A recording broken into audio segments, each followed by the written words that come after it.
She was so nice and so open-hearted and generous that these monsters took advantage of her. A brutal killing. There was blood spattered all over the walls, floor, bed, everywhere. Identifying her body was one of the most difficult things that I've had to do in my life. A dark mystery with multiple suspects. He was stalking her. He would not leave her alone. He was constantly calling her. You have another woman involved, maybe seeking revenge. He was an absolute animal who now, I hope, burns in the hottest part of hell. The truth will be revealed.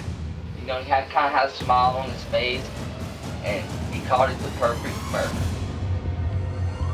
Every day in North America, dozens of people are murdered. The key to solving the toughest of these homicides lies in the final 24 hours of the victim's life. To crack the case, detectives must reconstruct that critical timeline. The minutes and hours containing evidence that can help unlock the mystery and catch the killer.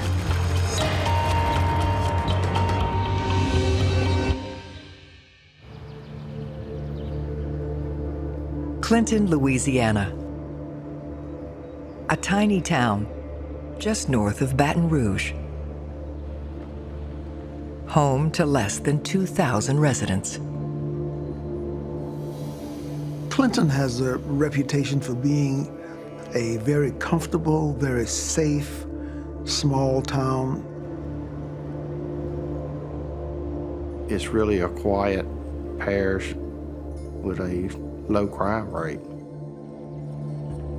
It has a small downtown, but once you leave the town limits, it's pretty much a rural area.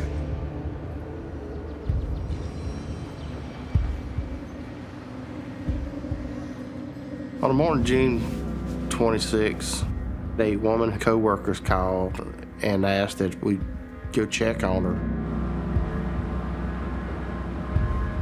The woman is 42-year-old Janora Gillery. They were just concerned because normally she kept in constant contact with them.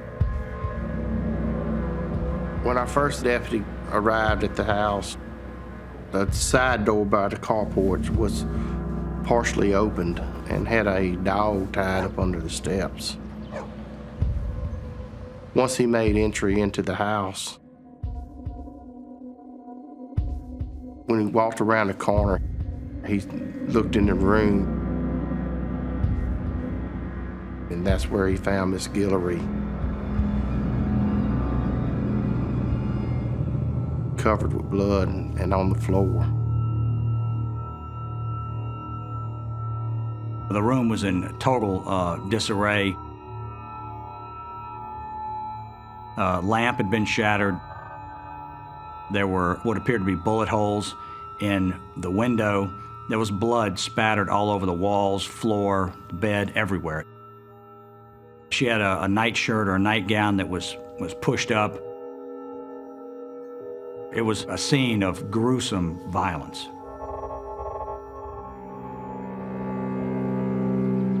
The job of finding Janora's killer falls to Sheriff's investigator, Don McKee.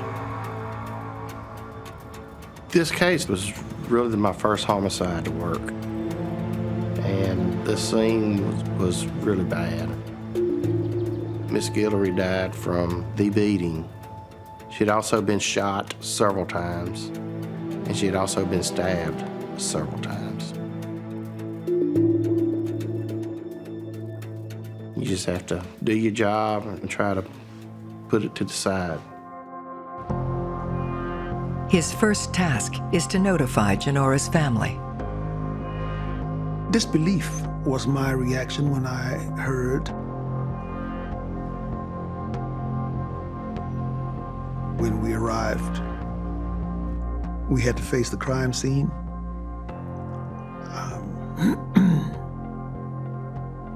Her father and brother remained outside of the home. I went in and ultimately had to identify the body for the family. It's one of the most difficult things that I've had to do in my life. If you walk into a room, you see someone and you can recognize them within a millisecond.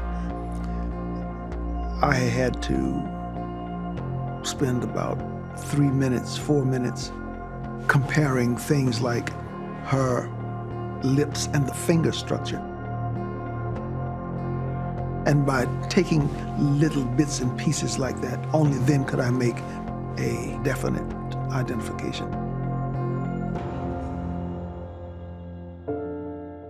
Janora was a very intelligent, very attractive woman, very, very full of life. She was an administrator for a major insurance company. She worked very hard, enjoyed living in the country, and she remained true to those country roots all of her life.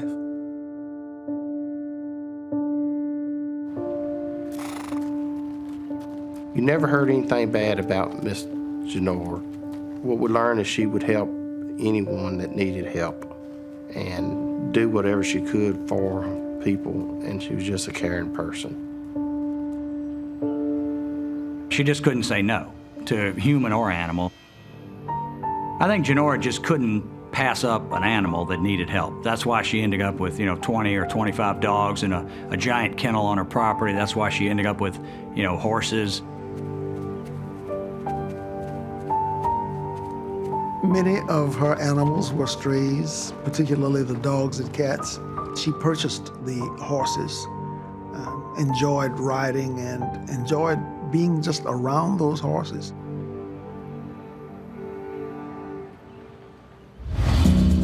In order to find the killer, Detective McKee begins the difficult task of reconstructing the last 24 hours of Janora Gillery's life. When you're building timelines, you have a very open mind.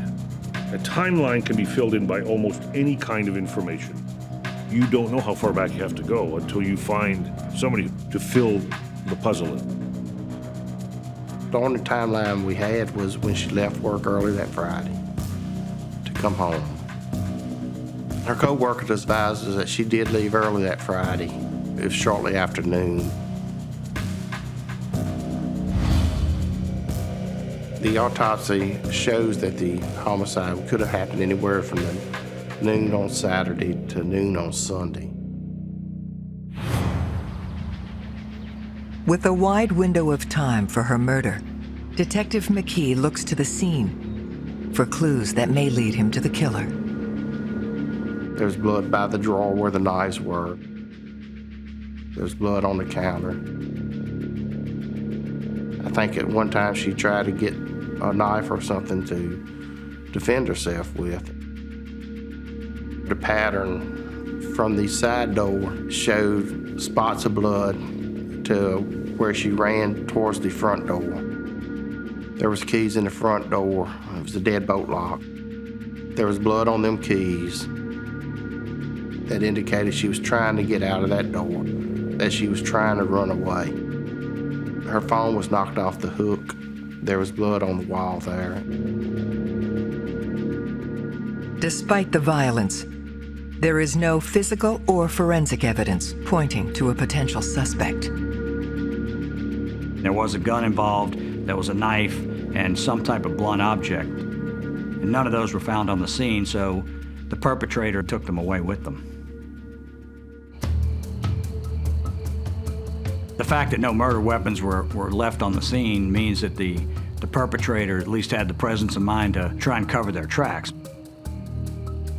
There was no forced entry, so she had to open the door. The dog was tied up, and we learned real quick that that would have never happened with Miss Gillery. It appeared that someone had secured that dog while they made entry into the house. The indications that we got was basically that she was killed by someone she knew.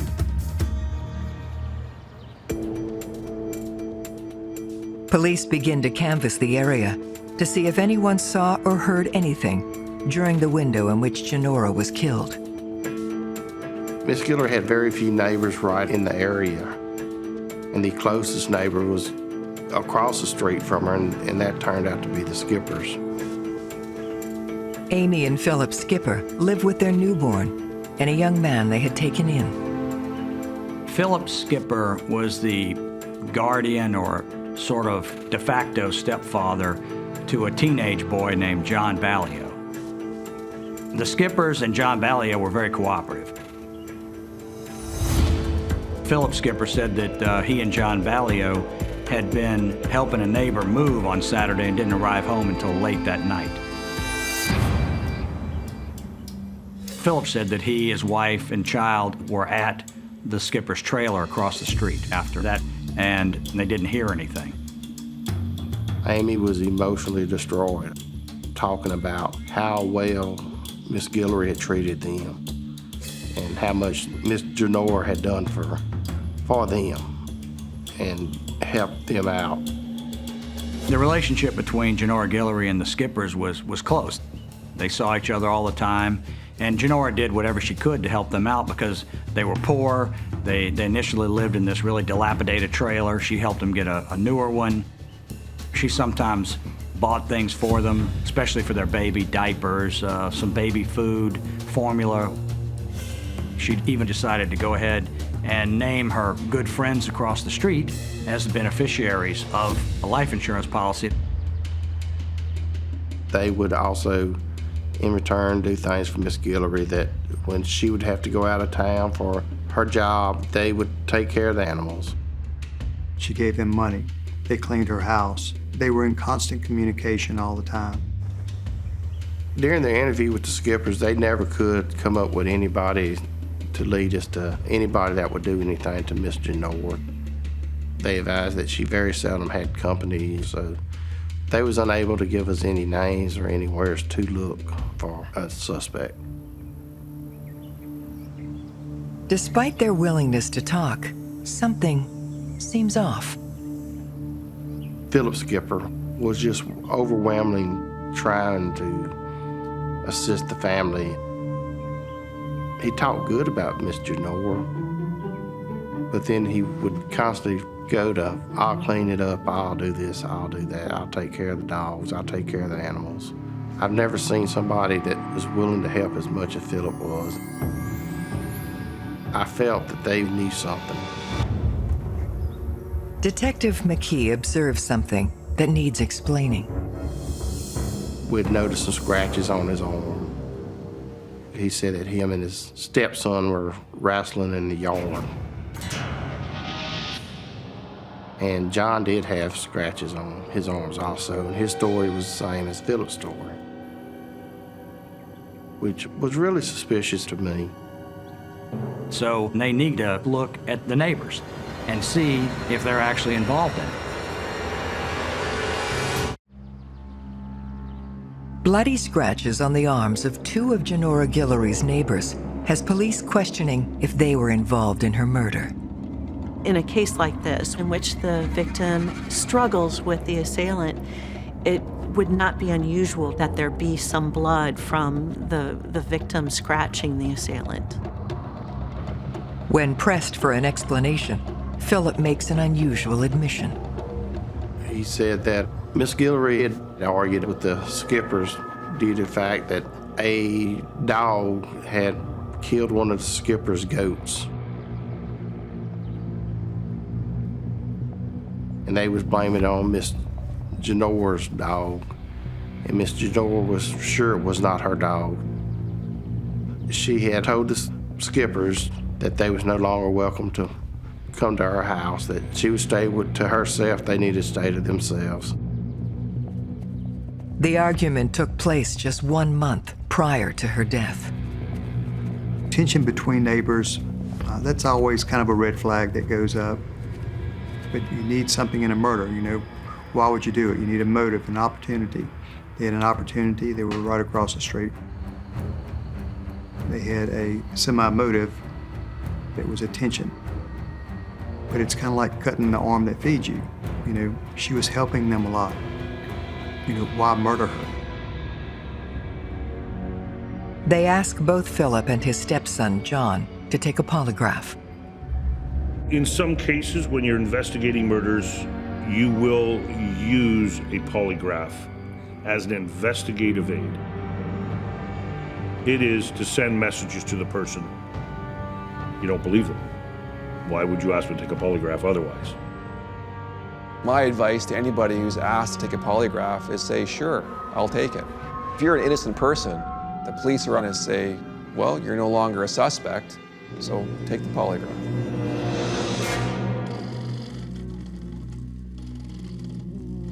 Both Philip and John Aoyo had no problem with taking a polygraph. The questions related to the case were, did you kill Miss Janora Gillery? Did you stab or shoot Janora? Can you take us to the gun that was used to kill Miss Janora? Both Philip and John Aoyo passed. Once they passed, we had no other evidence to pin them to the murder. Detectives need to find who Janora might have been in contact with in her last 24 hours.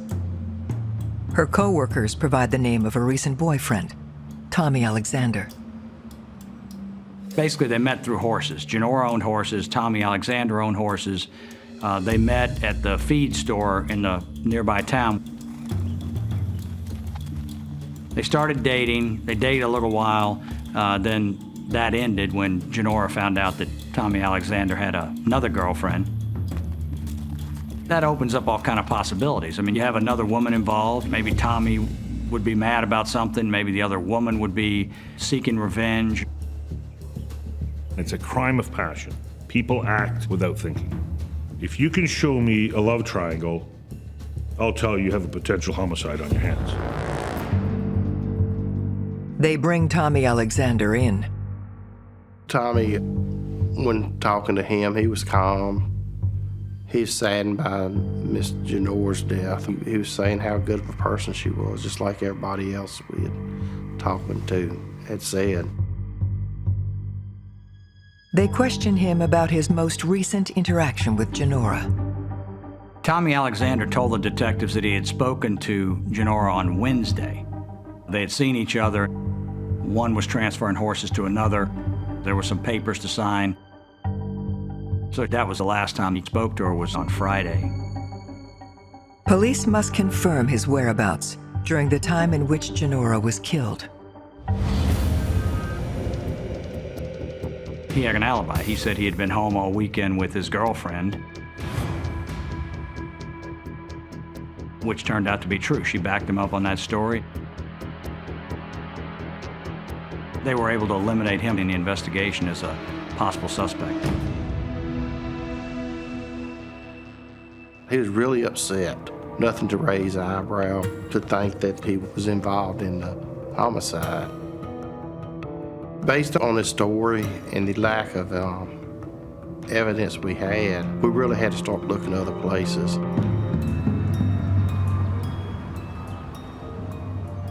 So it was going back, did she have anything out of the ordinary happening in her life?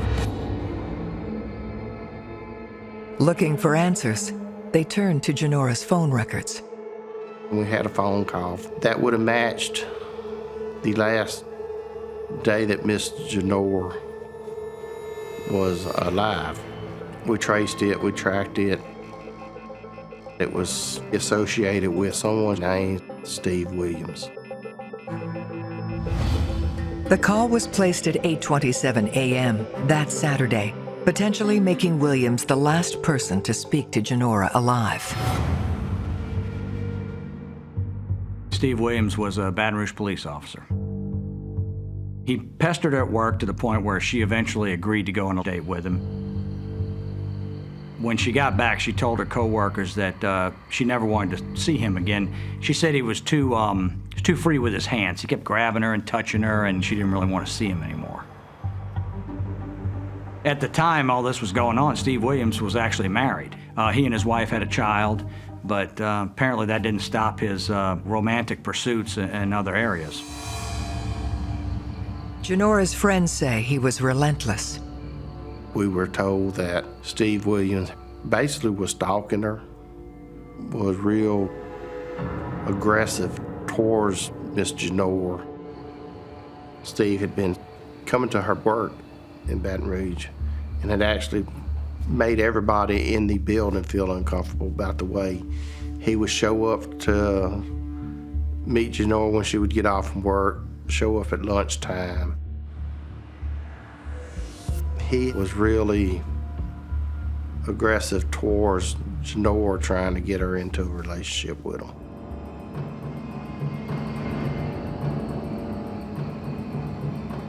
The thing about stalking is there is an obsession, and he's demonstrating that with multiple phone calls,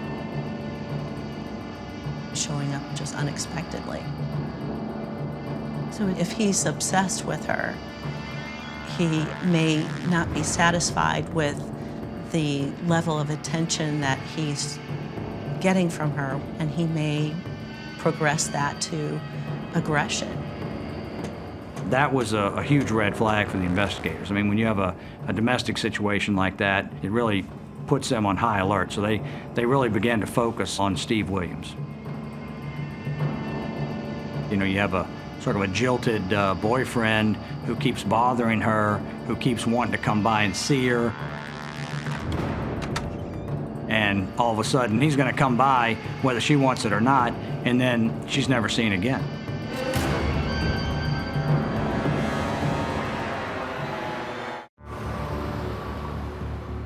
Baton Rouge police officer Steve Williams, who once dated homicide victim Janora Gillery, is now the lead suspect in her murder. Police officers don't like investigating other police officers. It's something you want to shy away from. You know, they don't like to think that another cop would be involved in some kind of criminal activity. But cops generally have a very intimate knowledge of, you know, law enforcement and how crimes are committed. So a police officer can be a more wary suspect, because you would presume that he or she knows what not to do, what evidence to make sure it doesn't get left. So they make sort of dangerous criminals. They're so knowledgeable about the investigative process itself. His potential involvement comes down to the call he made to her the day she died.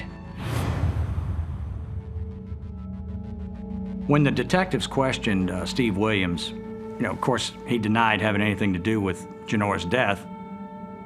He said that they were friends, and he resented the fact that he was characterized as sort of a stalker.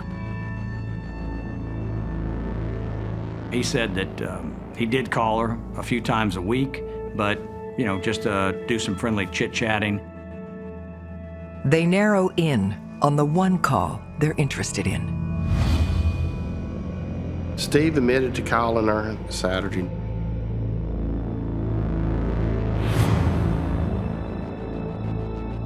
He said that although he did call her, he was going to come by Saturday, he never made it. So the detectives were sort of left with, you know, is this guy telling the truth? He very well may have been the last person, you know, to see her alive. I mean, he could be the killer. Police learn of another call between Steve and Janora, witnessed by her colleagues.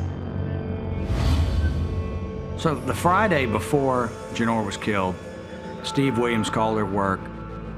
Her co-workers said they engaged in an argument on the telephone, and then she left work.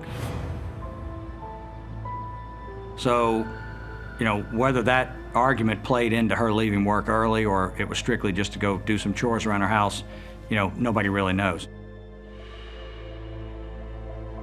But there was a verbal altercation on the phone, and then later Steve Williams says that he was going to come by. So, you know, from the investigator's standpoint, you know, this is looking more and more like he's the #1 suspect in her murder. They interview his co-workers and discover a disturbing trend.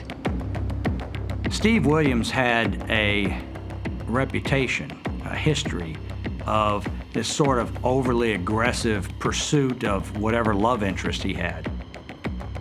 In the Baton Rouge Police Academy, there was a female recruit who made the complaint against him. We interviewed his co-worker, and she was able to give us some information about how Steve Williams acted towards her. She said he kept harassing her, would call her at home, off duty, about academy class type business, but she was in a relationship with somebody and she didn't want him making these late night calls.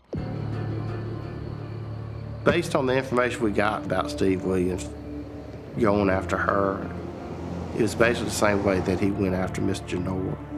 So it showed a pattern of aggressiveness and jealousy. We look at the past to look to the future. People are creatures of habit. So it's an indicator. It's patterns of behavior and tells. In and of itself is not evidence, but as a trained investigator, you're looking for that because that will lead you to ask certain questions. So he had a reputation for this kind of behavior. And of course the police have to look at this and say, well, this time they could go even a step further.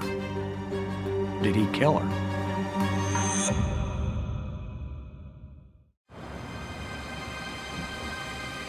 Believing Steve Williams had both motive and opportunity, they bring him in again, this time for a polygraph. Anytime you investigate a police officer, you got to be careful because you don't know their state of mind. You're telling this man that his career as a police officer is about to come to an end because he's suspected in a murder. He didn't do good on the polygraph. His results indicated that he was lying about one or more things in his answers. And that's when he advised that he was not going to talk to us anymore without a lawyer. So we obtained a search warrant and went to his residence. We actually seized his police car and had it towed to the crime lab for processing. What we was hoping to find was a murder weapon or some bloody clothes or any other type of evidence that might help us in the investigation.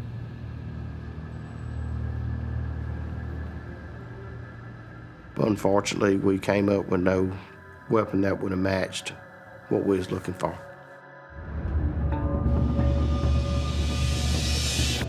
A drop of Janora Gillery's blood in Steve Williams's car or house would have convicted him. I mean, there's really no other excuse for that. I really thought that Steve Williams was the man I was after. Just did not have enough to do anything with. All you have is odd circumstances, him making a phone call, leaving a message, him sort of harassing her at work, but you know, none of that's a crime and they couldn't charge him. That's really when the case came to a complete stop. We just had nowhere else we could follow up to. Not every homicide case can be solved or will be solved. We have to be realistic. You do as much as you can to the best of your ability. You will get frustrated. In this case, they talked to the co-workers, they talked to the neighbors, they talked to everybody that they could find, but they didn't have any physical evidence or a real motive. I was getting aggravated because I wanted to solve it, and I done told Mr. Gillery that we was gonna solve it. And there's nothing I could tell the family, except for we're working on it. We're waiting for a break.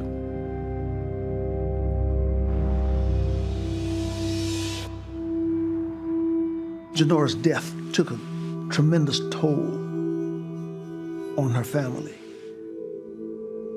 Illnesses, divorce, directly resulted from this murder. But this matter never went cold for Investigator Mackey. We trusted Mr. Mackey tremendously.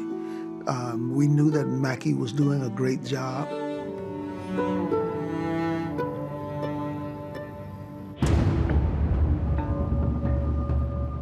Over a year after Janora's death, police receive a call that sets the investigation back into motion.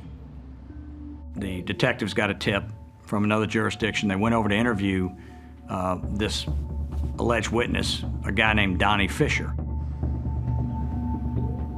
Initially, what indicated to the police officers that Donnie Fisher may know something about a homicide in East Feliciana Parish. He had given some details of the murder. I knew exactly what murder he was talking about. When interviewing Donnie, he at first didn't want to cooperate. What I done was I laid pictures of the crime scene and got on to him and said, this woman did not deserve this. She was a good woman.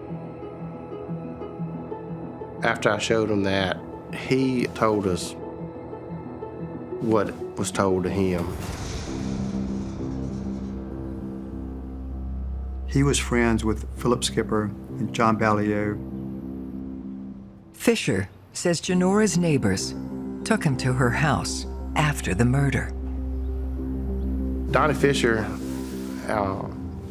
told us then Miss Janora's family paid them to clean up the house.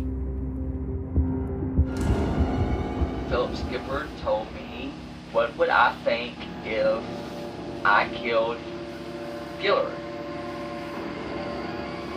And I kind of took it as a joke at first. And what did he tell you? You know, he kind of had a smile on his face, and you know, I knew. He didn't have to just come out and say it. I knew in my mind. He called it the perfect murder.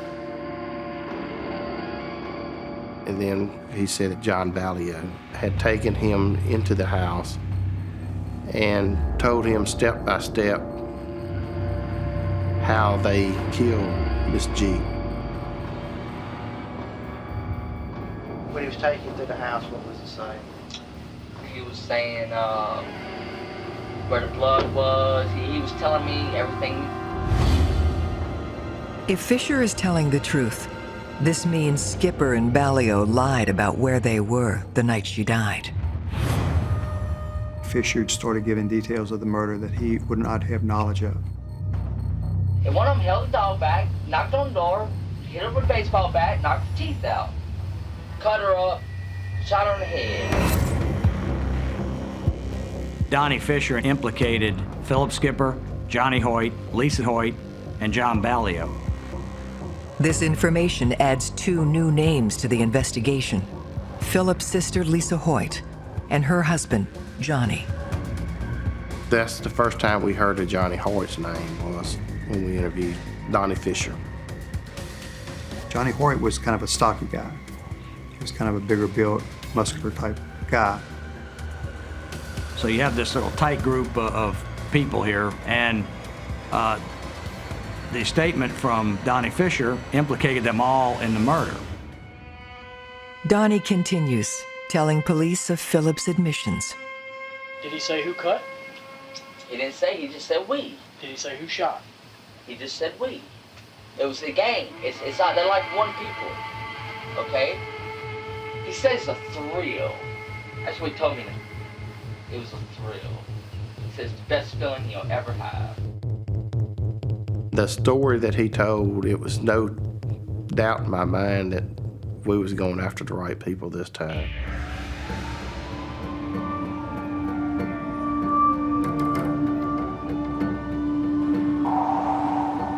But without any physical evidence, they need to find another way to prove beyond a doubt that the 4 people Fisher has named are responsible for the murder.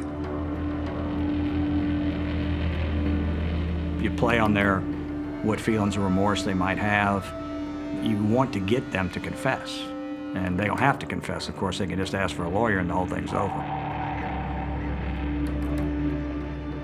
Brought into custody, Philip Skipper, Lisa Hoyt, and Johnny Hoyt all refused to cooperate. John Aoyo was the last person that we was able to talk to. It was a long interview. It was a couple hours probably. And finally he just broke. Philip and Lisa, me and Johnny, we was going over there to see Miss G. They wanted me to watch them kill Miss G and hold the dog. Did they say why they wanted you to watch? It would be my true test of brotherhood.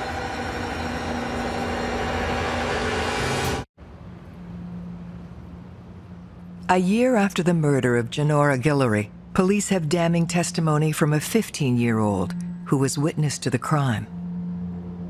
John Aoyo basically told us it was part of my initiation to get into the brotherhood, was to go and participate and watch them kill Miss G. The brotherhood was a white supremacist group. It was a hate group, is what it was. And the initials for the Brotherhood was GFBD. God forgives, the Brotherhood doesn't. And, you know, as with all gangs, they're created to intimidate, to scare people. All right, what happens? When we got there, Lisa walked up to the door and knocked on it and told Miss G that she needed some money to get the baby some diapers. And when she did that, Johnny punched Miss G. The first time she got stabbed, Lisa stabbed her. And then Johnny stabbed her, and Philip. They all took turns. When did they shoot her? Before they stabbed her or after they stabbed her? Before they stabbed her, they was making me watch, saying that it would show if I was a true brother or not, or whether or not I could keep my mouth shut. Aoyo explains this wasn't the only motivation. He said Miss Gillery had a life insurance policy that was signed over to Philip Skipper and Amy Skipper. The growing fight over the goat and the dog incident made Philip Skipper realize she's going to change the beneficiary on that policy or just outright cancel it, and we need to get over there and kill her so that we benefit from that policy. Two people who live in a trailer out in the middle of the woods, $25,000 was pretty significant. I think race and money played kind of equal parts. If Janora Gillery had been a white woman, I doubt they would have killed her. I think John finally broke because he did feel bad about what happened. I think he realized what he had done was wrong. I thought it was pretty sick myself. I was crying, but I was also just trying to shut up so they wouldn't get worried about me telling them. Because they said if I ever said anything, they'd kill me.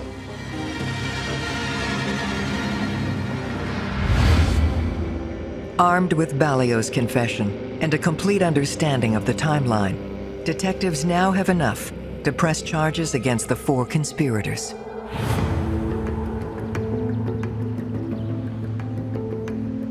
Miss Gillery left work that Friday to come home.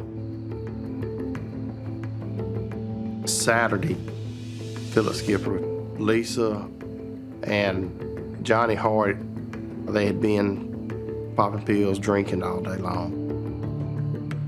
They determined that they wanted to go over there and initiate John Aoyo into the Brotherhood. Midnight, 1 o'clock, they all go over there. Lisa knocked on the door.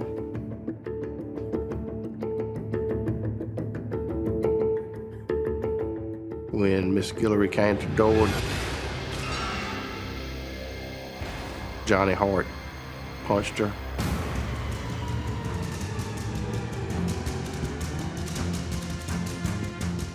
They chased her in the bedroom.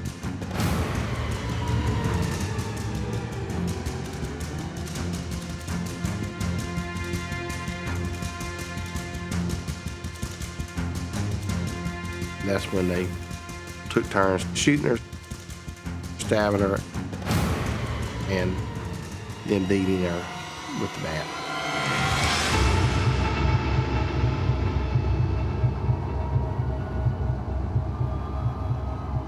After they killed her, they went back to their house. They burned their clothes and shoes. Gun used, they said they threw it off in the river. The district attorney charges all 4 suspects with murder. Lisa Hoyt pled guilty to manslaughter and was sentenced to 25 years in prison. Philip Skipper went to trial, was found guilty. 2nd-degree murder, he got life in prison. Johnny Hoyt also went to trial and was found guilty and is serving life in prison. John Aoyo cooperated. He was a juvenile when this occurred, and he pled guilty to 2nd-degree murder and was sentenced to juvenile life.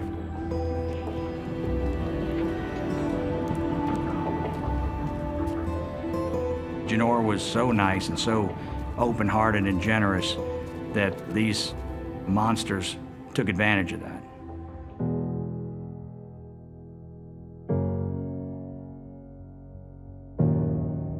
It is a dumb dog that bites the hand that feeds it.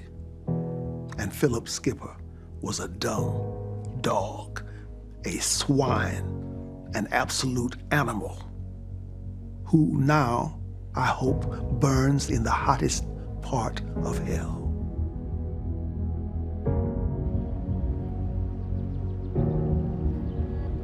I feel a lot better now in this case that we've done our best. The DA done his job, and we got justice for the family. And I feel that the family's happy, so if they're happy, I'm happy. We work for their families. I just want to make them sleep better at night. You know, they need to put this behind them.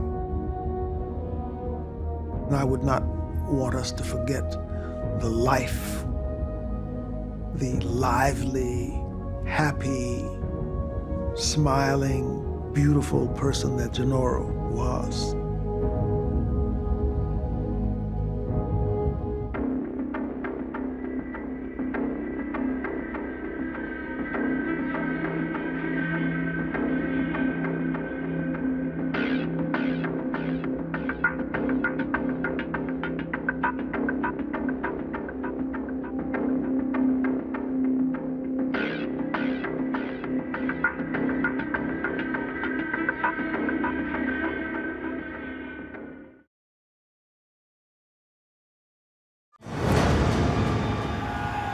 You just don't wake up one morning and commit a crime of this nature. Not this demented and sick and evil. A brutal killing.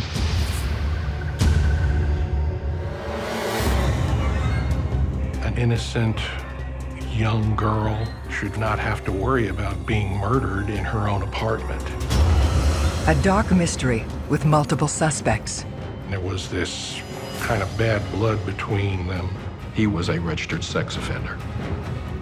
He paints himself as a great guy, but he's lying, he's lying, he's lying. The truth will be revealed. He is a walking time bomb. He is just incredibly dangerous. Every day in North America, dozens of people are murdered. The key to solving the toughest of these homicides lies in the final 24 hours of the victim's life. To crack the case, detectives must reconstruct that critical timeline. The minutes and hours containing evidence that can help unlock the mystery and catch the killer.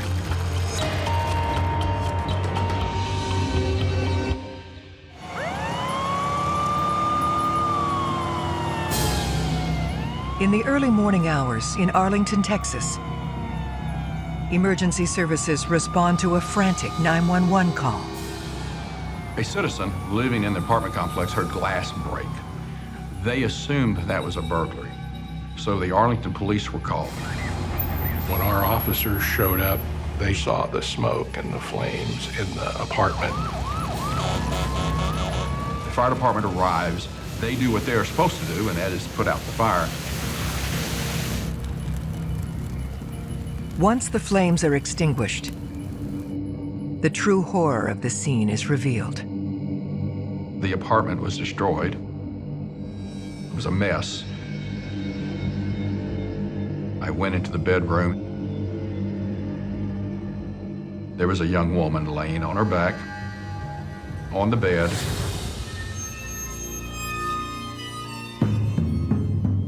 And the very first thing I saw was a circular round puncture in the middle of her chest. It was clear to me that there's a stab wound. She was burned enough to not be recognizable, but not to the point that it concealed the injuries that we found. She was lying on her back on a bed, and that part of her in contact with the bed was relatively spared from the heat. Right away, we're going to treat it like it's foul play. The Tarrant County Medical Examiner's Office had the responsibility for positive identification, and they were able to do that with dental records. And that's what led to the discovery that it was Missy Grubb.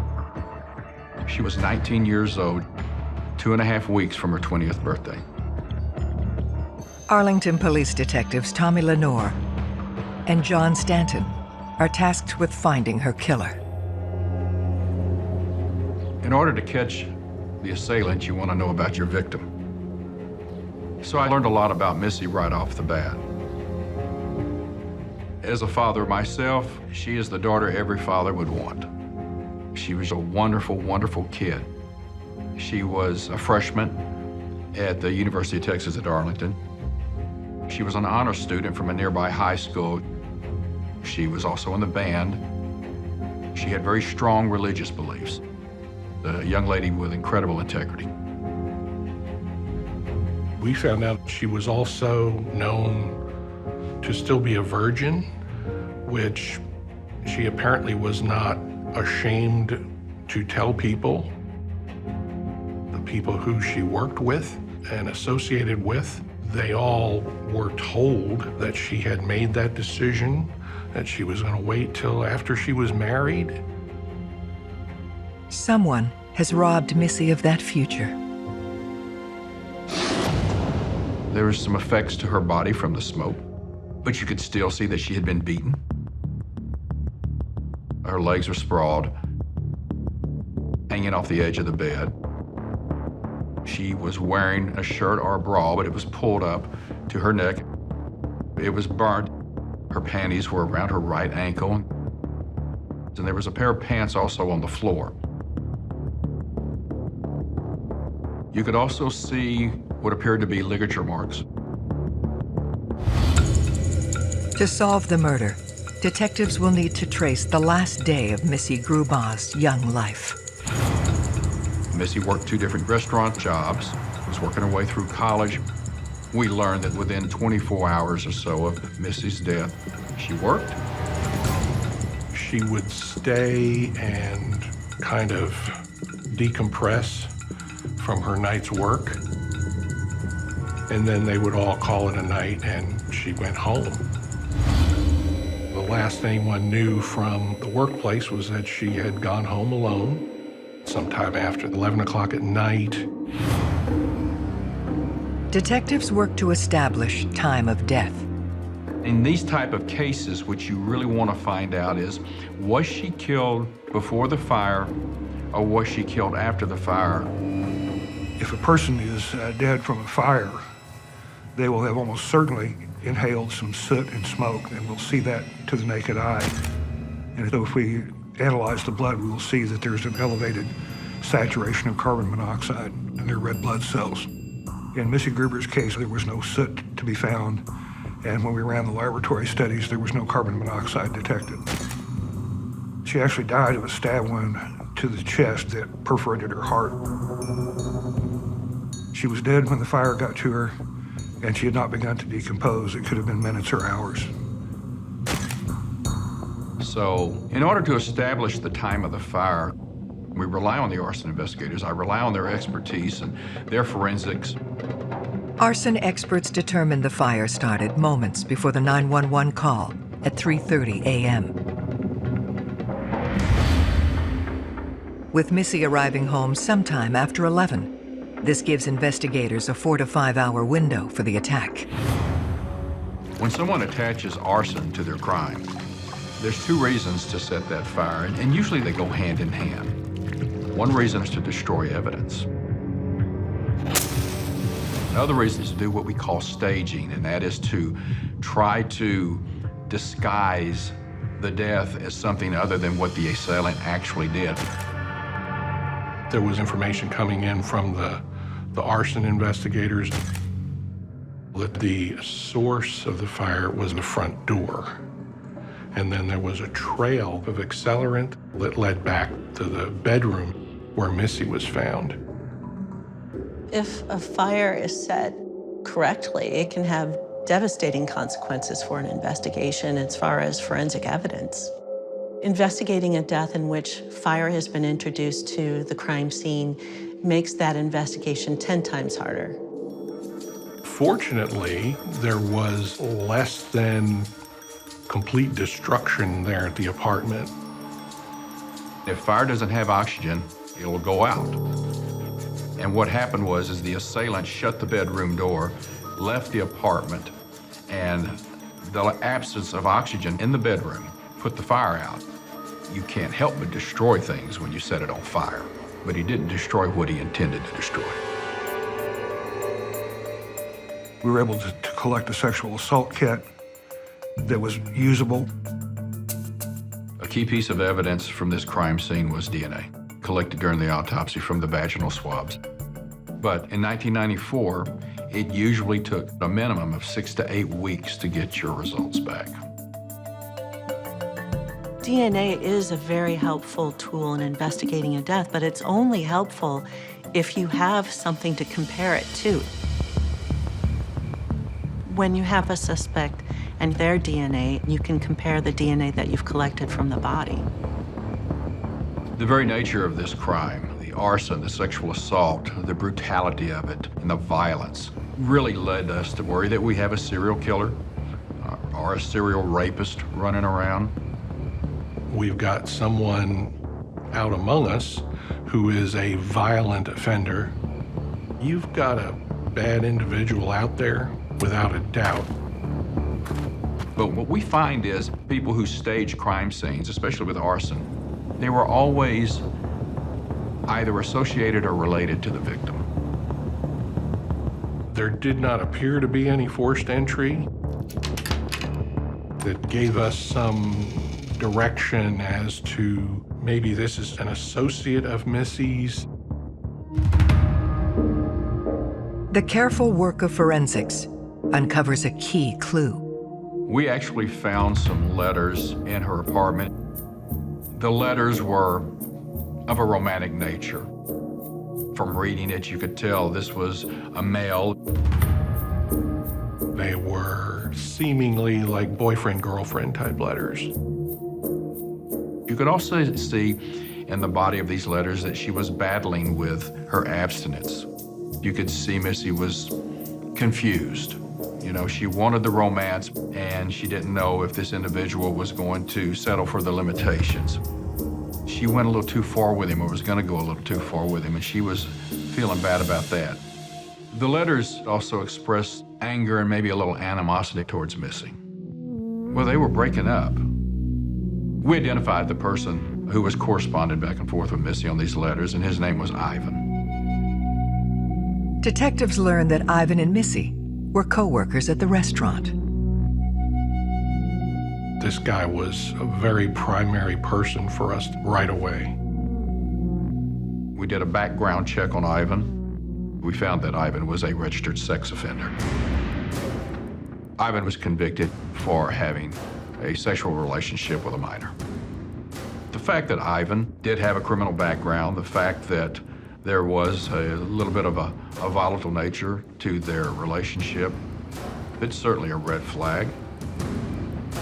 Some people have a very hard time letting go of someone they're involved with, and they would rather see that person dead than with somebody else.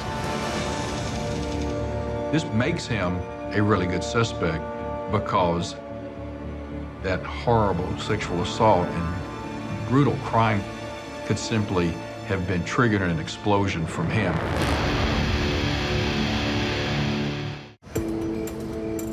Arlington detectives have identified their first suspect in the hunt for Missy Grubb's killer, her boyfriend, Ivan. We had very limited information, just the letters and so forth.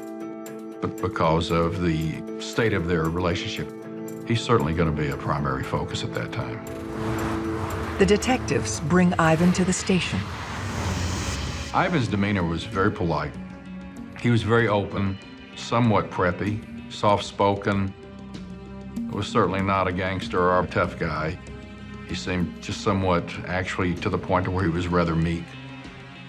You could tell Ivan had feelings towards Missy, but he was also upset. Despite their strained relationship, Ivan swears he had nothing to do with Missy's death. Ivan said he respected Missy. He was leaning more to terminating the relationship as opposed to pursuing it. He wasn't aggravated. It was basically fading away on his part. Missy did not want it to go away. He did. Ivan tells Lenore he was home alone on the night of her death. Ivan did not have an alibi for his whereabouts during the time frame that Missy was killed. You've got his background as a person who's been convicted of sexual assault, and you've got no alibi, and you've got a dead body. That makes him a very strong suspect. In this particular case, we had forensic evidence. Ivan did not have any problem with providing blood, hair, all of those samples necessary to do comparisons with the samples that were taken at the autopsy. But I knew there was not going to be a forensic exclusion of any person of interest prior to 6, 8, possibly even 10 weeks. But during the interview with Ivan, he was very suspicious of an individual who he believed was responsible for Missy's death. That individual was Jeff Smith. He had worked with Missy at the restaurant. Ivan had told us Jeff Smith saw himself as a ladies' man, and Jeff Smith was pursuing Missy and did so in probably not the most respectful manner. She did not respond to his advances, and that just fueled his animosity towards her. Jeffrey was someone who sort of had a grudge against Missy because of something that occurred at the restaurant. He's fired from where they work together, and he immediately assumes that Missy is responsible for getting him fired. If you were to go back in history, I think that love and lust and betrayal would probably be the #1 reason why people end up dead. Ivan says Jeff Smith's anger soon took a disturbing turn. Smith started issuing threats to actually harm Missy. Many death threats are emotion-based over domestic issues, financial issues. Is it important in an investigation because it tells you the mindset of the individual the day they said it? Yes, it's important. It's evidence. And it should be treated as such. We were trying to find Jeffrey Smith, and he seemed to never be where we thought he was going to be.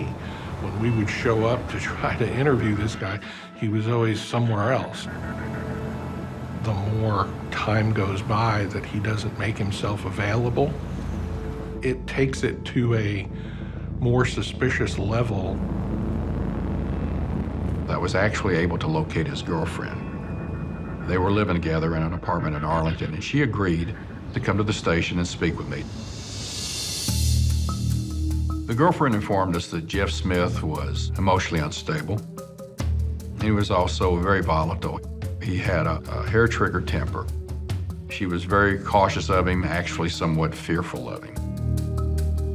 Normal, non-controlling men don't typically commit murders. It's a certain type of person who gets jealous, gets angry. And so if friends and family members describe a man as being controlling, that has some significance if you're a police officer or a lawyer trying to figure out whether the person did it. Jeff Smith's girlfriend implied that she believed that Jeff Smith could have been responsible as well for the murder of Missy Grubb. Now we have somebody that has motive. We have a very recent situation that could have easily exploded into violence and a sexual assault. That's everything this guy could have done. Detectives press the girlfriend for details on Smith's timeline. Jeff Smith was supposed to have been with her on the night of Missy's death, and he was not. And she couldn't find him. And then the following morning, she found a note on her windshield from Jeff Smith, who was apologizing because he didn't come home, claiming that he was with some friends. So the fact that Jeff Smith should have been at the apartment and he wasn't, and that was the night that Missy was killed,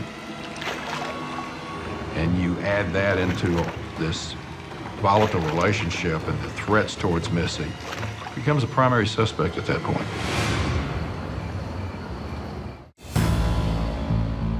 Jeff Smith's girlfriend has given police enough to make him the prime suspect in Missy Grubb's murder. The additional information that Jeff Smith was supposed to have been with her on the night of Missy's death, and he was not, added fuel to that suspicion.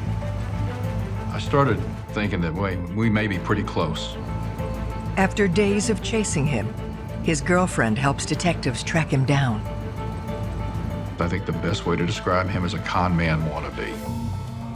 He was cocky, he thought he was cool, he thought he was a smooth talker, thinking that he's gonna sit in there with me and just blow smoke all day long and I'm gonna believe it. Jeff Smith downplayed the alleged threats and so forth towards Missy. Matter of fact, he turned it around and said that she was the one pursuing him. She was the one who had the hots for him, which I knew was an absolute lie.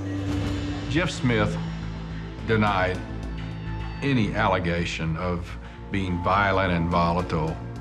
I mean, he paints himself as a great guy. I'm a good guy. Sure, I have problems like everybody else, but no, I wouldn't hurt anybody. Whoever's telling you this is just feeding you a bunch of bull. I don't think there were two words that came out of Jeff Smith's mouth that I believed. We have someone who is violent towards women. We have someone who wants to be controlling towards women. We have someone we definitely know does not like to be rejected by women, which makes him a really good suspect because sexual assaults are power plays.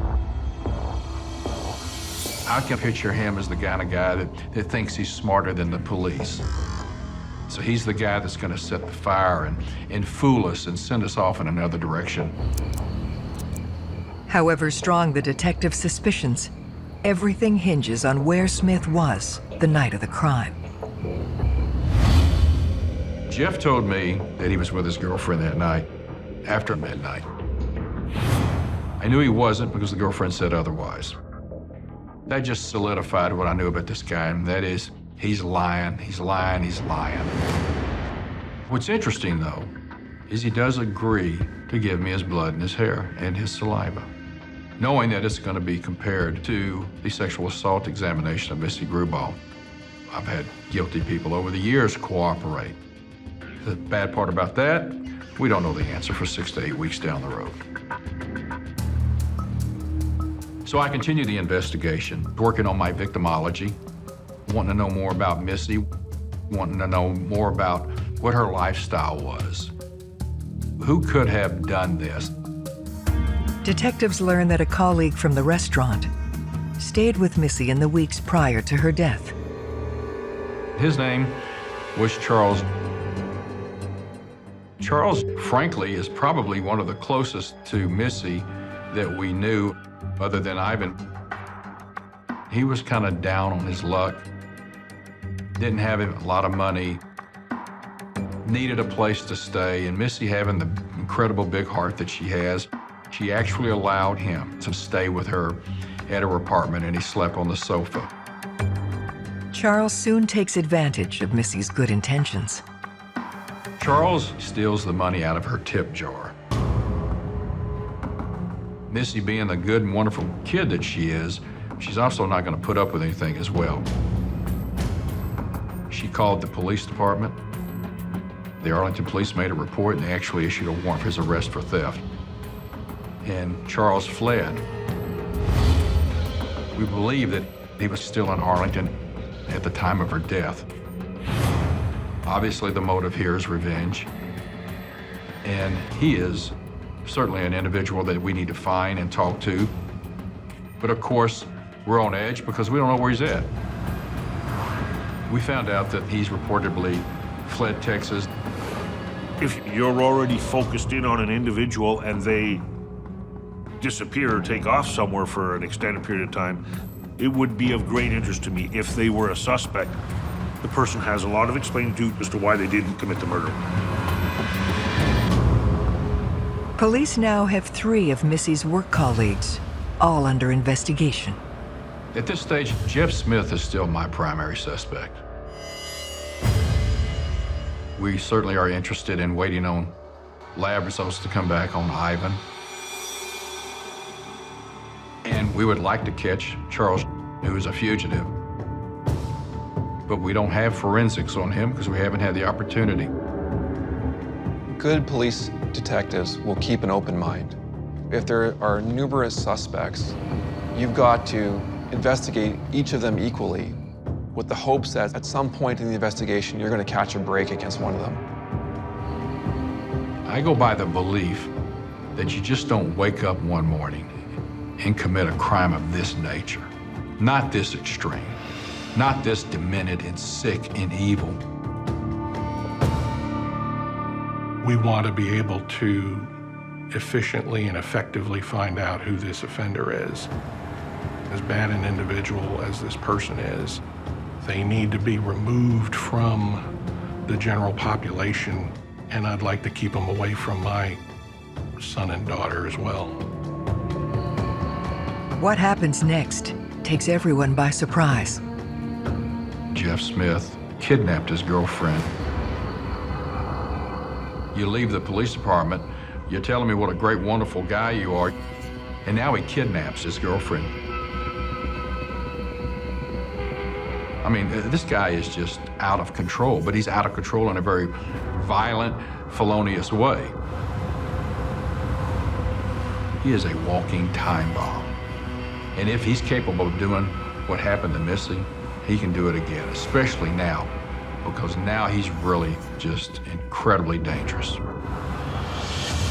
He's a fugitive, nowhere to be found. And he's a wanted felon, so to say that we were on edge is an understatement. And to say that there was an urgency to find Jeff Smith is an understatement. Before Smith can be found, his terrified girlfriend surfaces. He did eventually release her, but he didn't turn himself into the police. We found out that the girlfriend is okay, but in speaking with her, we were not able to get any information that would have led us to Jeff Smith's whereabouts. Trying to find him was very difficult, and he was in a lot of trouble for what occurred. At this stage in an investigation, when you have a primary suspect and you feel very comfortable that you're looking in the right direction and you can't lay hands on them, knowing how volatile they are, we had an investigative team that collectively was focused on getting Jeff Smith apprehended. As the manhunt continues, the DNA tests on Jeff Smith and Ivan return. Both are negative. If you're innocent, you're really glad there is DNA evidence available, because the same things that are such strong pieces of evidence to convict a killer can clear an innocent person. We're humans. We have hope. God, I hope this is him. I hope this is him. But at the same time, we also know DNA is as solid as you can get as far as excluding somebody. I've also learned through my experience, you are usually going to clear a multitude of suspects before you ever find your actual perpetrator. Charles is still a primary suspect. We don't know where he's at, but you have to always be aware of the possibility that there are other suspects. That we could also have a predator out there that's not known to anyone. And we are on pins and needles. Statistically, solvability continues to decrease as time moves forward. So you've got to get the offender located and prosecuted as soon as possible. Going in the many different directions we're going was when I received a phone call from Missy's mother that completely changed the entire course of this investigation. Just like everybody else, other relatives and friends, she is just beating herself up saying, who could have done this, and trying to remember anything. And she recalled the day of the murder, Missy telling her on the telephone about a man whose name was Luis. And Luis is a 32-year-old man who lives in the apartment complex. He has a common-law wife, and he has a small child that Missy babysits. Well, before the mother finished all of that, she has my attention, because this guy came out of the blue. The mother continues that Luis would come over to Missy's apartment during the early morning hours, sometimes late at night, 11, 12 at night, wanting to talk to Missy, telling Missy that he believes his wife is cheating on him. And he wants to talk to her in person because he's afraid his wife would hear him talking on the telephone.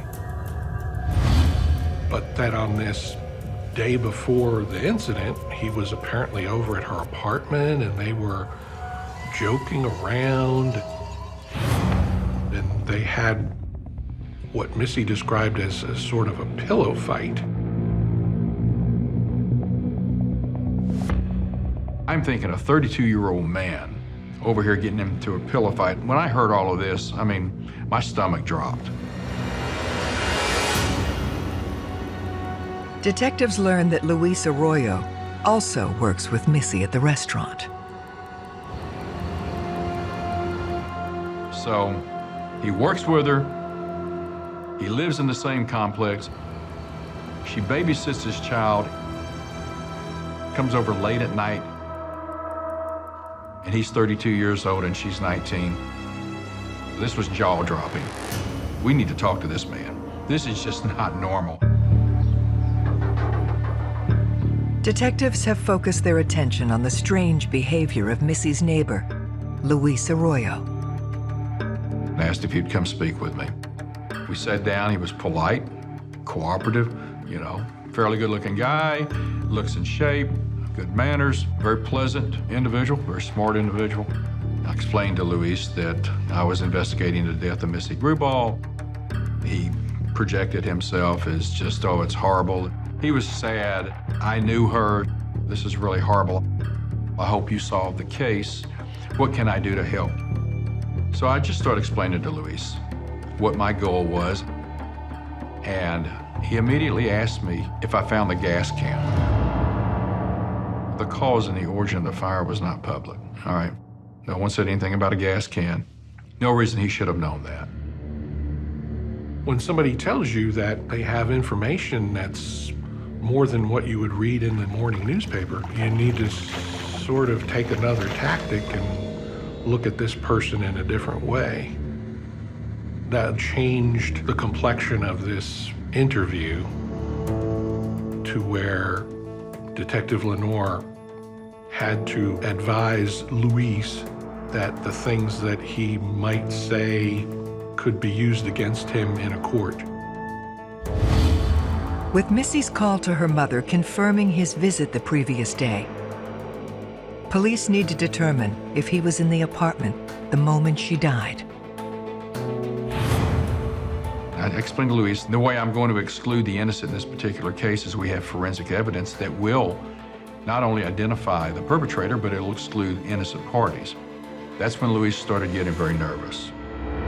And he said, what evidence wasn't she burnt up? And I said, well, Luis, the problem with the perpetrator in this case is he didn't do a very good job at destroying evidence, if in fact that was his goal. Because we do have evidence. We have DNA evidence that the perpetrator left behind. But Luis, the good news for you is this DNA will also exclude you, and then I can move on. So with that said, I would like you to give me your blood and your saliva sample so that we can compare it to the DNA and get you excluded. And he said, well, I can't do this right now. I have to take my son to the park. And I said, Luis, come with me for a minute. I had Luis stand up, and we walked over to a window, and I said, it's pouring down rain. You're not going to the park and pouring rain. He goes, well, I've got to go. I just remembered it. I have to leave.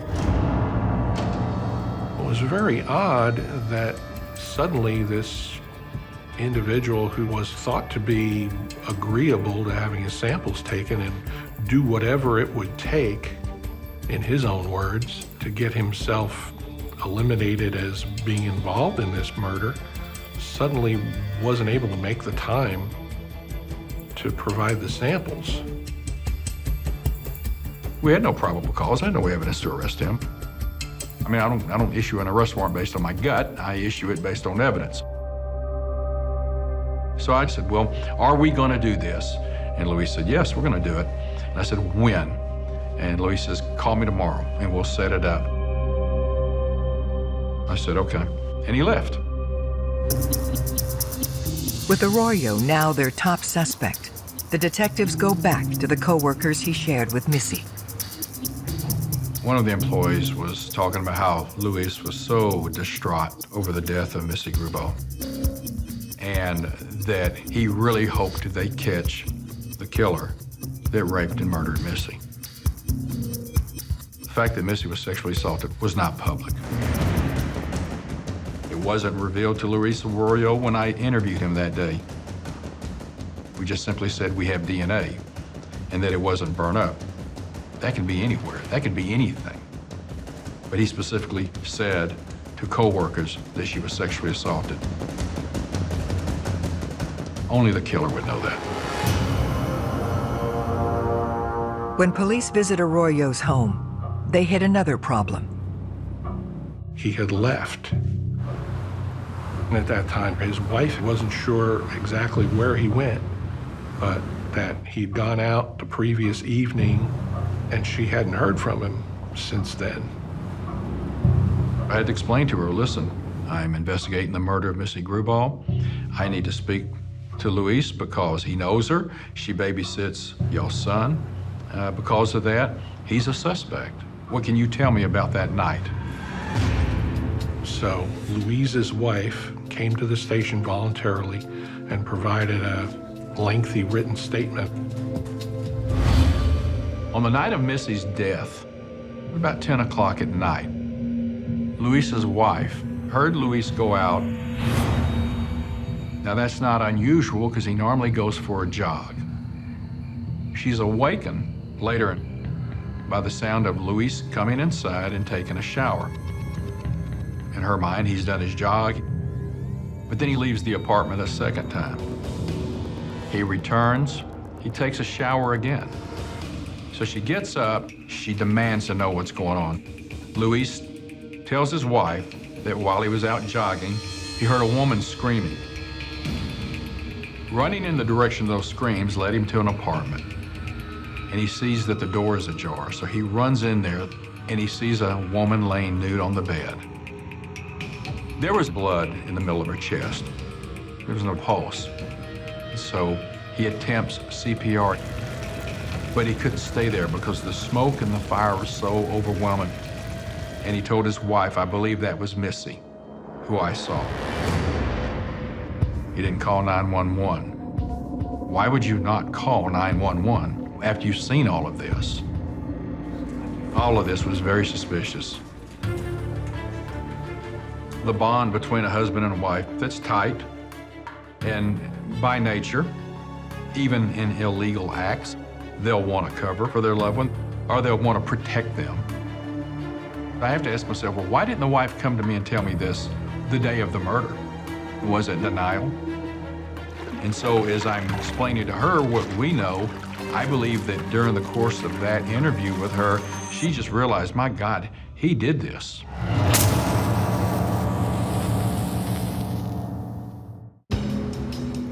The wife of Luis Aoyo's statement to police places him in Missy Grubb's apartment. They must now track him down. She informed me that Luis is in San Antonio and he's staying with her parents. He was arrested by the San Antonio Police Department and transported to the county jail. When I came face to face with Luis, this was not the same person that I had talked to a short time earlier. Completely different human being. Incredibly withdrawn, slumped over, head down. I guess one of the ways you want to describe it is just a beaten person. I don't know what made Luis suddenly just open up as much as he did, because what's interesting is this, he does open up. Luis started with that they were going to have consensual sex and that it was completely agreed upon by Missy that that would occur. He claimed that it was a tender, wonderful moment, which we know to be absolutely hogwash. That didn't happen.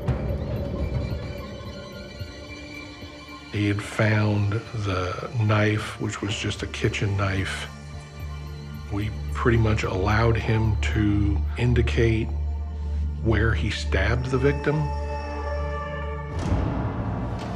And then he puts on what I believe is this show of falling on the floor and crawling around and acting like you're losing your mind.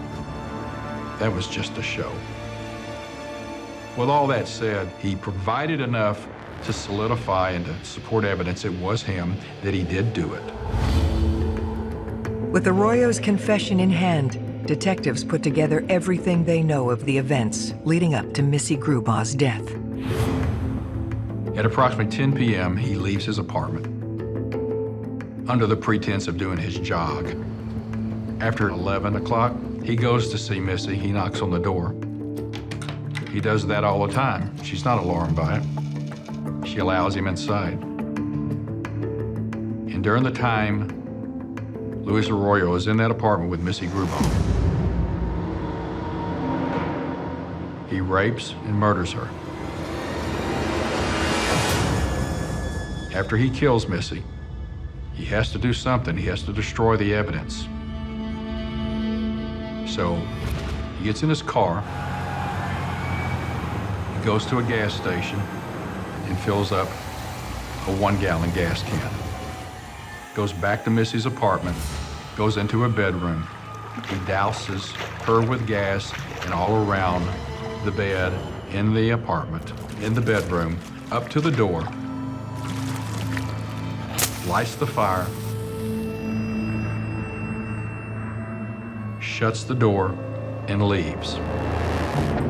He goes back home. He showers. After he showers, he wants to go back to the apartment to make sure that it's on fire. He goes back to the apartment and it's not on fire. The reason being is because there was not enough oxygen in that room from shutting the door. He sets a second fire. After that, he goes back to his apartment again. He showers, cleans up. Luis Aoyo is a textbook psychopath. I mean, this guy's a predator. A case like this is a sad thing. It makes you angry that somebody would waste somebody else's life like this for such a thing as a sexual assault. The DNA analysis returned, and as we expected, the matches were statistically amazing that it would be anyone else but Louise. Despite the overwhelming evidence, Aoyo backtracks. Luis Aoyo pled not guilty. We had a trial.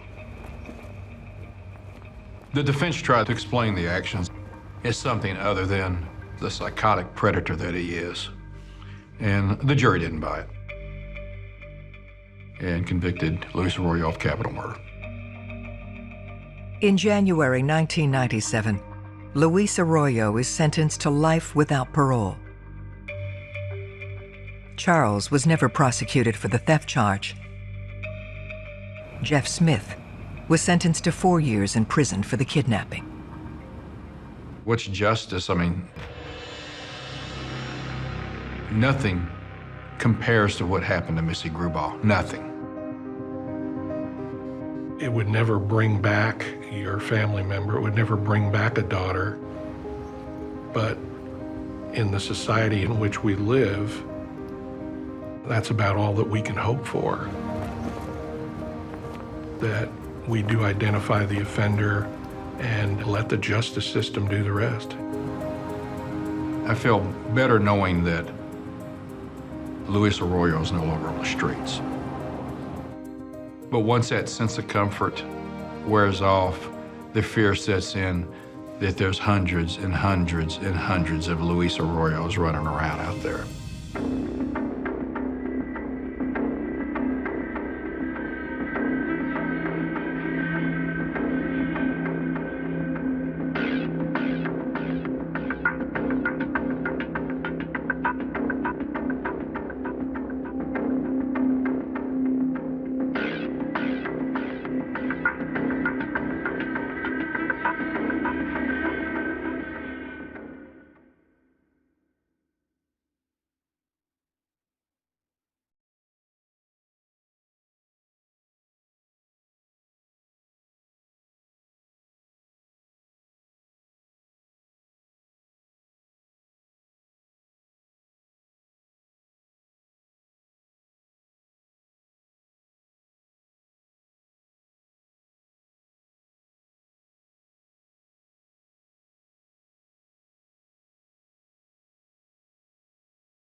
It was so callous, like she was an animal, just murdered in cold blood.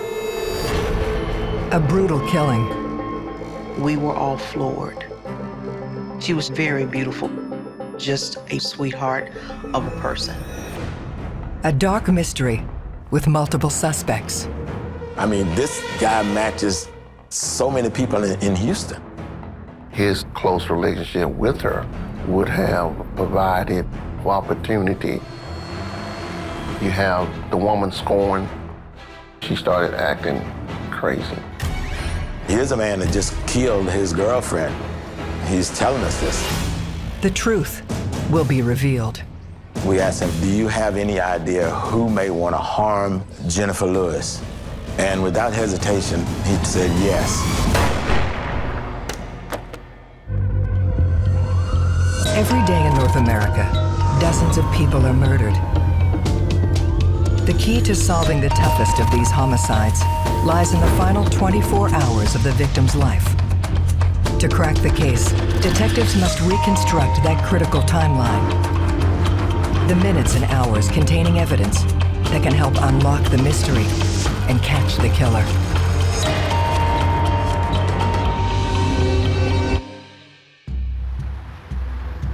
Houston, Texas. The southern metropolis. Home to 2.3 million. Houston is a fine city. I love it. Lots of good people here. But it's one of the largest cities in the United States. And so you're gonna find, crime. There is no community that I'm aware of that all good people are in. It just doesn't happen. And some of these cases are really horrifying.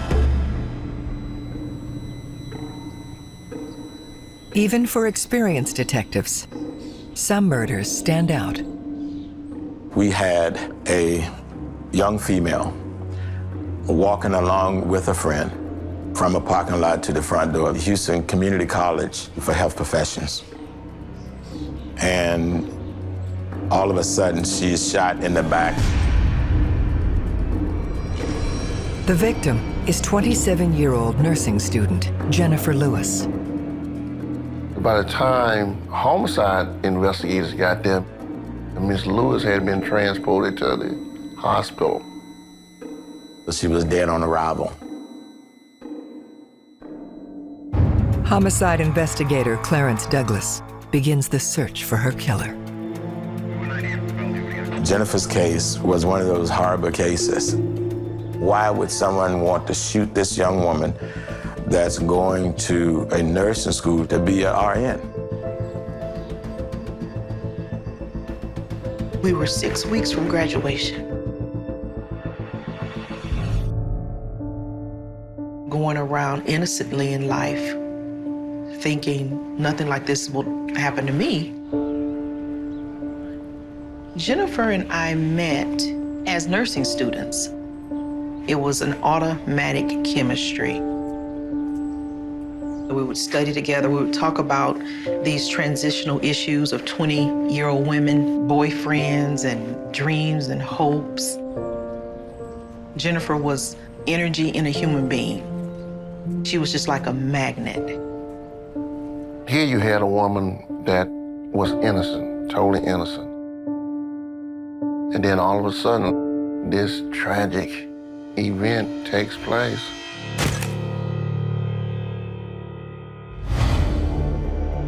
Investigators begin the task of tracing the last 24 hours of Jennifer's young life, starting with the shooting itself. We knew that we had a witness, Cheryl Allen, that was walking right beside Jennifer. That day we drove up to school. We parked in our normal spot, hopped out. The day was bright. There was lots of people, school buses. We had our arms intertwined, and we both heard this loud blast.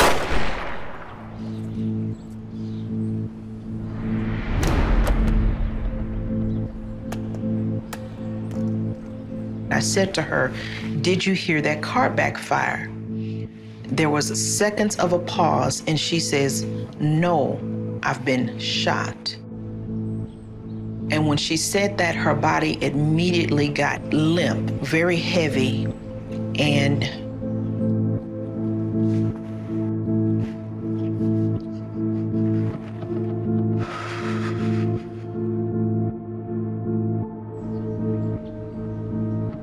she couldn't take any more steps. So I laid her down, and everything slowed down. It was a very beautiful day in the midst of an extremely tragic scene. From all appearances, Jennifer did not know the shooter, because when she was shot, she said, "That man shot me." She didn't call out a name or anything. At that point, Cheryl could see the blood coming out of her chest there, the front of her chest. Cheryl was trying to help Jennifer. I said to the teacher that was doing CPR, "Stop, she's dead." When I looked in her eyes, I just already knew she was present with the Lord. I did see a figure running away from the corner of my left eye. But she couldn't really get a good look at him because she was trying to assist Jennifer. We have witnesses that heard the gunshot and then saw the shooter run away. Told us he wasn't afraid to be seen. All the witnesses agree that it was a thin black male. They agreed that he had a dark hat on his head. It's not that he walked with a limp or he had one arm. I mean, this guy matches so many people in Houston. Witness accounts do yield a key detail. After the shooting, he ran and got into a red car, and that the red car sped off. We weren't close enough to see who was in the car. They could only see a silhouette of the driver. At this point, everybody's a suspect. Everybody. Detective Douglas turns his attention to the crime scene. Containing the crime scene is very difficult because the containment starts when the first officer arrives on the scene. Things that happened prior to his arrival, we can't control that. Things like the nurses, instructors that came out to give Jennifer CPR and tried to keep her breathing. When a crime scene has been altered, either because of resuscitative efforts or because she was shot while she was in this crowd, it makes the crime scene workup much more challenging. One of the things that you look for at a shooting scene is firearms evidence. We didn't find any spent shell at the scene. So we believed that it would be a revolver, not a semi-automatic weapon. But also, there was no bullet. It went from her back through her chest. It came out right below the neckline here. You couldn't find the bullet because there was so much going on at the scene. But from the size of the exit wound and the travel of the bullet from the back to front, the estimate was that it was a .38 caliber handgun. Homicide investigators found her cell phone. She was carrying a lunch with her, and that was found there. When you don't have direct evidence to connect to a suspect, it can be very challenging for homicide investigators to develop leads because it is a real whodunit. There is one conclusion they can draw. There was no confrontation at all with the shooter. No words spoken. The person with Jennifer was not harmed. This was a hit on Jennifer alone. Somebody hated her. So we had the challenge of finding out who that hater was. To try to solve a case like that in a huge city the size of Houston, we knew it was going to be difficult. So you got to go figure out who does she associate with, who is her friends, who is her enemies. Cheryl gives detectives insight into Jennifer's timeline. Every day, I would pick her up before school started. School started in the afternoon, something like 5, and her home was in the direction of the school, so it was nothing for me to go by there. That day, she needed me to drop her boyfriend off at home. Melvin Reed was an associate minister at a church in Houston. And he had a good job as a postal worker. He met Miss Jennifer Lewis at church, and things took off from there. She was going to marry Mr. Reed. Cheryl told us that she picked Jennifer and Melvin up, and they drove Melvin to his apartment. Then Cheryl drove her straight to the parking lot of the school. So he's on the timeline, very close on the timeline, and he would know her daily routine. He knew how she traveled, and he knew that she would be going to school on certain days and at certain hours. It's often standard to investigate the spouse or partner of a victim for a number of reasons. Primarily is because that person may be the one responsible for the murder. They may have hired someone to commit the murder, and police have to pursue that. They have to go down that avenue and see if that person has any sort of direct or indirect involvement in the crime. Detectives discover Melvin recently filed a police report that his gun has gone missing. It was suspicious. It could be, you're dealing also with human emotions. So they needed to take a closer look at his relationship with her.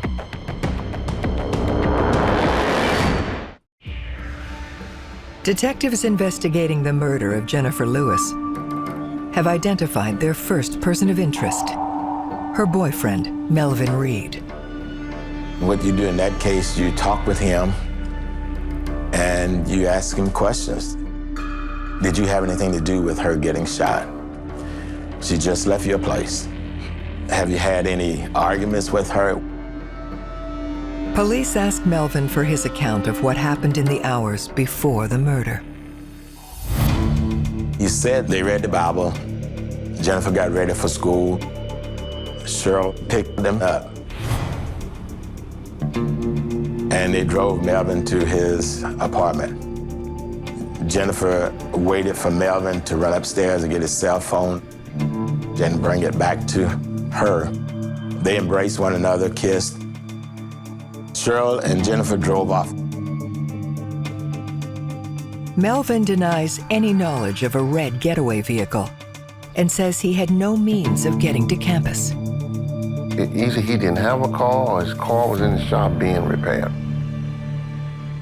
He said that when the shooting happened, he had just been dropped off and he received a call from a relative of Jennifer telling him that Jennifer had been shot. There was very, very few cell phones at that time. So they called him at his landline and he was home. Police need to determine if Melvin had enough time to commit the murder. Melvin's house back to campus was maybe 10 minutes. We didn't think that he could follow them, shoot Jennifer, and run back to the house that quickly. And the gun that he had didn't really match. It's a .380 semi-automatic, not a revolver. Melvin was upset. He couldn't believe that this had happened to Jennifer. There was really no reason at that point to think that Melvin was actually involved. But we also had to look at other people that he may have been involved with or knew.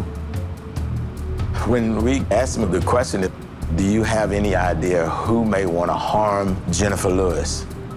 Without hesitation, Melvin said yes. My ex-girlfriend, Sheila Dillard. She and I have a son together, but we've been separated for about a year. When he said that, it gets your attention. Why would he say that about his ex-girlfriend, the mother of his child? The police will always look at family members to see who has an axe to grind. And it's usually pretty easy to find out because if you don't like a family member, those feelings aren't usually secrets. What happened was Melvin and Sheila had broken off their relationship. But because they had a son together, they would see one another. Sheila still looked at him as her man. Melvin recounts a specific incident from months before. On one particular day, Melvin had his son, who he calls Little Melvin. He tells Sheila, when you come to pick up Little Melvin, call me. But instead of Sheila calling, when she got to the apartment, she went upstairs. She saw Jennifer. Melvin introduced her to Jennifer. It's my girlfriend. From that day, Sheila began to call him repeatedly. And then just before Valentine's Day, a few weeks before the murder, Sheila's over at Melvin's, and he tells her, I'm gonna ask Jennifer to marry me. Sheila was hysterical. She went into his apartment and she took a photograph that he had on his dresser there of Jennifer. And she ripped it apart. Melvin reveals another key detail about the day of the murder. That day, Jennifer told Melvin that she had received some telephone calls where the person would just hang up. Nobody was on the phone. Those calls came between 2:30 and 5. He suspected it was Sheila. But if Sheila Dillard had anything to do with Jennifer's death, she hired someone to do it. Because all the witnesses identified the shooter as a young black man. So after talking to Melvin, you have to talk to Sheila. And that was the next step that we did in this investigation.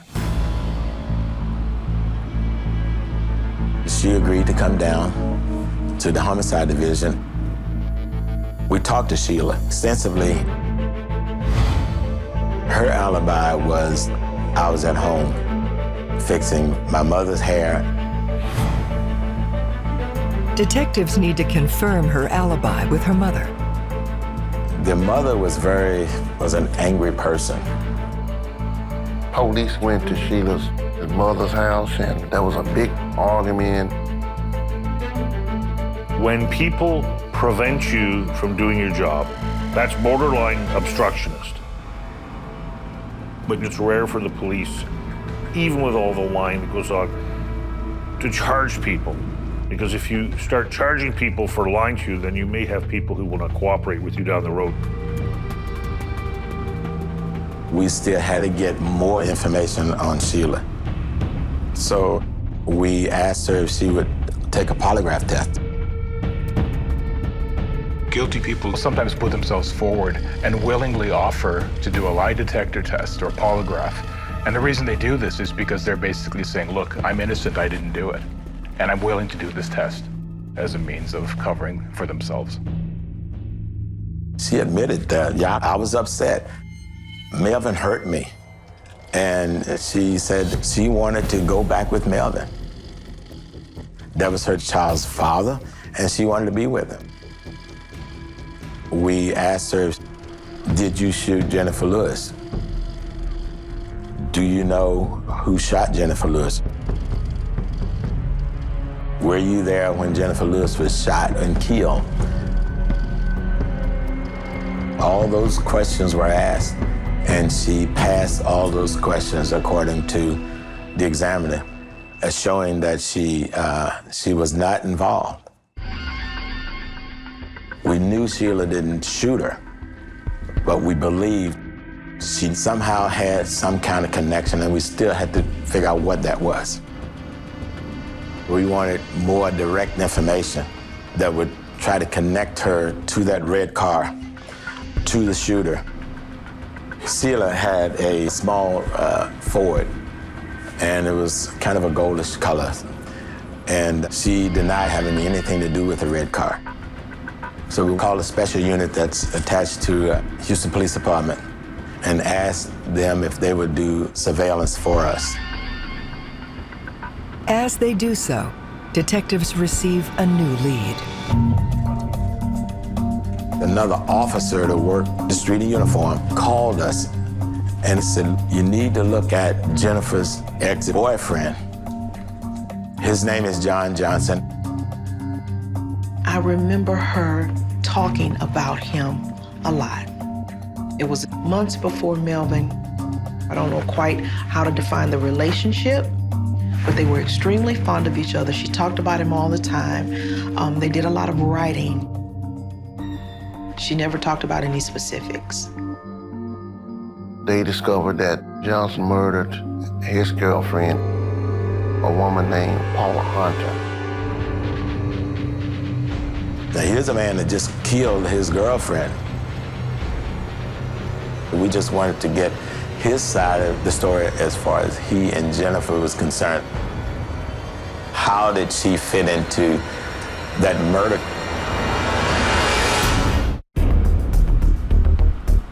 Detectives follow up on Jennifer Lewis's ex-boyfriend, currently in jail for murder. John Johnson had a girlfriend named Paula. He was also seeing Jennifer.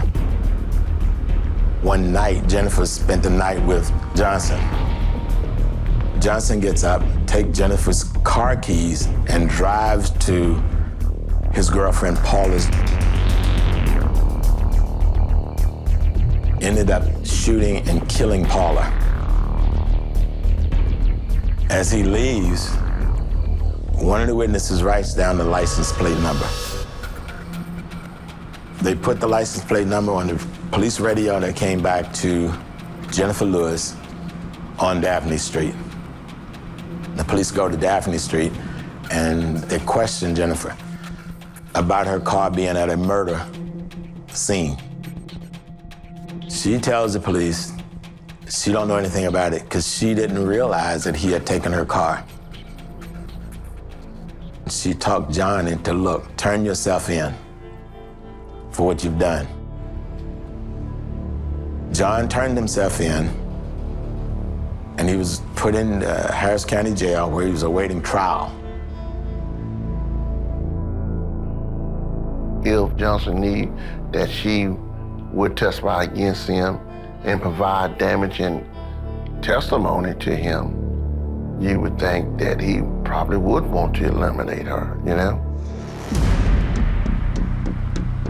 We learned that prior to his murder case, there was a civil case that John had received a $9,000 payment.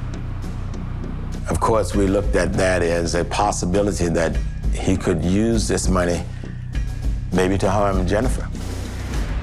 It's relatively common that a person in jail recruits somebody else to commit crimes on the outside.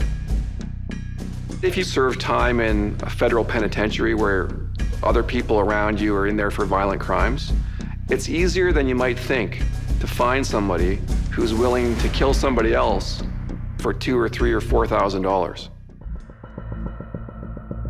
Detective Douglas pays Johnson a visit. In the interview with John, John acknowledged, yeah, I did get that money. It was a civil case that I was involved in, and I gave the money to my mother. Douglas probes into the pair's relationship. John Johnson confirmed that he had been involved with Jennifer Lewis. She would visit him every Tuesday and Friday. They also wrote letters back and forth. Now, here's a man that just killed his girlfriend. He's telling us this. I would never harm Jennifer. Jennifer was special. Johnson shows police the letters she sent to his jail cell as evidence he's telling the truth. He had no animosity toward Jennifer. There wasn't any ill feelings for him being in jail. They find no evidence of a hired hit that would place him on the timeline. They just could not make a direct connection between John Johnson and the murder of Jennifer Lewis. You feel frustrated, but we still had a lot of work to do. Somewhere there's some connection from Jennifer to the person that shot her. What we have to do is to, through Jennifer's connections, put that person back at the scene shooting Jennifer. As Douglas continues to probe, he gets a call from the surveillance team watching Sheila Dillard. They watched people walking back and forth, people going up to the apartment and coming down. Then they see a small red vehicle pull in. They see the vehicle pick up 3 females. Take those females to a parking lot of a store. Sheila gets out of the car. The driver looks like a thin black male wearing a cap. They knew that a red car was involved.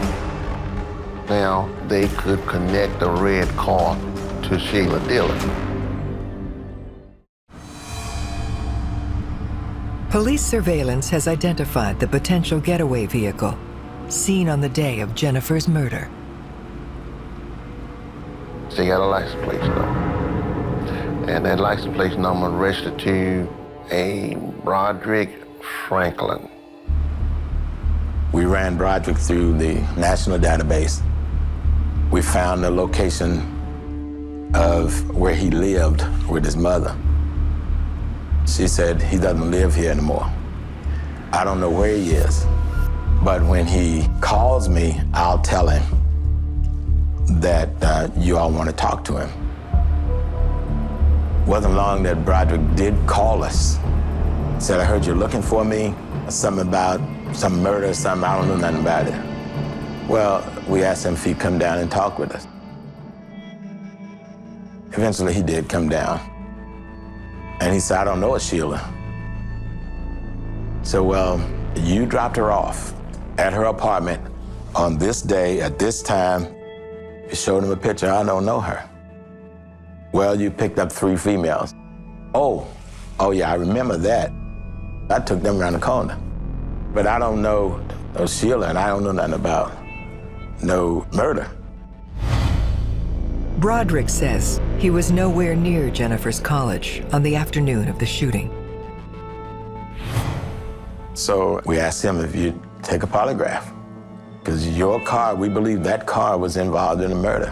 He said, sure, I'd take a polygraph. He takes the polygraph, he passes. We said, okay, well, look, we need to examine your car. Would you allow us to do that? He said, well, that's gonna be a problem. Well, why is that a problem? Well, the car was burned up. What do you mean it was burned up? On May 8th, the car caught a fire down on Main. It burned up. We followed that lead. We went to a junkyard where the car was taken to, only to find out the car had been cut up into pieces. We couldn't examine the car to see if it would lead us back to the murder itself. They had nothing to go on at this point. I mean, they had no evidence to tie him to the scene. So they was back to square one. So what do? You continue to work, you continue to look at your case. You cannot harass the suspects, you can't harass the witnesses. So you have to wait. The months after Jennifer's murder, you're not the same. Nothing's the same. I would stop by from time to time to see her family. My father would call the police station just as much as her father would, wanting to know what happened, because we all did not know why, who. Was it random? So you have all of these questions. I remember being angry. How this could have happened, not a clue. And I just can remember being really so naive, not to think that that type of evil would cross your path. These cases are not easy. When you get working in homicide, you know right away that your responsibility is first to the victim and to the victim's family and to the rest of the community. The families always want clarity. I felt frustrated, but I never lost faith. You just have to do your job and try not to leave any stone unturned. 13 months after the murder of Jennifer Lewis, investigator Douglas receives an unusual call. Patrick Curry was a jail inmate at Harris County Jail. He talked to a deputy, told him that he had information regarding the girl that got killed about a year ago at the school. And he wanted to talk to the homicide detectives. You have to be suspicious, but you have to also interview that person and find out what it is they want to tell you. A jailhouse informant is the lowest of the low. You cannot trust a single word they say unless it can be corroborated by external pieces of evidence. The simple reason is, if you're in jail, you'll do whatever you can to get out of there earlier.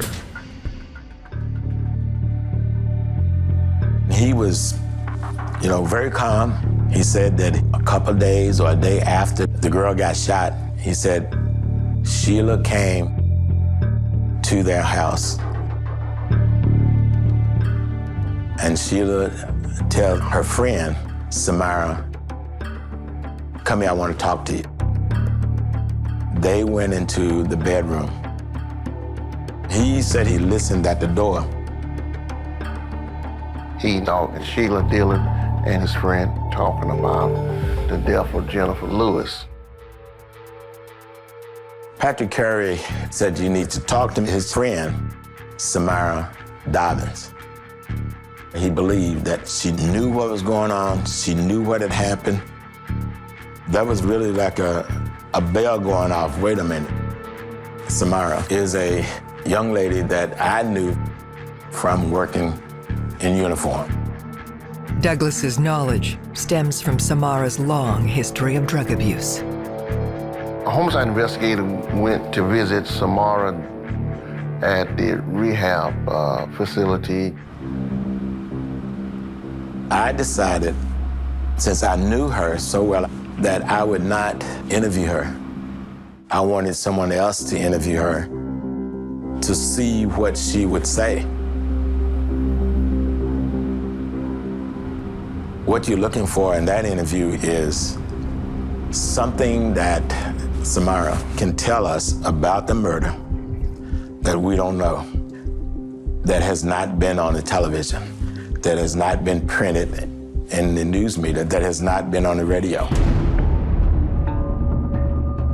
We learned that Samara had been staying with Sheila for a while. She said that the day that Jennifer was killed, she was watching Little Melvin. She said Sheila left in the morning, driving her car. Sheila came back late in her little red car. This blows a hole in Sheila's alibi and clearly links her to a car similar to the one used in the murder. Sheila was very upset. She was pacing back and forth. Sheila told her, she said, I got that bitch. Detectives honing in on murder suspect Sheila Dillard have found a witness who can break apart her story. Sheila tells Samara what had happened. Samara was friends with Sheila's brother, Darryl Dillard. The day before, Sheila had gone to the crack house where Darryl was selling drugs. At the crack house that day, Darryl introduced Sheila to a man they call a hitman, Gary Chop. Here, Sheila made the deal that would seal the fate of Jennifer Lewis. Sheila paid Darryl $700. Darryl was going to get $400. Chop was going to get $300. It was so cold-blooded and callous. The amount of money that was exchanged between the mastermind and the hitman were ridiculously low. Samara provides the final pieces of the puzzle, explaining what happened as Jennifer's timeline wound down to zero. Sheila had written down Jennifer's address from a letter that she had seen in Melvin's apartment. She knew the phone number. Sheila and Chop decided to call the house and see if Jennifer was there. Jennifer comes to the phone, and they hung the phone up. They drove over to Daphne Street, where they parked, and they watched the house. The red car belonged to Daryl's girlfriend. Cheryl shows up. Jennifer and Melvin gets in the car, and they drives off. So they followed Jennifer to Melvin's apartment. Then they watched Melvin get out of the back seat. Jennifer and Melvin hugged each other and kissed. Jennifer gets back into the car. They drive off to the school. So they follow them. She said that she told Chop, there she go, can you get her? So Chop said, yeah, I can get her. Chop got out and he walked in the parking lot. He shot her.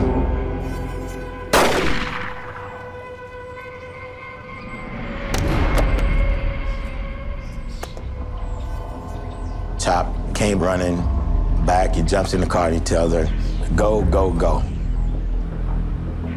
Sheila's brother Daryl then disposes of the gun. And Daryl throws it into the bayou. I tried to get the dive team to locate the gun, but the gun was never found. Samara says that Sheila claims to have passed her polygraph by mixing anxiety medication with beer. It's possible with the spectrum of therapeutic drugs out there that there can be a medication that could reduce the anxiety and therefore allowing somebody to pass it even though they're not being truthful. Another possibility here is that she passed the polygraph test because she's a pathological liar. Police now have everything they need. They got an arrest warrant for Sheila Dillard, her brother Dale Dillard, and Gary Lane Chop. Sheila was found in Melvin's bed when we arrested her. The fact that Melvin said over and over that he was going to marry Jennifer,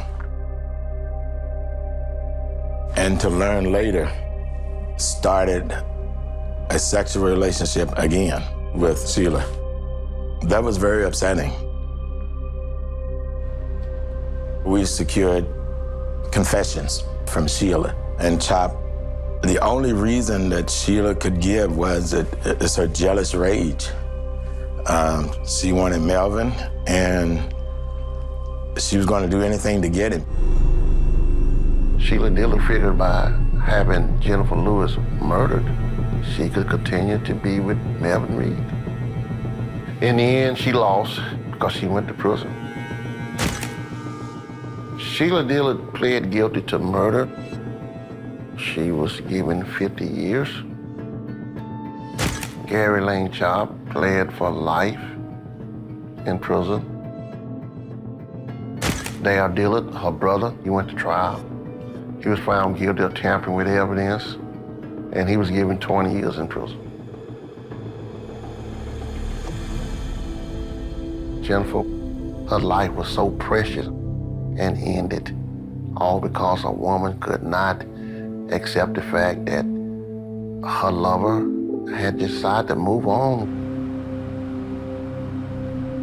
Several days before Jennifer and I were driving somewhere carrying on our 20-year-old shenanigans, and she said to me, if I died, Cheryl, today, or tomorrow. It'll be okay. And I said, why would you say something like that? She says, I know that heaven is my home, and it'll be okay. And I didn't know that she was speaking to me then.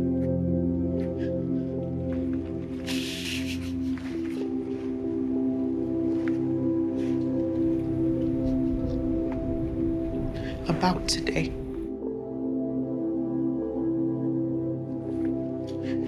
And she needed me to know that she was going to be okay.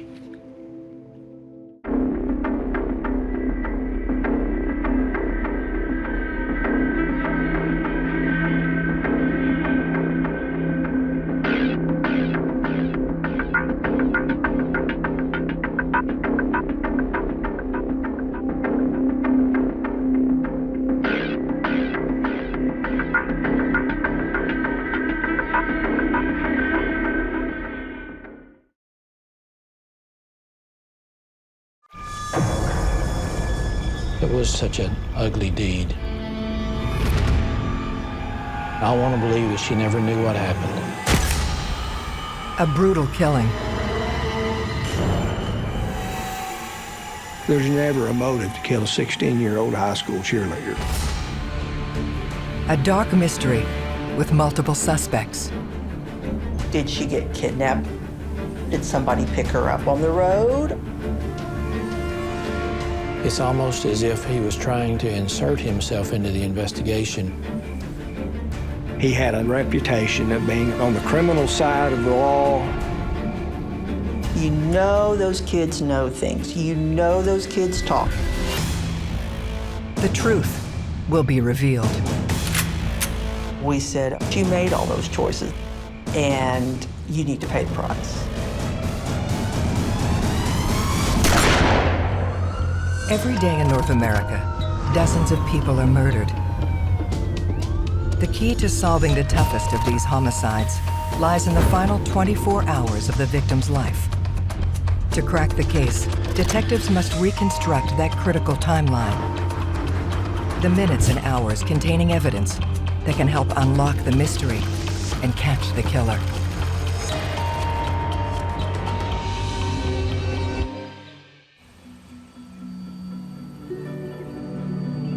The border between Texas and Oklahoma is one of the least populated in America. Montague County, Texas, and Jefferson County, Oklahoma, are only separated by the Red River. You've got farming communities on both sides, working class for the most part. You really wouldn't know if there wasn't a bridge and a river there that you were crossing a state line.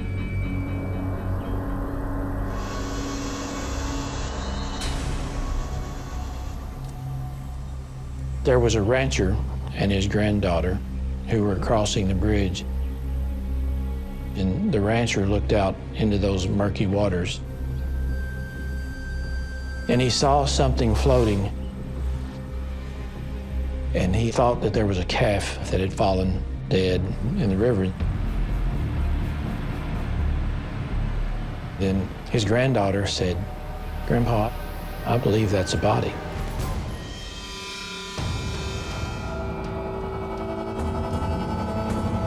When police arrive, they find the signs of a violent slaying scattered across the landscape. The victim had sustained severe trauma, and all of it from the rear. The back, the buttocks, the shoulders, the head. It was consistent with a high-powered shotgun. They were shot 9 times, which is not normal. That's overkill. We were able to determine from the autopsy that the particular brand of shotgun shell was used, and it was Winchester. And the forensic odontologist compared the dental records with the x-rays of the victim, and they matched up perfectly to the missing cheerleader from Waurika. 7 days earlier, Heather Rich had vanished from home 37 miles north in Waurika, Oklahoma. Heather was a 16-year-old girl that wanted to be popular. She was pretty. Everybody knew her. Heather was an intelligent girl. She had a good, caring, loving home. Came from a good family, good people. There's never a motive to kill a 16-year-old high school cheerleader. A joint homicide task force, including Lydia Williams from the Oklahoma State Bureau of Investigation, Lane Aiken of the Texas Rangers, and Chris Hamilton of the Montague County Sheriff's Office, must now determine how Heather's young life ended. It's imperative to establish a timeline in a disappearance. You have to come to know the victim. You have to come to know the victim's families and their acquaintances.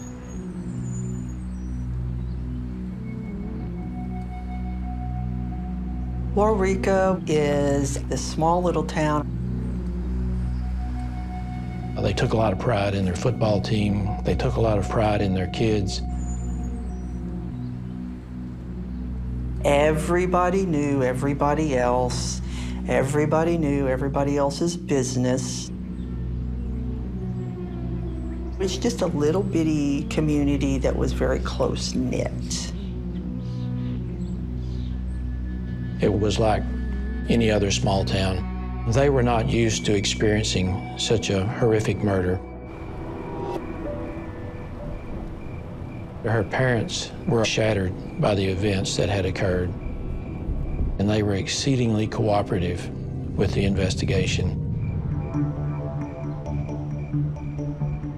Heather Rich was last seen at home on the night of October 2nd. It was a Wednesday night. And based on the evidence that we gained from the medical examiner's office, we believe that Heather had been in the water for about a week. This suggests Heather was killed within hours of when she was last seen that previous Wednesday. The night she disappeared, her mom came in and had a $300 phone bill, and she was not a happy camper. The last word she said to her was, "All you do is cost me money." And she's always regretted that. An hour later, she'd already washed her hair. They said it was unusual for her to wash her hair before she went to bed. She normally did that just before she went to school in the mornings. Heather got ready, supposedly ready for bed. Then we believe she snuck out the window.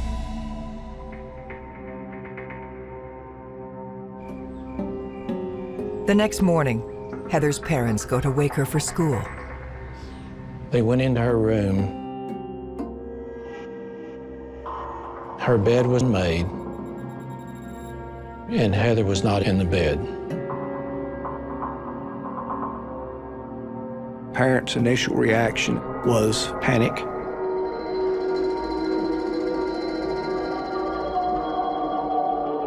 They even said she'd done it before. She'd sneak out, but then she'd come back. But that didn't happen. Another family member then recalls an incident that had taken place the previous evening. She'd taken a phone call, and one of her brothers had, as little brothers will do, I think he was kind of snooping in. He heard his sister say, "Oh, isn't that sweet?" Little brother asked Heather, "Who are you talking to?" And she said she was talking to Carly, another cheerleader.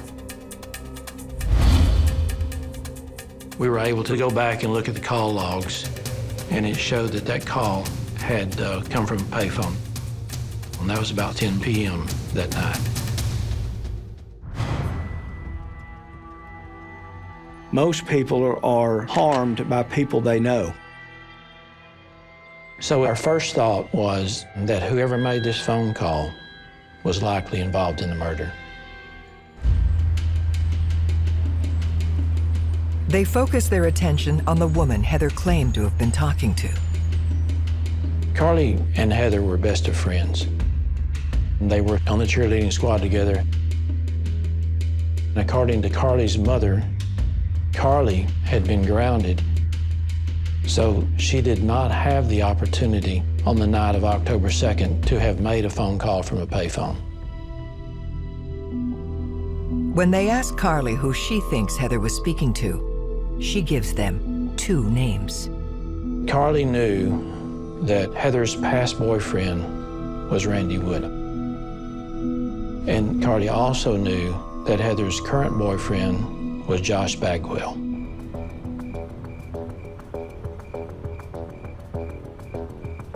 Randy and Josh were friends, and they both had fond feelings for Heather.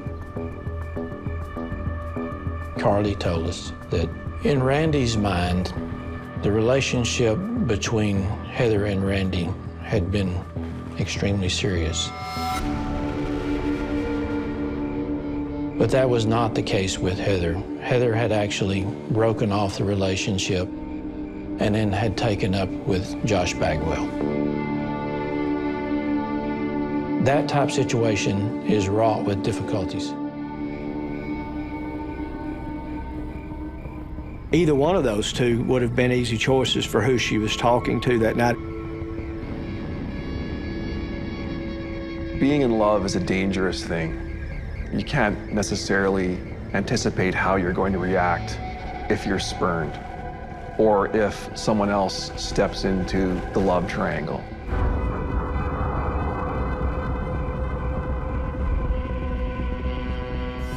All I knew is she had talked to somebody. She sneaks out the window, and you can't really assume anything after that.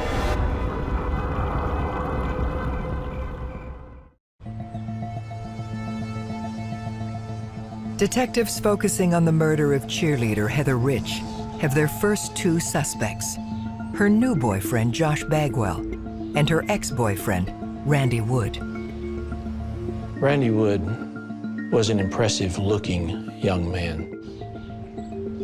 Dark-haired, physically fit, looked like a typical high school football player.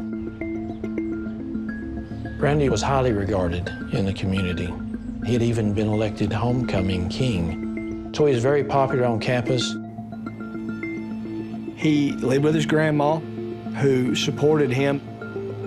Randy didn't have a lot, as opposed to some of the others. As football practice was closing, I sat down in the locker room with Randy. He recited what he recalled of his activity during the night when Heather came up missing.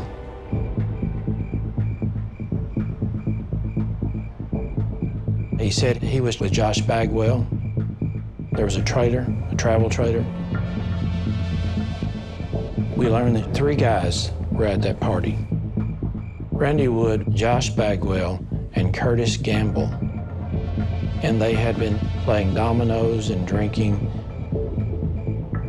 And then like 10:30 at night, Curtis and Josh and Randy had gone into a little town named Comanche, bought some food, and then came back, and they had just crashed at the camper. But they had not seen Heather.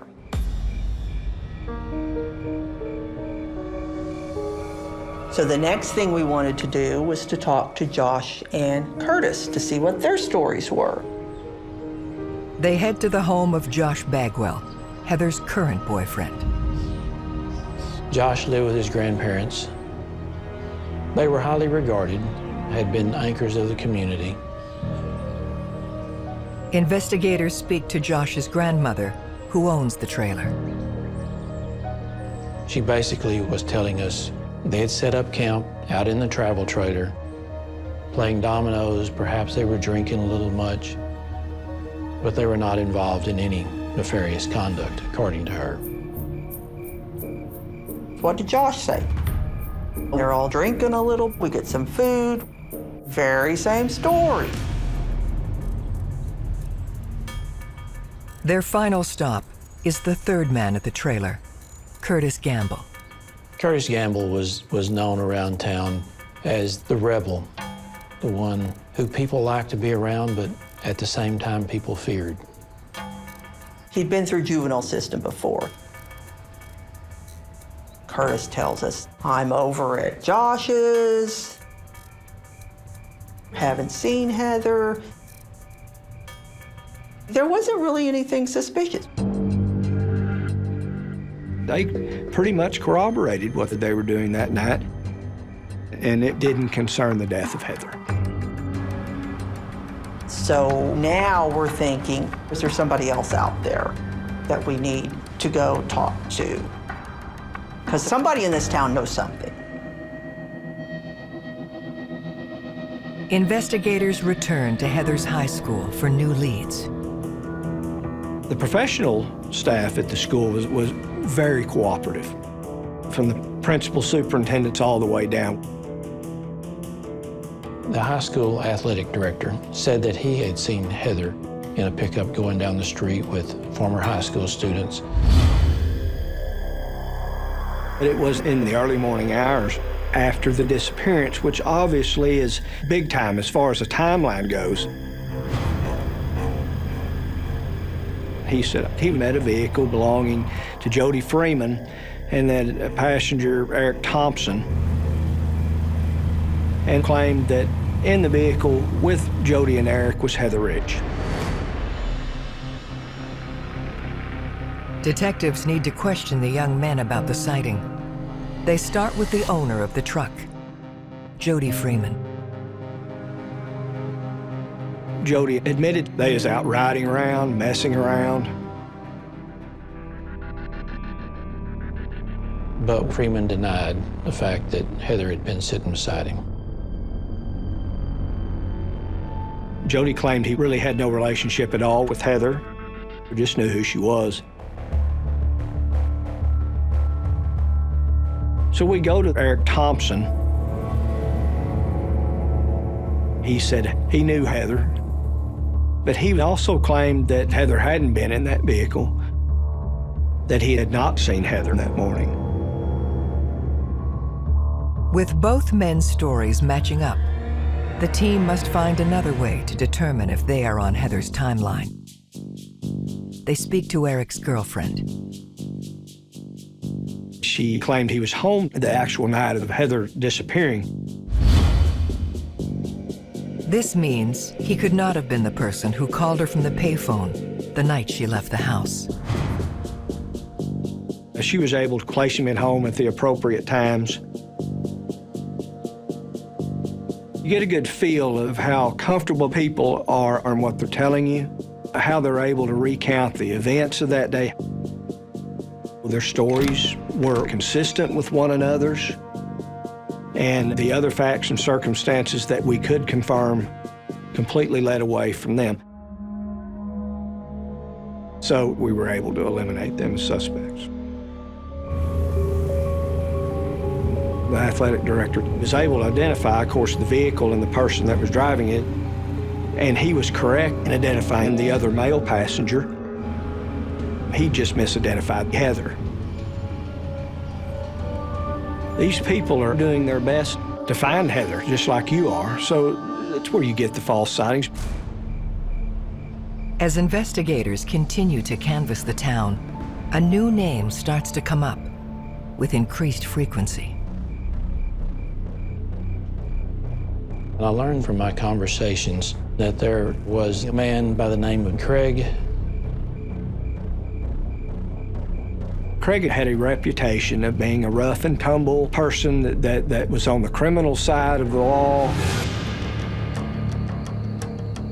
Craig was older, full-time employment, wasn't a high school student. We knew he was furnishing marijuana and or methamphetamine to some of the school kids. And he had allegedly furnished marijuana or methamphetamine to Heather Ridge.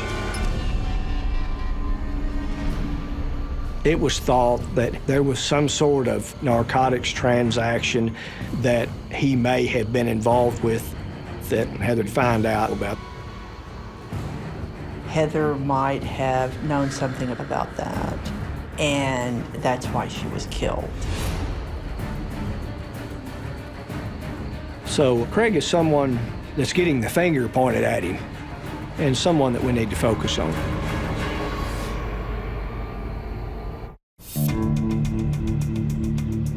Detectives searching for the killer of Heather Ridge have identified a local drug dealer as a suspect in her murder. Methamphetamine's a big problem. Where you know there's drugs involved, there's a very real possibility of a fatal consequence. They bring Craig in for questioning. Yes, he knew Heather. He knew her casually.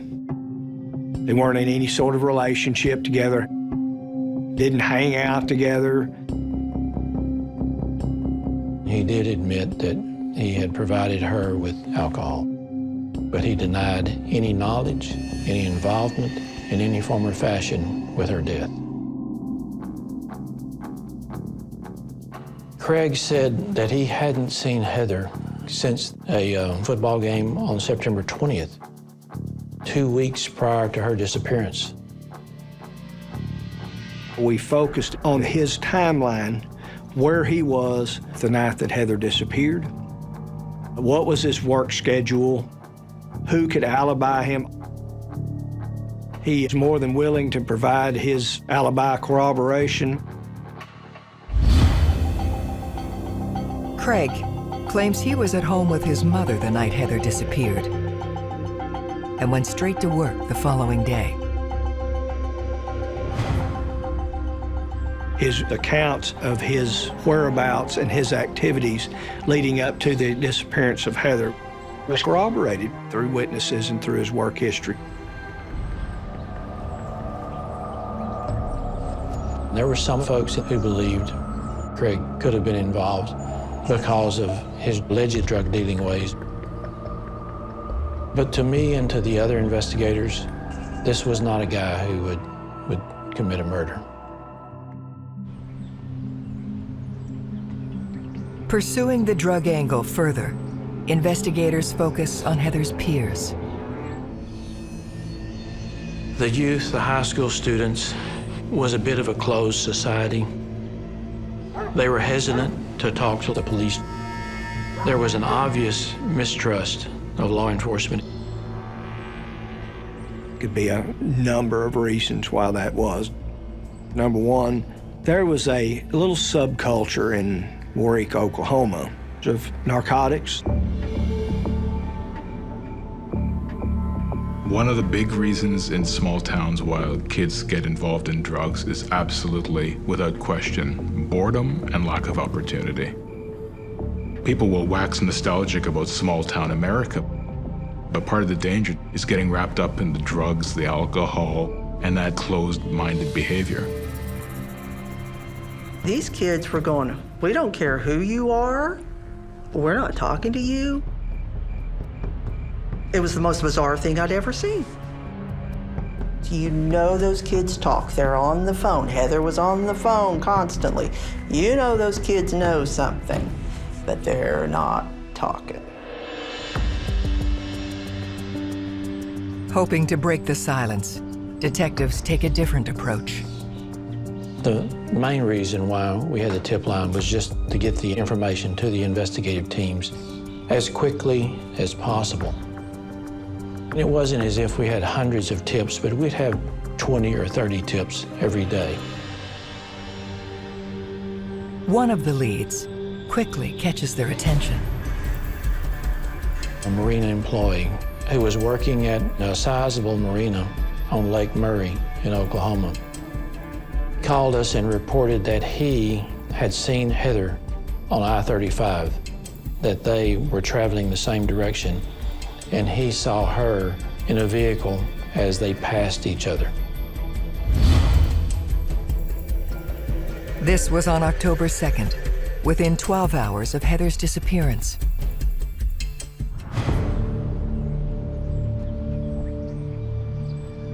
We drove to Lake Murray and met with this young man. The marina employee, Tyler Datton, immediately sets investigators on edge.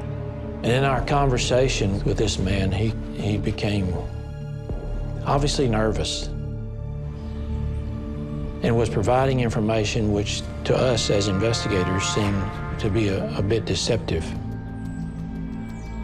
The way he started reacting to my questioning and how nervous he got, you know, my internal lie detection meter started skyrocketing. It's almost as if he was trying to insert himself into the investigation.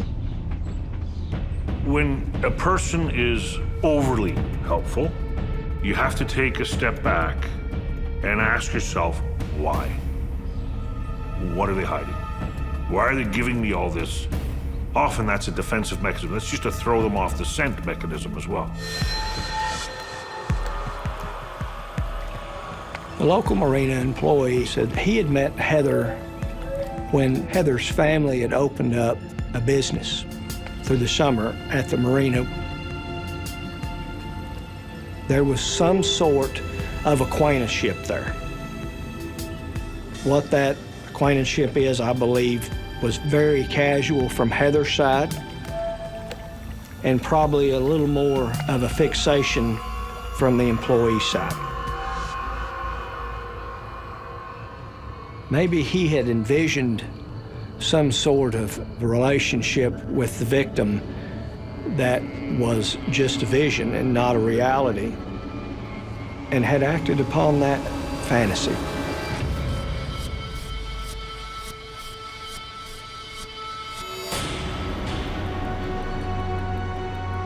We offered him the opportunity to take a polygraph. And basically the questions would be, do you know what happened to Heather Rich? Are you involved in the disappearance or death of Heather Rich? And he failed the polygraph.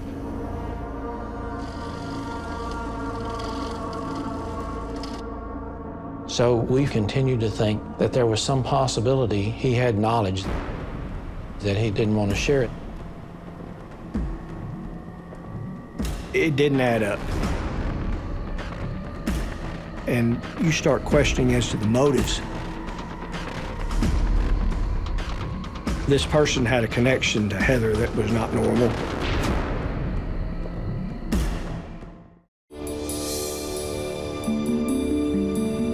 After failing his polygraph, detectives are sure that marina employee Tyler Datton is lying about his sighting of 16-year-old Heather Rich on the day she disappeared. We asked for consent to search his pickup. We went through the pickup looking for fibers, anything at all that might give us evidence or indication there was evidence that Heather Rich had ever been in that pickup, or that any fibers from that pickup might have been on Heather's body. But we found no evidence there that would connect the Lake Murray witness to Heather. When asked where he was the night she died, Tyler says he spent it at his father's house.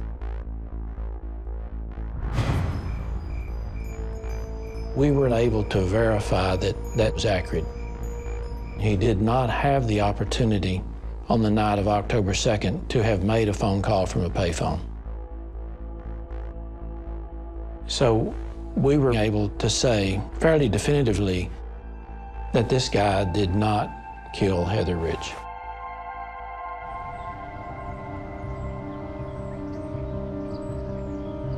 This is one of those things that happens so often in a high-profile investigation, because you have people who want to be involved just so they can experience the excitement And it's for us as investigators to be able to tell the difference. We were frustrated because we had gone through so many leads and we still didn't have anybody in jail. And there's this thought within law enforcement, if you don't have the bad guys captured within 48 hours, then the investigation may be going nowhere, that it may be classified as a cold case. My wife and I, we had a daughter at that time who was about the same age, bore some resemblance to Heather, and that daughter was a high school cheerleader as well. I could not help but think about my own children and the problems and the feelings that those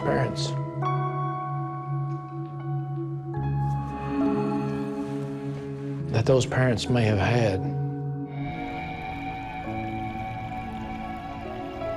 And so, as investigators, we have got to provide those answers.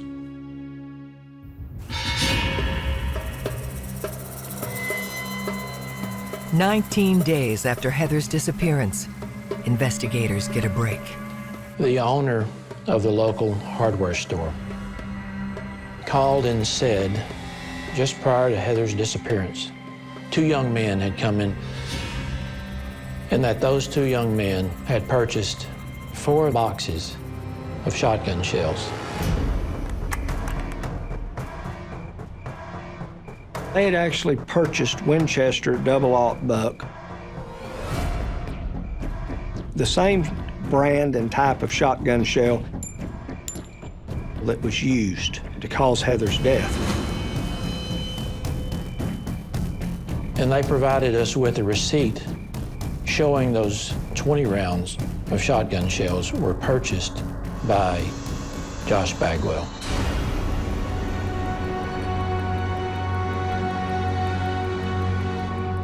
The owner said that there were 2 young men came in. We showed the photo array to the owner. She reviewed those and she immediately identified the second person as being Curtis Gamble. So now we've got some pretty substantial leads that is pointing in a direction that we were initially pointed from the very beginning, which was this party that may have occurred at Josh's travel trailer. The party took place during the window of time Heather is believed to have left her house. We had 3 guys, Curtis Gamble, Josh Bagwell, Randy Wood, were at that party, only a few blocks away from Heather Rich's house. And we'd come to find out that Curtis did have a shotgun, and that apparently was pretty proud of it. So we started looking at Curtis Gamble. We'd spoken with Curtis's grandmother, where Curtis was living at the time.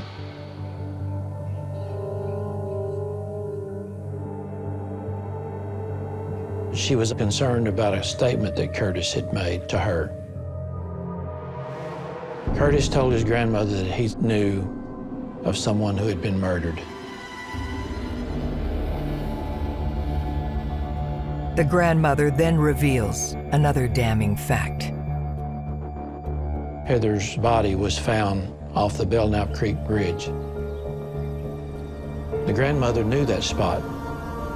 She had been there before. She had taken Curtis there fishing as a child. So we're beginning to connect the dots in that he has a shotgun. He bought the shotgun shells. He knows where the murder scene is.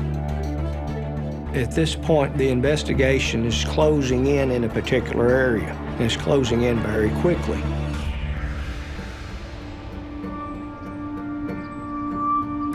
So we decided to call Curtis in on the pretense of talking to him about the shotgun he bought.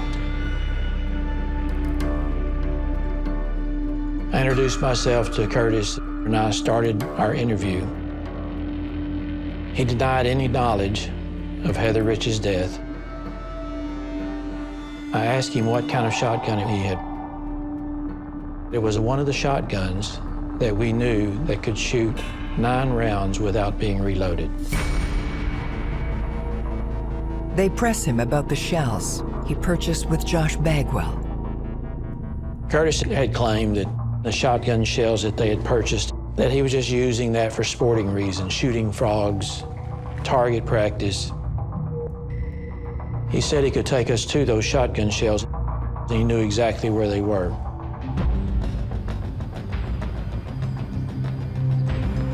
We drive back down to the north side of the Red River at his direction, and he takes us to various locations where he thinks that those shotgun shells might have been ejected after he had used it for target practice. We found all kinds of shotgun shells, but we found no Winchester buckshot, none whatsoever.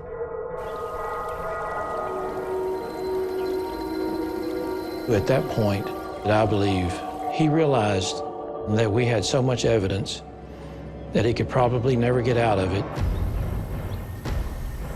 We get back in the car, and I turn to Curtis and ask him, are you aware of what happened to Heather Rich?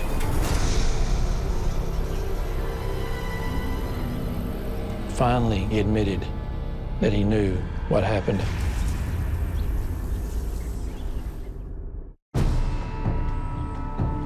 Detectives believe they have finally broken through to their lead suspect in the murder of Heather Rich, Curtis Gamble. Curtis told a story that he hadn't told before.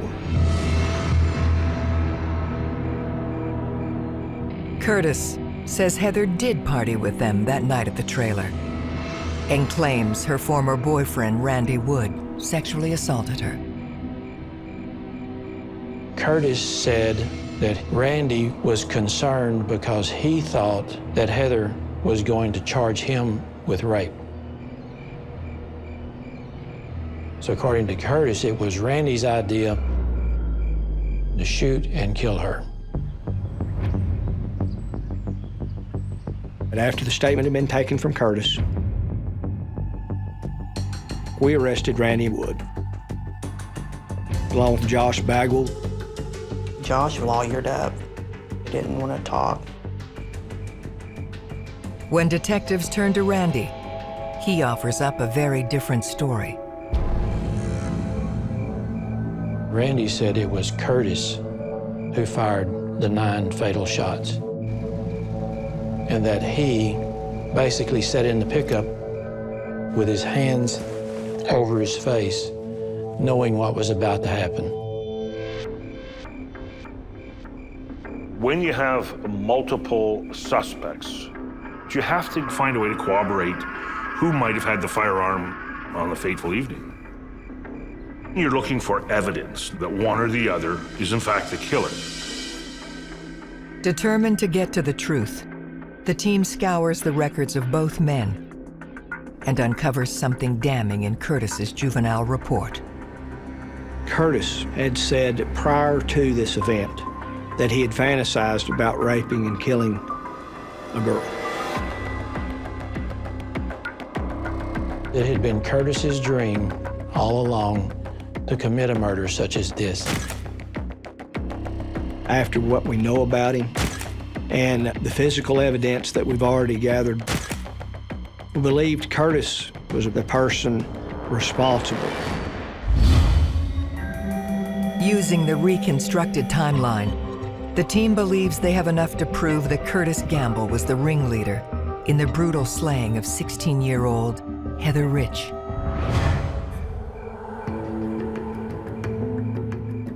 Randy and Curtis and Josh were all over at Josh's camper. They were playing dominoes. They were just having a good time. 2 hours later, the 3 of them get in the pickup, drive to a nearby town to get something to eat or to buy more whiskey. About an hour or so later, Heather received a phone call from Josh Bagwell, her boyfriend, from a payphone. She snuck out of the house. She walked a few blocks to the party that was being had at the trailer. Later on, she was alone in that trailer with Josh, while Randy and Curtis drove around up and down Main Street. And then when they came back about 2 hours later, she was intoxicated to the point that she had passed out. And in that intoxicated state, I believe that both Randy and Curtis either did or attempted to have forced sexual relations with her. She remained passed out. They dressed her, put her in the back seat of that pickup. Curtis drove around the north side of the Red River to the Belknap Creek Bridge.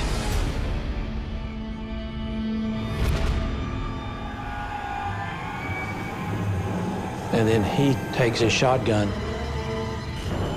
and loads it up all the way.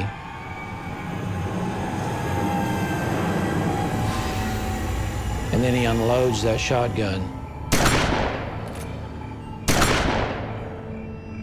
on Heather Rich.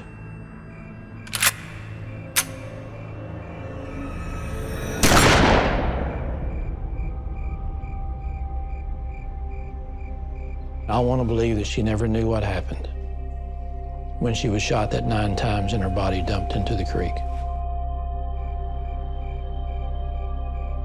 I firmly believe it was Curtis Gamble, but the other two willingly participated into taking her from that travel trailer, putting her in the back of that pickup, and driving her to Texas, where they put her out on the bridge. And they all knew what Curtis was going to do and allowed it to occur. On October 25th, 1996, Curtis Gamble, Randy Wood, and Josh Bagwell are all charged with Heather's murder. Josh Bagwell never confessed. He denied to the very, very end. He never felt badly about participating in the murder. He provided the shotgun shells, he provided the alcohol, he provided the pickup, he provided the means to commit the murder. Curtis Gamble is the absolute epitome of evil. Gamble was the murderer. Josh Bagwell was his assistant. If there's anyone in the group who has any mitigating qualities, it would be Randy Wood. He lamented the fact that he was involved. Randy Wood was just there and didn't have the courage to stop it. After lengthy trials, all three are found guilty and sentenced to life.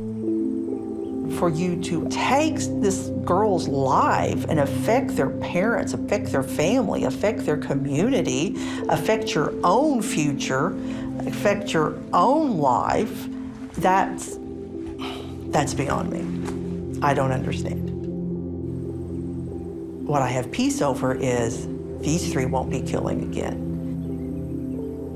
Our job is to seek justice in every avenue. But there really is no justice in the death of a child. I don't know how you close a wound that's been so devastatingly opened. But her mother and father at least have some understanding of what happened to their child, and then those who caused those deadly wounds are paying the price.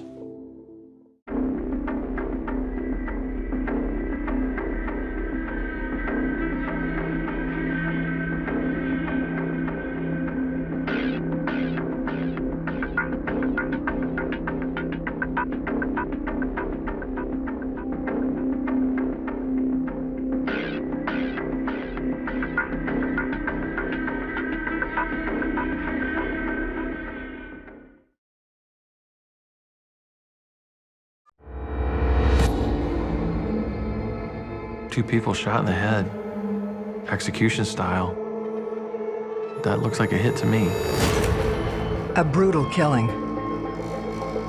The shocking part is that it was a family, newlyweds, starting out their life. A dark mystery with multiple suspects. She wasn't going to see him anymore because she was dating someone else. They had an argument. He was mad, and he was going to kill him. He had driven by the home. Is it a stalking situation? He kind of ripped him off.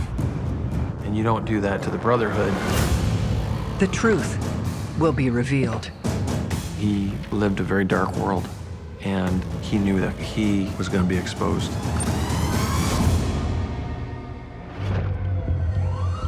Every day in North America, dozens of people are murdered. The key to solving the toughest of these homicides lies in the final 24 hours of the victim's life. To crack the case, detectives must reconstruct that critical timeline. The minutes and hours containing evidence that can help unlock the mystery and catch the killer.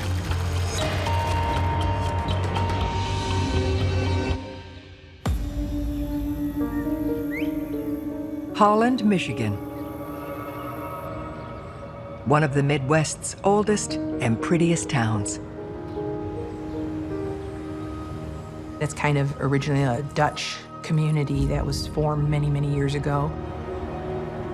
It's a small community. It's very common for you to leave your doors unlocked, leave your keys in your car. Just a good place, nice place to live. But a double homicide changes that in an instant.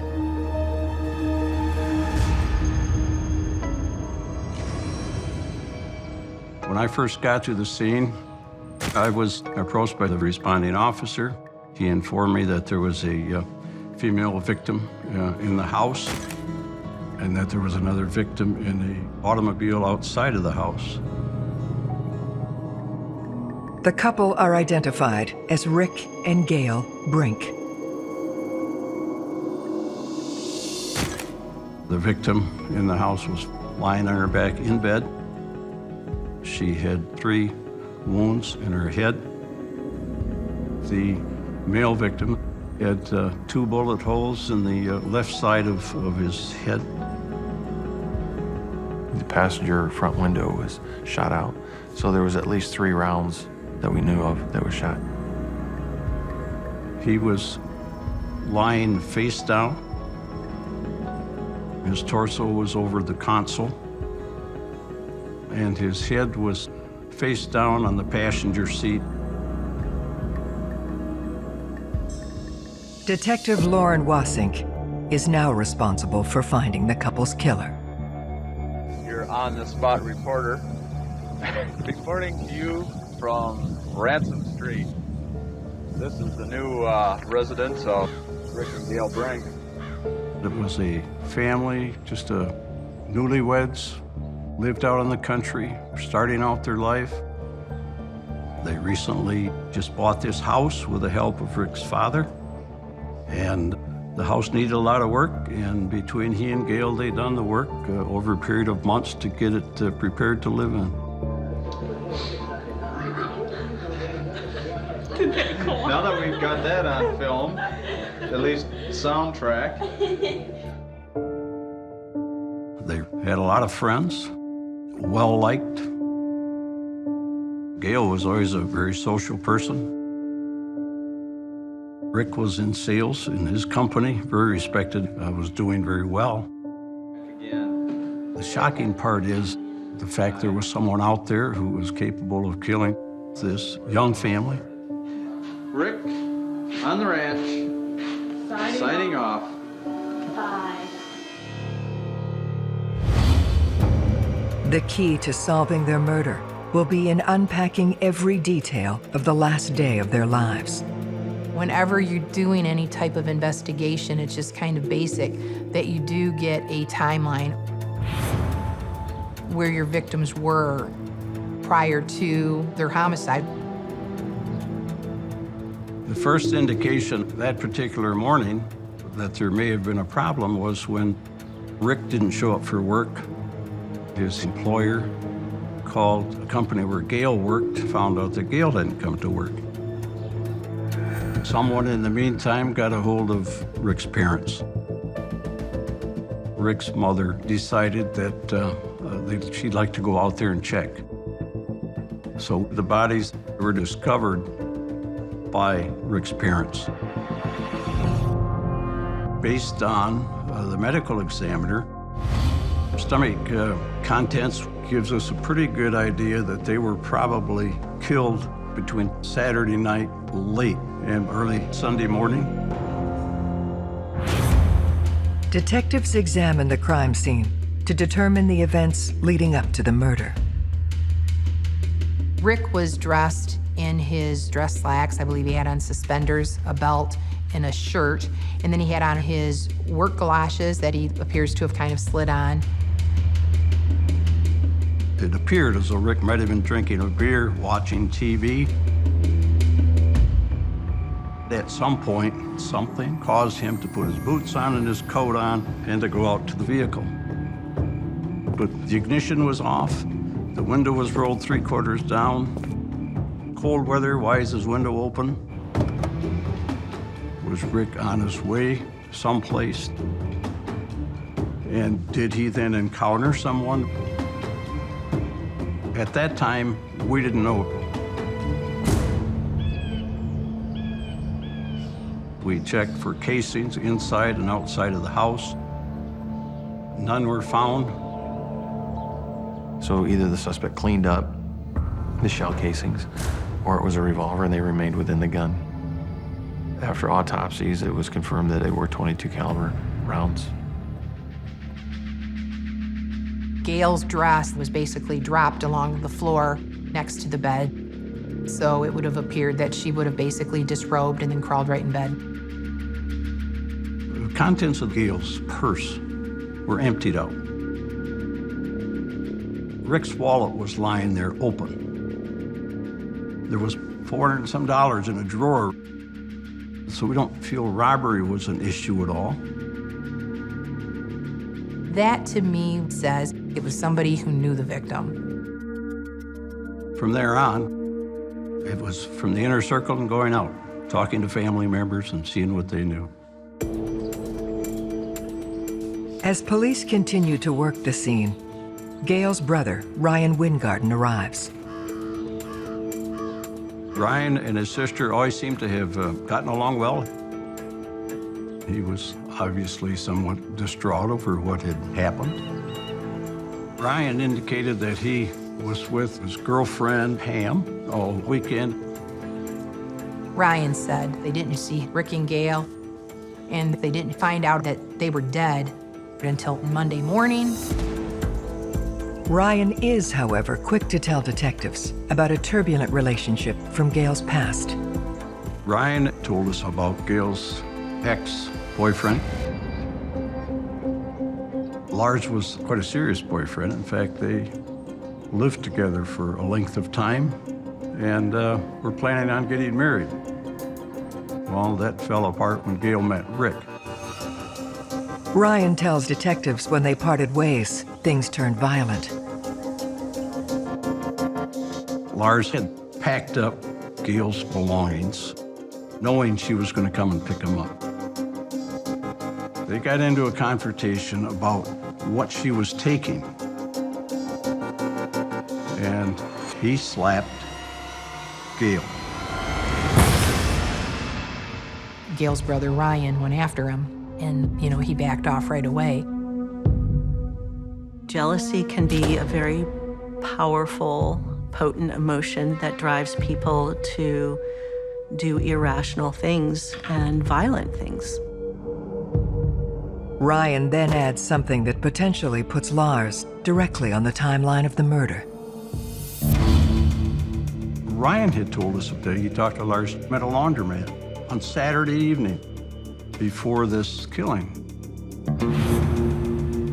Lars asked how Gail was doing. Lars said he was going to the bar, what's called Calypso's. It's the same bar where Rick and Gail went after attending a wedding earlier in the day. So then you think, If they would have gone to Calypso's, they would have seen Gail's ex-boyfriend. Did he see Gail? Did it just kind of ignite all those feelings? Did something happen there? If you're looking for some type of a motive, Lars would have had one. Detectives have identified their first person of interest in the deaths of Rick and Gail Brink, Gail's ex-boyfriend, Lars. Sometimes an obsession can start with a small kernel and grow. And it can grow to the point where people will commit murder. We interviewed Lars.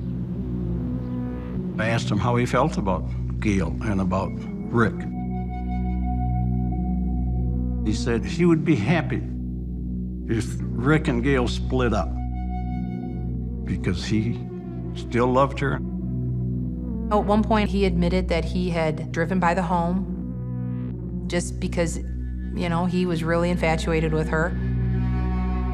He indicated to me that he still had a wedding picture of Rick and Gail in his belongings. Police shift their focus to his whereabouts on the night of the murder. He admitted that he had gone with a friend to Calypso's, where the wedding party went after the reception. Lars said he actually recalled seeing some people come in from a wedding, but that he did not even know that Gail was at that wedding. Then he had actually, after that, gone home and was there for the night. He said he might have got back at midnight.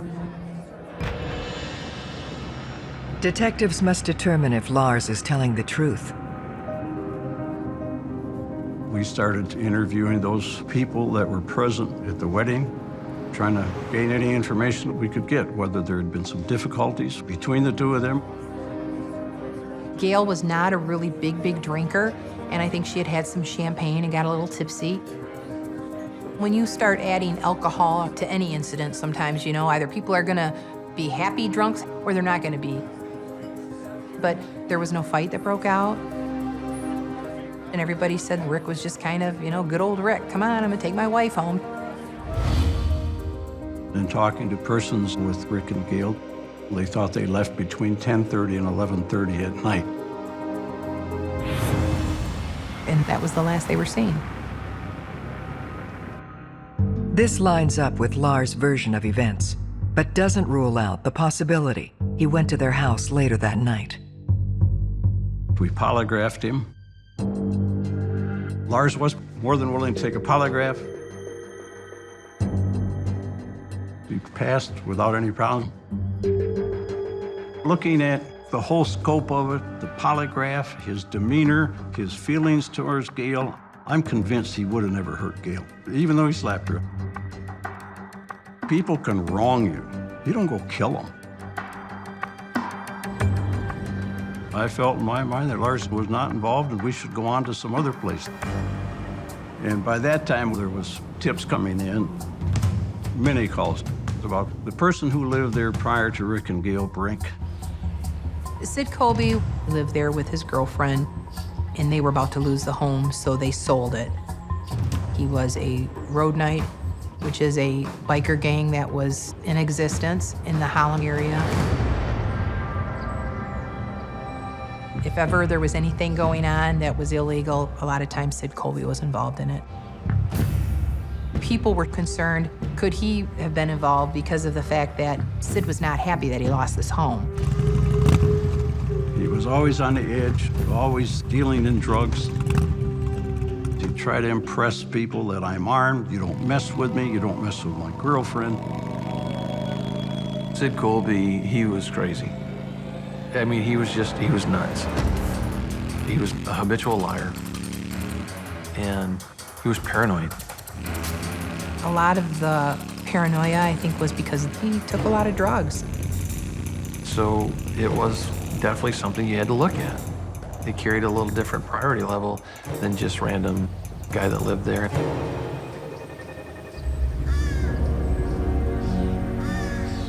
They managed to track a skittish Sid Colby down at his new place.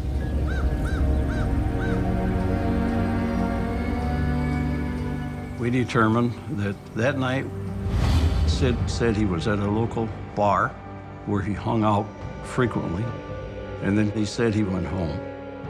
But once it got after midnight, we weren't too sure where Sid was anymore. There's a lot of steps or hoops that a trained investigator is going to go through when they receive information, let's say it from a criminal. Lack of credibility is going to be a problem for them.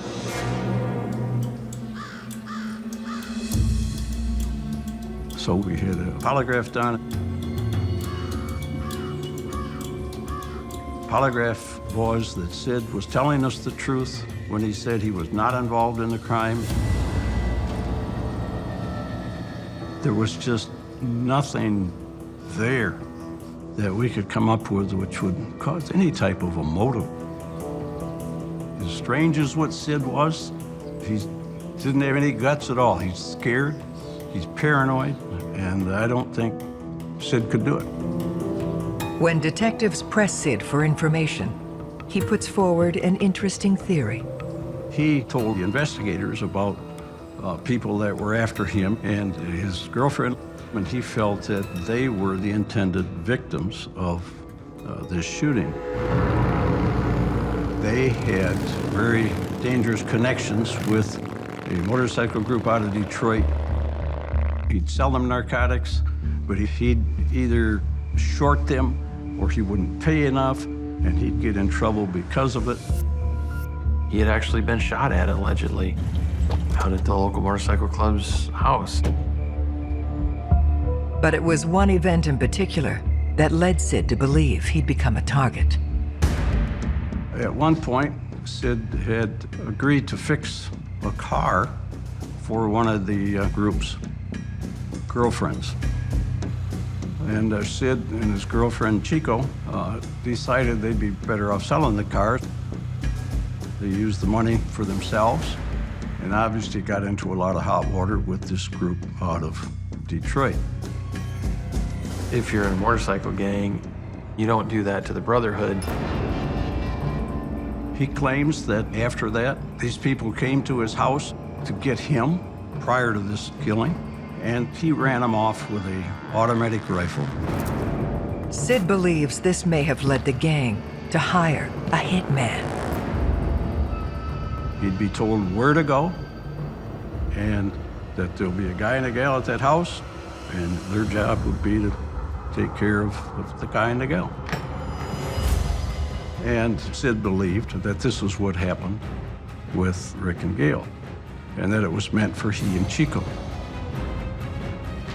2 people shot in the head, execution style. That looks like a hit to me. Michigan detectives believe the Brink murders may be a result of mistaken identity. A gang hit meant for the former owner of the house. In the drug world, if you don't pay your drug debt, this is what happens. But in a lot of cases, no one's going to talk because the code of the street of not cooperating or helping the police, therefore becoming a rat, is very strong. Detectives must find a way to place the gang at the scene of the crime. They contact a narcotics unit with agents placed inside the organization. The informant we had was set up through the Michigan State Police. They had persons in this motorcycle gang that should have been able to determine whether or not this motorcycle group was involved. 2 names came up. One was Ghetto Rat, the other was Grizz. Grizz, within a week of this homicide, was shot and killed in Detroit. Ghetto Rat was interviewed. He said, if our club killed him, he said, I'd have been there. And he said, it didn't happen. Obviously, this is just a statement from him, but he was very believable. The scenario of this motorcycle group out of Detroit coming there to kill Sid Colby and Chico made some sense, but there was nothing there. So now you're weeks into this thing with a lot of hope, and all of a sudden that's gone. Without any new leads, the case begins to stall.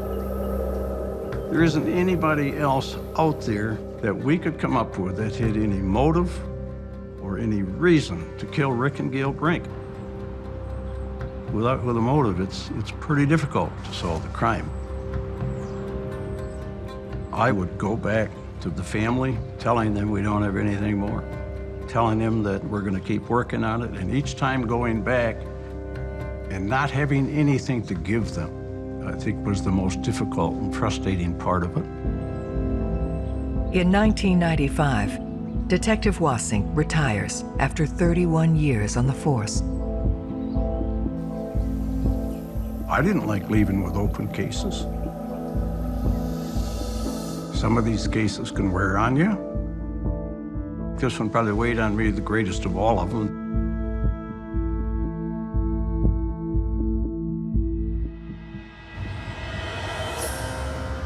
In 2011, 24 years after the murders, the investigation is assigned to cold case detectives Venus Repper and David Blakely. You had to go back into the books, relearn everything that they did. We always had a philosophy that the person who did it is in there. It was a matter of going through the detective notes and putting those in order, doing it chronological. In cold case investigations, you will, from time to time, find the killer in the original box, we'll call it, of evidence. In this case, the violence portrayed at the crime scene would suggest it was someone known to the deceased. Access to the crime scene, no sign of forced entry. During their review, something odd stands out to Detective Repper. When we looked through the crime scene photos, one of the questions, there was a pillow that was placed over Gail's face. The pillow was actually a pillow that would belong in the living room. If it would have been put there beforehand, you would see some type of bullet holes. The pillow had blood residue, so it would have been placed there after Gail had been murdered. So we knew that it had to be the killer who put the pillow over her face. Why is a pillow from the living room over the head of the victim in the bedroom? That, to me, was more like somebody not wanting to look at him. That emotionally says, I don't want to see this. The kind of individual you're looking at knew Rick and Gail very well. This prompts the cold case detectives to focus on Rick and Gail's families. You must look at the family. You have to eliminate them. Certainly if there's insurance, valuables, assets involved, we have a recipe for potential disaster. We first interviewed Bud, Rick's brother. One of the things we found out was that if something happened to Rick, Bud would be the one to inherit everything. Wills can tear families apart. That could be a motive for someone to get very upset and perhaps commit murder. Those were questions that we posed to him as far as whether he was responsible, whether he was involved in the homicide. Bud was college educated, he had a good job. He himself was a success on his own. He said he and his brother really had a good relationship. As far as his alibi, he was actually home with his wife. There was no animosity, there was nothing to indicate that there was any issue between Bud and Rick. They turn their attention towards Gail's family. Gail had a very challenging childhood. She came from a very large family. Her mother, I don't think she was capable of caring for as many children as what she had. I think there was just some real dysfunction going on there, and so the kids were the ones that were responsible for taking care of themselves. They talked to Cheryl Murphy, Gail's older sister. They had a really good relationship. She basically helped raise Gail. She does not live in the state and doesn't maintain everyday contact with her family. Before Dave and I got the case, another detective asked her, write down some conversations you've had or some things pertaining to this. She had some concerns about her brother Ryan. Cheryl would say Ryan's controlling. He wants you to do what he says, and her and him did not get along. They butted heads. She said, he's my brother, but he's a control freak. There were some red flags that we were like, that's not right. Something's wrong there. So we found out as much information as we could about Ryan. Cheryl tells detectives about a family dispute that had been brewing the week before the murder. Ryan was renting a house, and her parents and the younger siblings were living in a trailer in Ryan's driveway. He had indicated that his landlord had gotten upset about it and wanted him out of there. Cheryl says this prompted Ryan to call Gail the day before she was killed. He told Gail, you got that house, let mom and dad come live with you. And she basically told him, no, I'm not gonna do it. Rick won't allow it. It's not gonna happen. She had actually told her, he's mad, he's furious. That had never been learned by the original investigators. I interviewed Cheryl Murphy several times, but she never told us that Gail had called her on the Friday night prior to the murder and told her what a violent confrontation she and Ryan had had.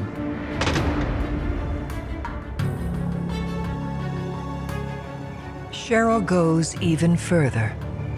She said that when her father had told them that Gail and Rick were dead, Ryan got up and went right to Rick and Gail's house. She's like, how did he know they were at the house? He didn't ask or anything. All these years, Ryan had gone under the radar and not really been looked at. He needed to be looked at a lot more. Cold case detectives investigating the murder of Rick and Gail Brink have focused their attention on Gail's brother Ryan. We wanted to have it where when we interviewed Ryan, we knew about him. We kind of thought there was something there. They learn Ryan is now married to the woman he was with the night the murders happened, Pam Wingarden. As far as for Ryan's alibi back in '87, he had indicated that he and Pam had gone to a laundromat to do laundry, 5 to 8-ish. And then from there, they went over to Pam's girlfriend's house where they hung out there. And I believe Ryan then took Pam home around 2 in the morning. Aiming to verify their version of events, detectives bring Ryan and Pam in for questioning. We made that tactical decision to interview Pam first because we knew Ryan's a control freak. He thought he was going to be able to be interviewed with her. So we told him to come back, but he said, no, I'll wait here. Detectives asked Pam about the story she told 25 years ago. She said, basically, I don't remember, I can't remember. And I'm just like, well, we're just asking you to be truthful. Pam was very reluctant. One of the things that Venus did was gain trust. She built rapport. She finally admitted that Ryan was not with her that night. So we knew something was up. But at that point, she's like, I'm gonna go home. And I asked her, are you gonna be okay? Because I was concerned if he's this controlling, and you just told us that you lied for your husband. I mean, we gave her every opportunity. Well, she left. We knew Pam knew more than what she was saying, but wasn't really willing to share yet. We didn't feel she was responsible for it, but we weren't able to make an arrest. So we then brought Ryan in. And he didn't care for women. So actually, Dave took the lead on this interview. His body language was total deception. We told him, your wife said you weren't with her. Well, she's confused. No, she's confused. This is what we did. He didn't want us to talk to Pam. He didn't want us to do a complete investigation. He denied any involvement in his sister and brother-in-law's homicide. If your brother or your sister was murdered and you had nothing to do with it, you would do everything you could to help. And here you have a blood brother not helping. Pretty much after that, Ryan left.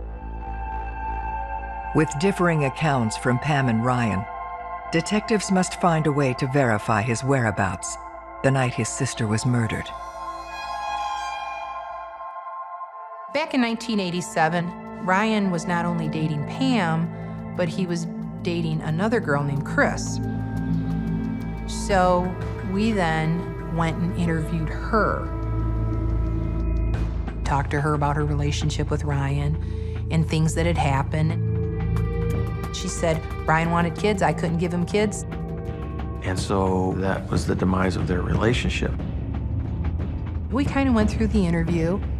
We were there for maybe an hour. And then we're kind of like, okay, anything else? No. And literally we're like getting up out of our chairs and she's like, well, there is this one thing. And we look at each other and we sit back down and we're like, well, what is it? And she proceeds to tell us about how Ryan came over and told her his sister had been murdered. And it was 2 days after they were found, and asked, can you go with me for a ride? And she's like, then he drove me around. We went to the park. And she goes, he sat there and he was crying and he was talking about what a terrible person he was. And she's like, you know, I was afraid he was gonna tell me he killed her. And we said, what did he tell you? And at that point she said that he had said he had a sexual relationship with her, that he basically had raped his sister. That it happened more than once and that she wasn't willing. That was huge. That was the aha moment. If Gail had told Rick about the abuse, Ryan was going to be exposed. The question at that time was, is the aha moment going to turn into a confession? Detectives Repper and Blakely bring Ryan in for a second interview.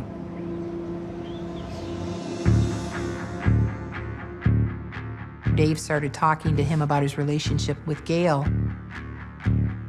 I was repeatedly asking him to tell me about that, what happened there. And he would respond with, what are you getting at, Dave? It was a pretty intense time. We sat there, it was like 40 seconds, just staring. It was a stare down.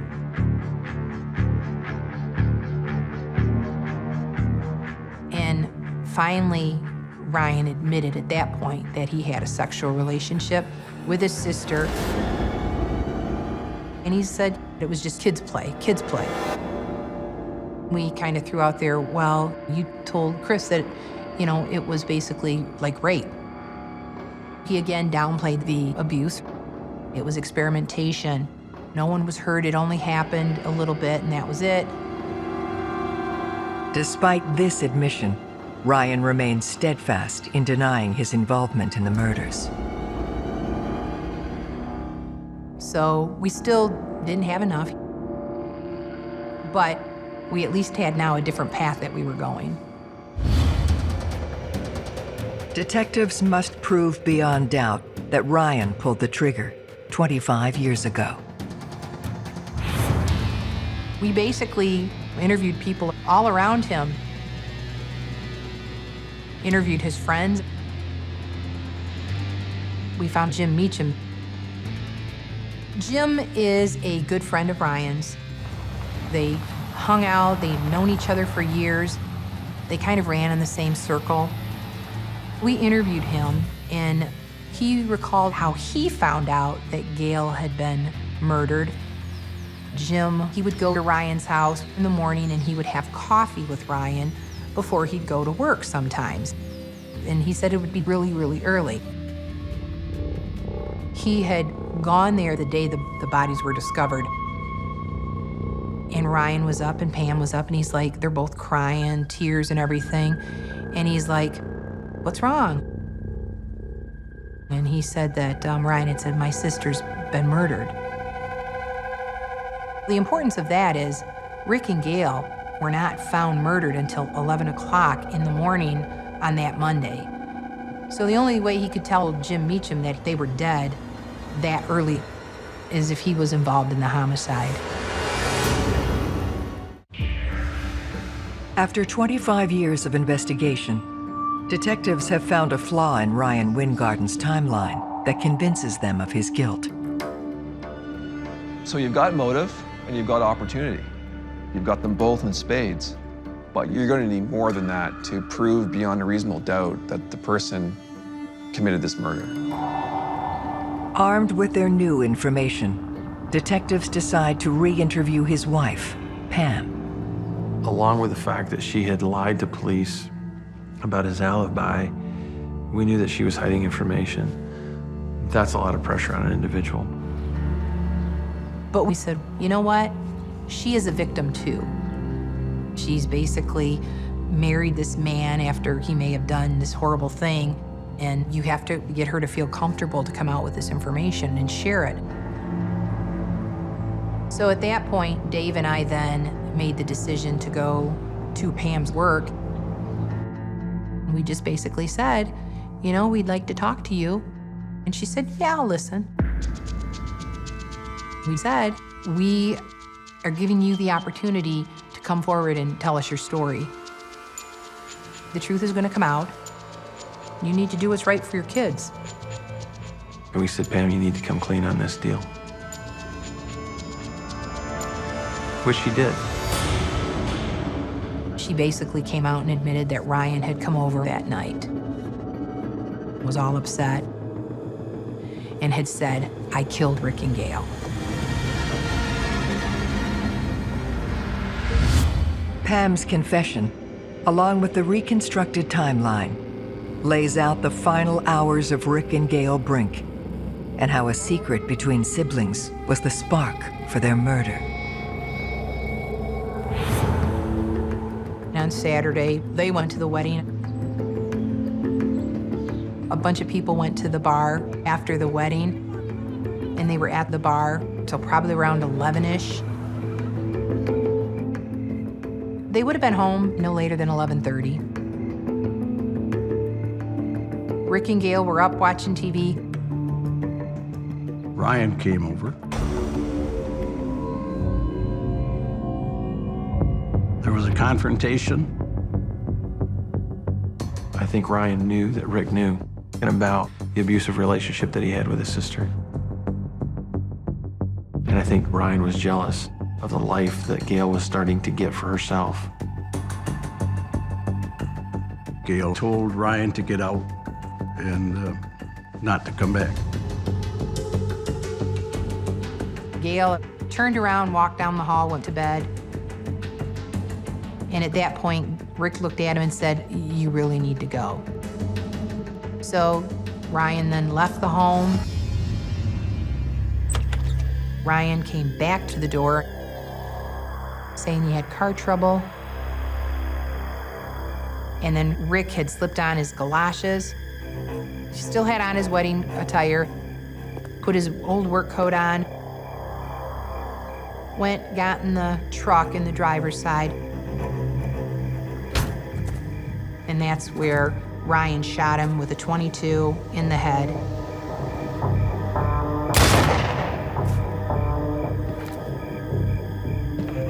He then went in the house, walked back to the bedroom.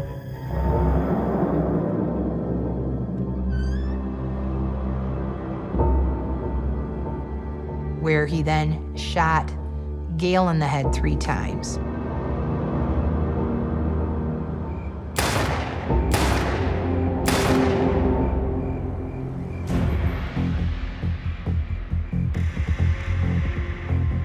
Ryan then went back over to Pam's house.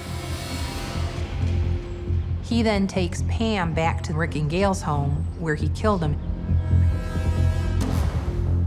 He then takes her back to the bedroom where he shows her Gail, and he actually is the one that puts the pillow on her head. And he indicates to her, if you tell anybody, this will happen to you. They then go back to Ryan's home. Ryan does take clothing items in the gun in a bag, and he discards them somewhere. You know, years went on, they had this secret. They just buried it. Detectives have enough to arrest Ryan Wingarden. I read him his rights, and I asked him no questions. But it was the look on Ryan's face. He adamantly said that we badgered Pam, that she's only saying that because she wants a divorce, and, you know, and how dare she, just anything but accept responsibility for it. His mode was jealousy, and that he was going to be exposed about his sexual abuse with his sister. On March 28, 2014, 26 years after the murder of Gail and Rick Brink, a jury finds Wingarden guilty of 2 counts of first-degree murder. He is appealing his conviction. When I look at Ryan, what do I see? I just see darkness. I felt like we had pulled a piece of darkness out of the world. Dave and Venus, the cold case team, they worked their hearts out. I was thankful that they got to the bottom of it. We brought the right person to justice, but it's always there, and I think it's sad for both families.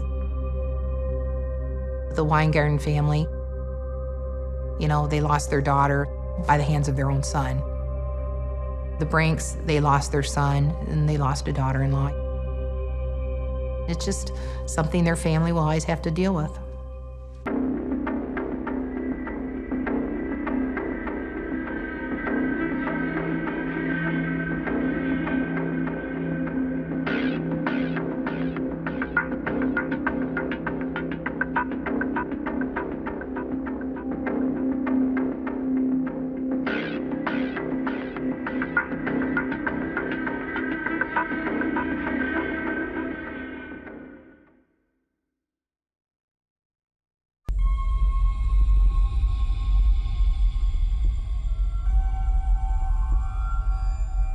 The amount of stab wounds and the force that was used was a very violent attack.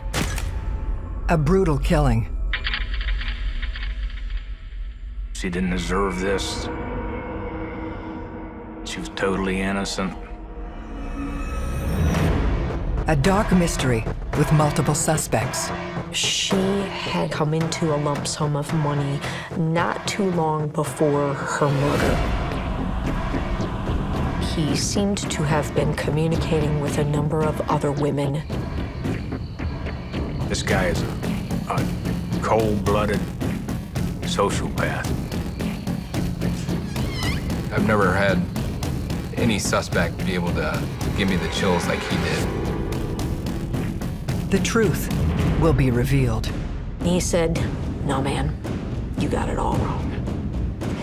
And that's when the most bizarre story poured out of him.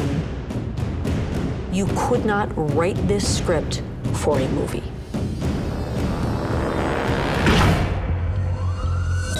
Every day in North America, dozens of people are murdered. The key to solving the toughest of these homicides lies in the final 24 hours of the victim's life. To crack the case, Detectives must reconstruct that critical timeline. The minutes and hours containing evidence that can help unlock the mystery and catch the killer.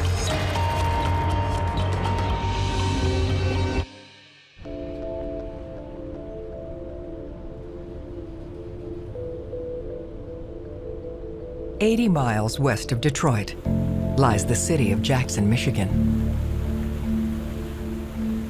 It's a blue-collar working town, and it's a very hard-working town. It's a really safe, nice community. It was routine for neighbors not to lock their doors and for kids to just play in the yard, and everyone felt very safe out there.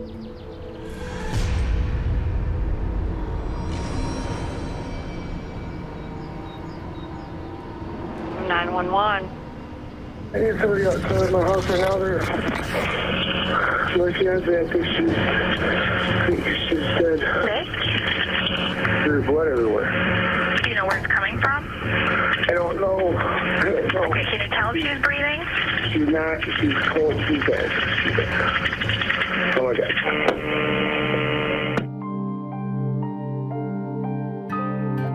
The victim is identified as 28-year-old Frances Craig. I was out mowing the lawn, and my wife was in the house. And she came out screaming with the phone in her hand. She couldn't talk. I went into like a shock. Frances was exceptionally good mom. She was independent. She wanted to do everything herself. She was pulling 2 jobs and taking care of her children. She was going to school, and she was about a month away from getting her associate's degree in marketing when this happened. Frances was going to get married in the fall of 2014. She was living with her fiancé, Eric Wolf, who had a child of his own, soon to be her stepdaughter. They had just moved into this home, their dream home, the home they wanted to raise their girls in and be a happy family. She was so incredibly loved. Detectives Andrew Sullivan and Brian Huttenlocker, along with prosecutors Katie Razmirsky and Kelsey McKinney, are assigned to the case. We want to track all of Frances's movements for the previous 24 hours to see if there was any type of confrontation or any type of disagreement she had to give somebody a reason to murder her.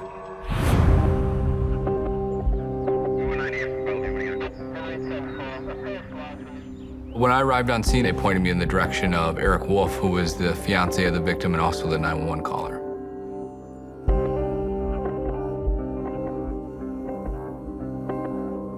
During Mr. Wolf's interview, we asked him basically for a timeline.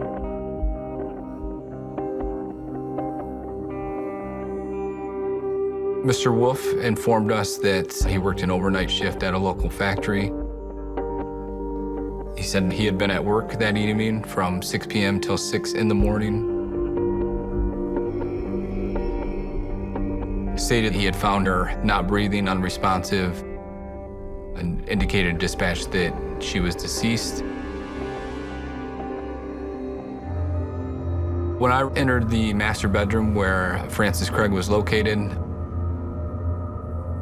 the first thing that caught my eye was the bed was askew from the wall.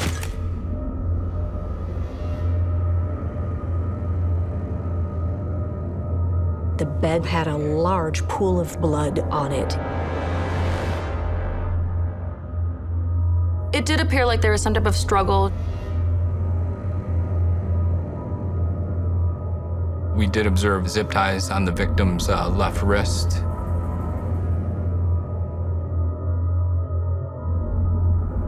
The victim appeared to have been stabbed several times in the neck and chest area. And that's where all the blood was coming from.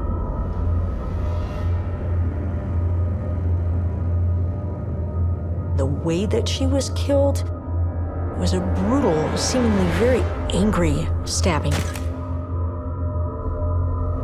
It was really hard for them to determine which were stab wounds and which were slash wounds. She had so many of them, and they were overlapping, all on her neck and into her shoulder area, collarbone area.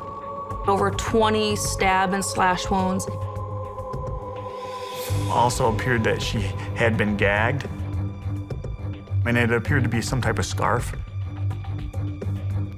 She had a robe on, but her robe was pushed up over the lower part of her body. The investigators needed to take all of these things, preserve them for prints and DNA, send them up to the lab. As the forensic analysis gets underway, police examine the rest of the residence. There appeared to have been no forced entry. It appears that no one or nothing else in that house was disturbed. So robbery doesn't seem to have been in play here. There seemed to be an emotion that went along with the killing that you typically only associate with a loved one or someone known very well to your victim. It was something that was up close and personal. This warrants a more detailed examination of her fiancé's story. Eric stated that he left work shortly after 6. He stopped at a local fast food restaurant and then continued on home.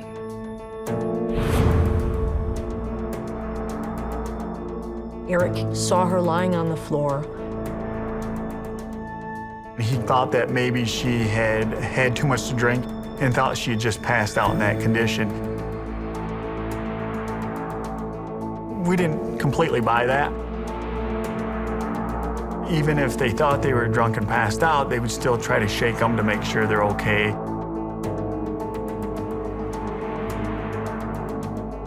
But he made a decision to just close the door and walk away from that scene.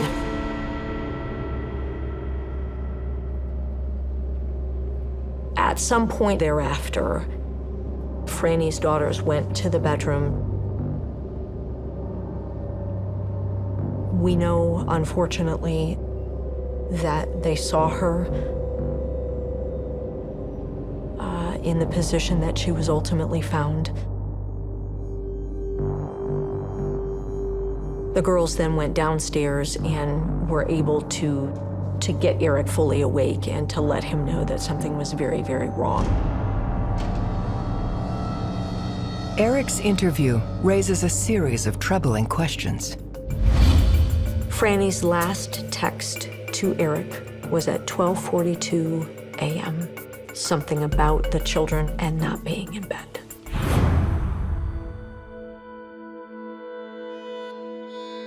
We did consult with the Michigan State Crime Lab, and they did note that by looking at the blood that Frances had been dead for several hours. So we know it happened sometime after midnight, but before he had said he'd first located her shortly after 6 in the morning.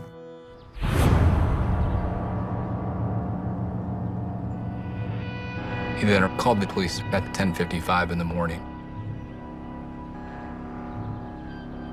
So it had been a period of time as Frances lay dead on her bedroom floor before 911 was called.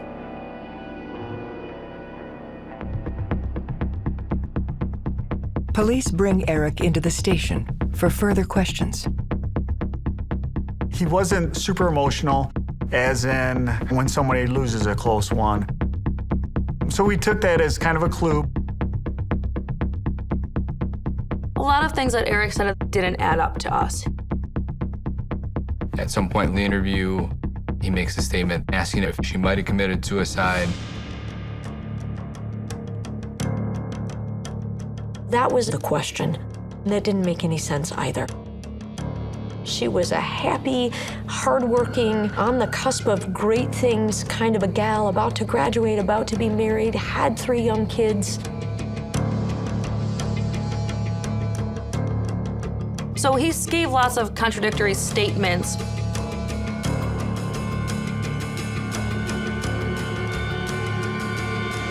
Eric was suspect number one.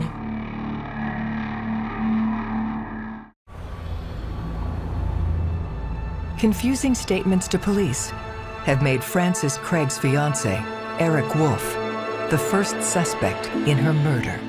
He adamantly denied he had anything to do with it, and so the investigators were still trying to find anything to really link him to the crime.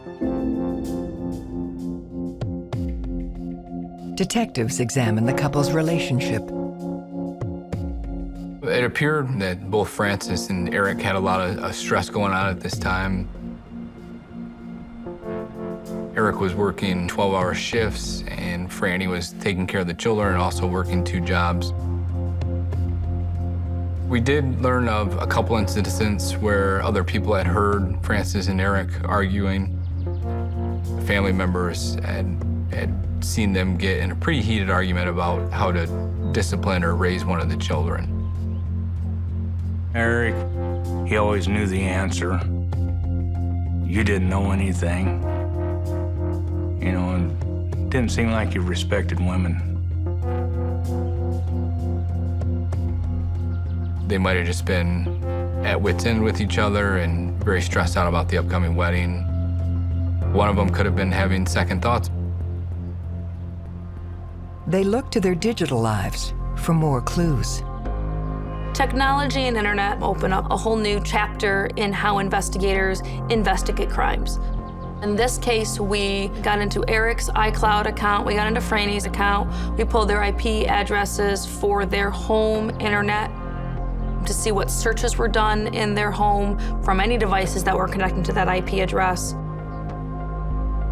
We were able to determine from cell phone records and cell phone devices, Mr. Wolf actually had been communicating with some other females outside of the relationship. Eric's phone records reveal he spoke with one of the women at 9:08 p.m. Definitely appeared that he was coming across as single, not someone that was engaged to be married. We also learned that on one of the sites, he was actually using an alias, not using his real name, but exchanging pictures of himself. There was some level of unhappiness or maybe lack of commitment on Eric's part in this relationship. It put him more firmly in the hot seat as a suspect. The detectives made contact with as many of those women as they could to determine their whereabouts in the hours leading up to this homicide, to determine what the level of their connection with Eric had been. We were able to determine that they had no knowledge of the homicide or no involvement.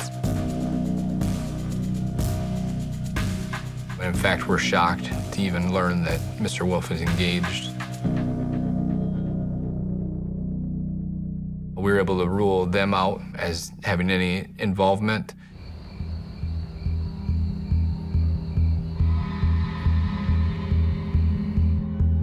They need to take a detailed look at his alibi. Eric worked the midnight shift. But it's one thing to say I worked that shift. It's another thing to sort of determine, were you in fact at that establishment that entire period of time? So I do go to his work, did speak with management.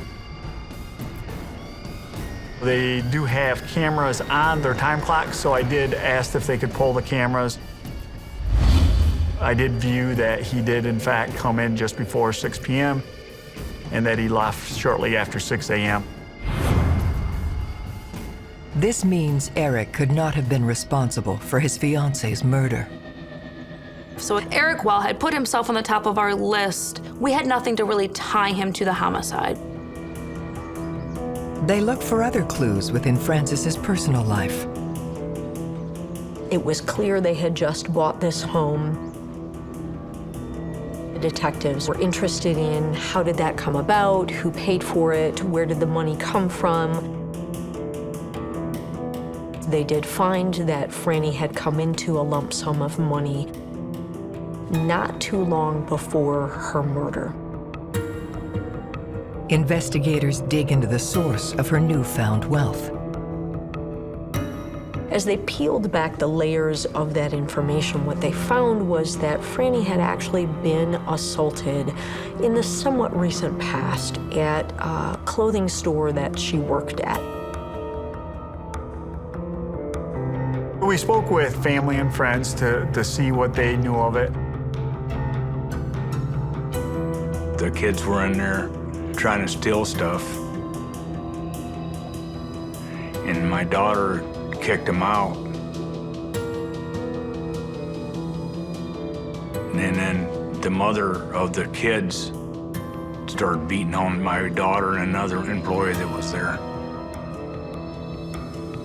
They were just hitting her, knocking her down and hitting her. And, I mean, she had a hard time. She couldn't even go back to that store again. She had post-traumatic shock from it. They were criminally charged in the matter. And she ended up suing and received the large sum of money from this family. Francis's courtroom victory only led to more bad blood. And there were some threats made by one of the suspects. So that certainly perked my interest. They were obviously very angry with her and could have reason to want to harm or kill Francis.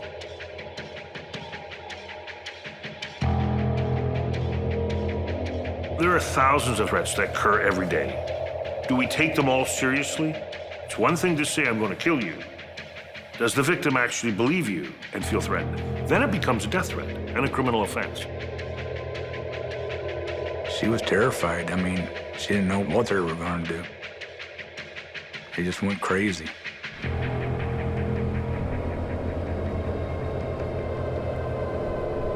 I went up to Lansing, met up with the detective, and she and I went over to the residence. They definitely had some disagreements with Francis. Shortly into the interview, I did reveal that Francis had been murdered. They appeared to be very surprised.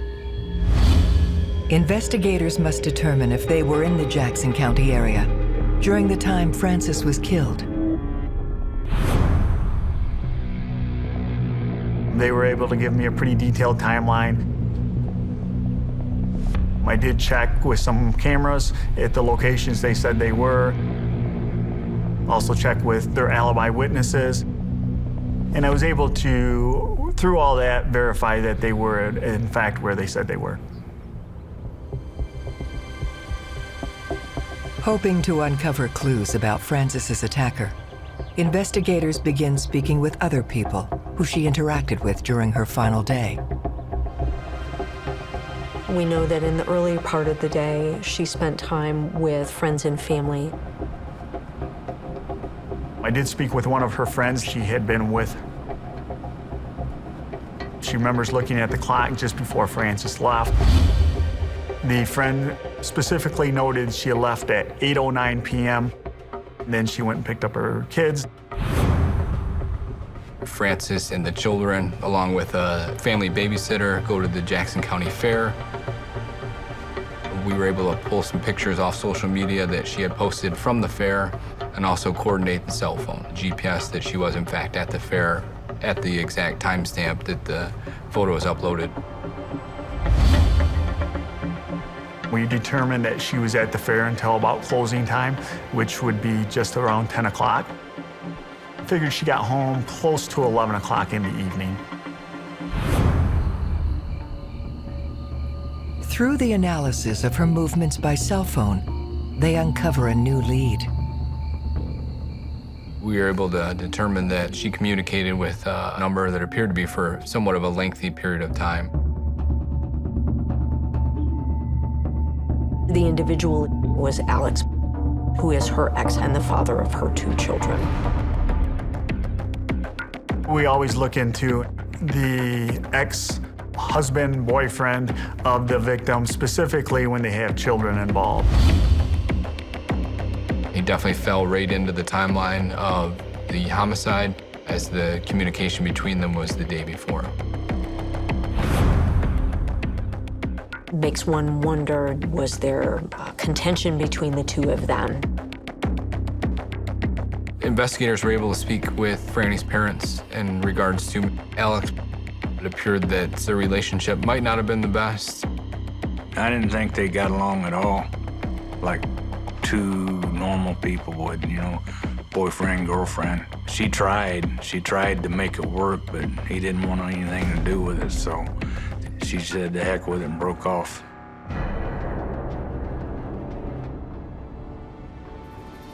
When you're dealing with an ex, that ex has to come up with some very powerful alibi information.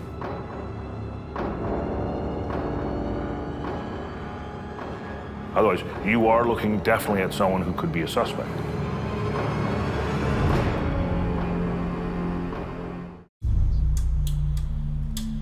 The discovery of a rocky past between Frances Craig and her former partner has made him the latest suspect in her murder.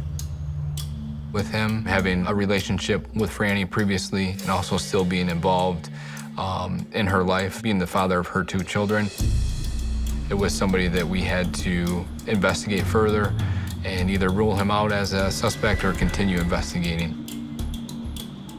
There is a responsibility of any investigator to follow every lead, especially where there's a suspicion the suspect lies within the family circle. Most murder victims know their killers. For Alex, the truth lies in his timeline.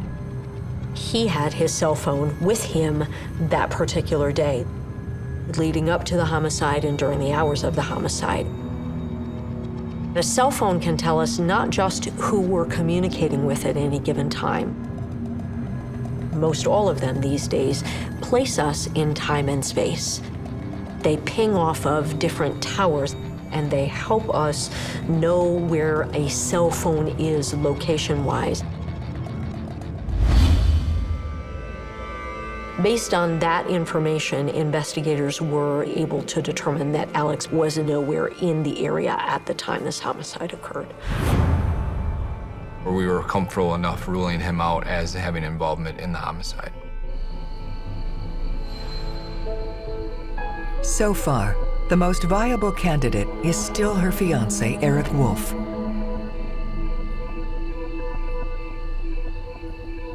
We had the money motive. We had the love motive. We had the outside relationship motive. So we had all these definitely fitting motives. But again, we had no hard evidence to prove those motives. It was wildly frustrating.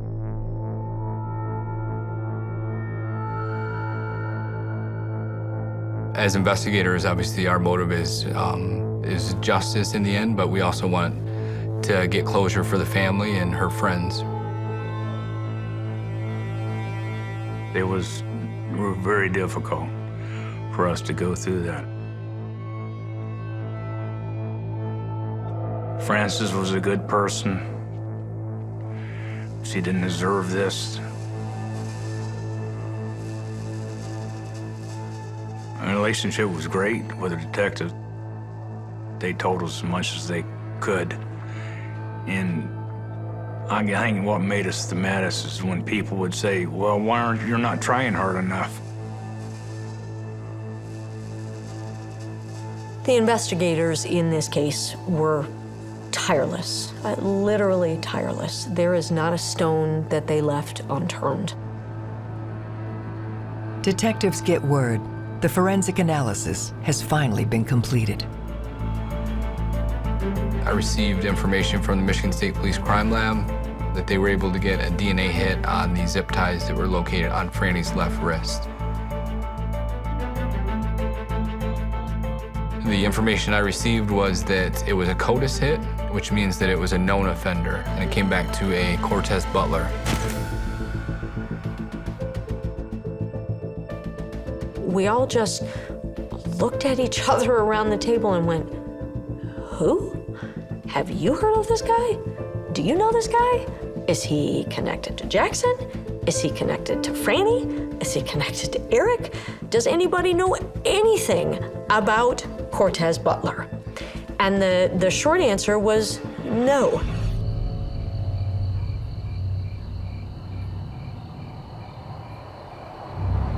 We were advised that Cortez Butler is a hitman.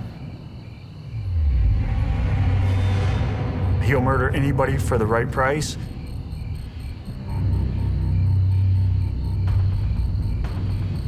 And that he has murdered people throughout the country.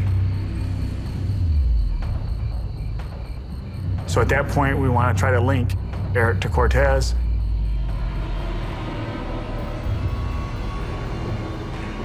Our thought is possibly Eric may have hired him to kill Francis.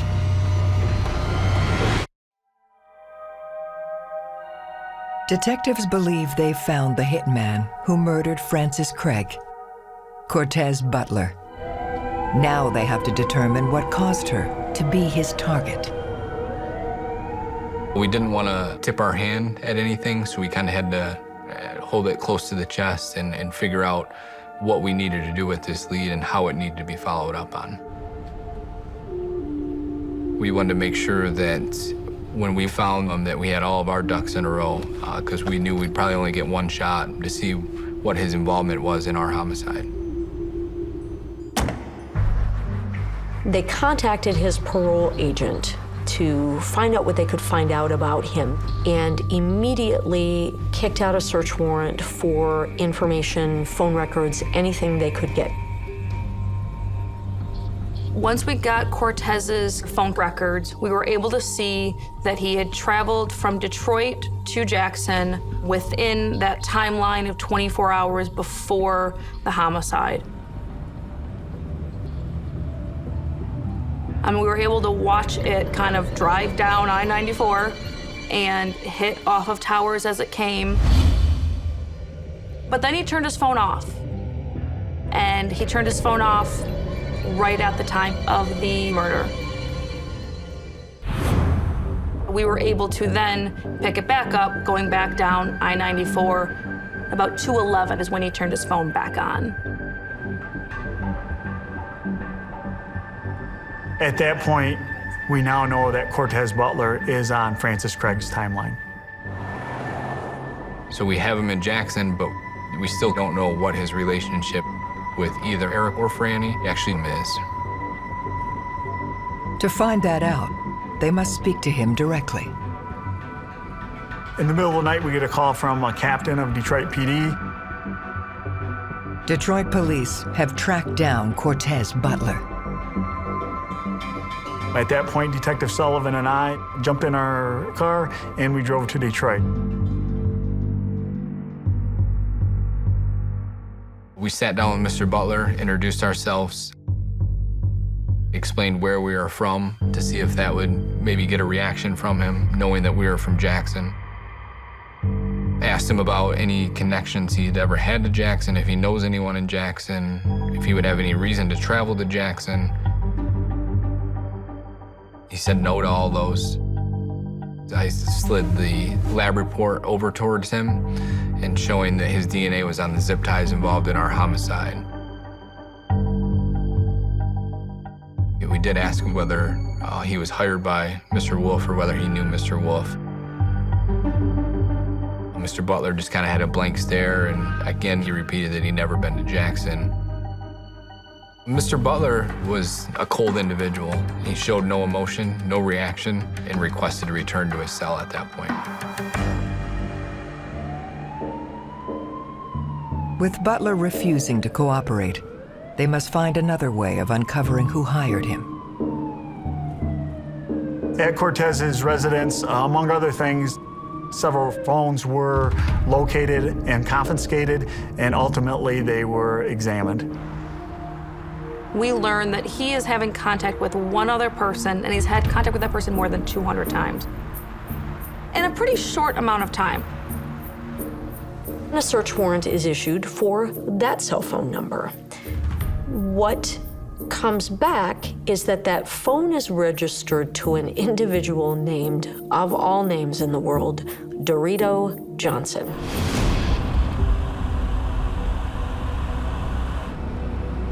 We were pretty sure Dorito Johnson was not a real name and that someone had used a street name or a fake name for that phone. We asked our local kind of undercover drug investigators to look into this name, and they said, yes, Dorito Johnson is Clifford McKee. So Clifford was someone we then were very interested in because Clifford was also our first connection back to Jackson. Clifford had ties to both Jackson and Detroit. And we were able to determine that there was a relationship between Clifford McKee and Cortez Butler. They had served prison time together. If you've got an extensive criminal background and you've served time in a federal penitentiary where other people around you are in there for violent crimes, it's easier than you might think to find somebody who's willing to kill somebody else for $2,000 or $3,000 or $4,000. The problem is that a person who is willing to kill somebody for money isn't necessarily a trustworthy person. You better hope that no trail ever leads back to that hitman, because once that happens, you as the person who hired him are done. Armed with Clifford's name, investigators returned to Cortez Butler. At this point in the investigation, we were not able to connect Mr. Butler or Clifford McKee to Eric Wolf. That's what they needed to do. They said to him, we know you had something to do with it. There's no way around that. Your DNA is on the zip tie. You can't get past that. We think you're the guy who carried it out, but we don't think you're the guy who wanted it carried out because you don't have any connection to this. And so they said, we need your help. We have a little kid who's in danger of going back to a guy we think hired you to kill Franny. And he said, no, man, you got it all wrong. And that's when the most unexpected, unanticipated, bizarre story poured out of him that you could ever possibly imagine. You could not write this script for a movie.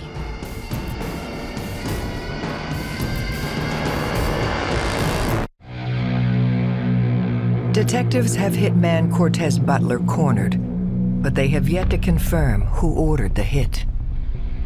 Butler started to fill us in on the whole sequence of events and who the players were in this homicide. Mr. Butler told us that he was contacted by Clifford McKee, that he knew from prison, stating that his nephew Rodney was in trouble in Jackson and was facing a very serious charge based on the arson that he committed.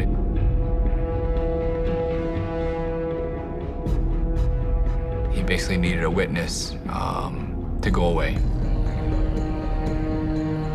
Ryan Marshall was the eyewitness to Rodney McKee's arson case. Ryan Marshall was the key to Rodney McKee going to prison. Clifford McKee and Cortez Butler settled on a price of $10,000. $5,000 would be paid up front to kill Ryan Marshall.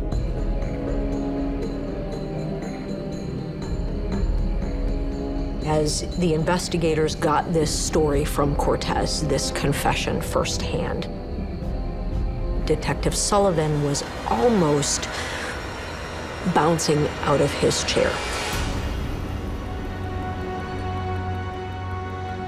Ryan Marshall and Eric Wolf were longtime friends. They were childhood friends. And at the point when Ryan's house is burnt down, he has no place to stay. Rather than putting him up in a shelter, Eric and Francis allowed him to stay with them. And then when they had bought the house, at that point, they kind of told him that we were helping you out while your house burnt down, but we're starting a family and we just can't stay here any longer. So Ryan leaves. Unfortunately, that information didn't get passed on to Cortez Butler.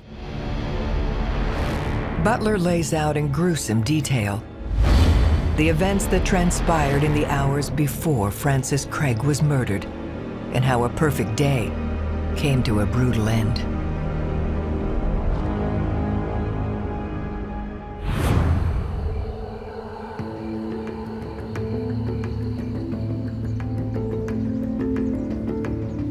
The 24 hours leading up to Francis's murder seemed as normal and idyllic as they could possibly have been.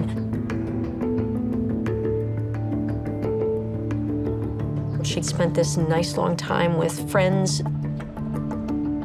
and then was at the fair until it shut down that night.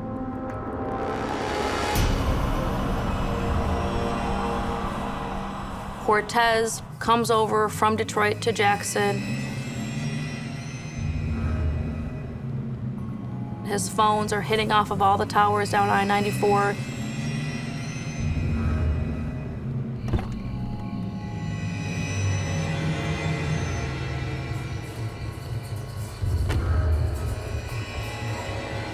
He walks through backyards, goes through the side door of the garage.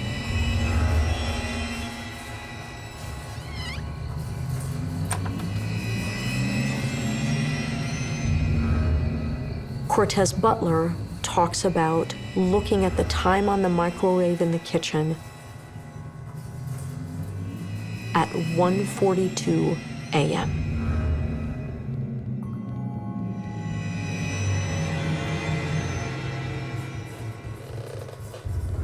Cortez described going all through the house looking for Ryan and not finding him.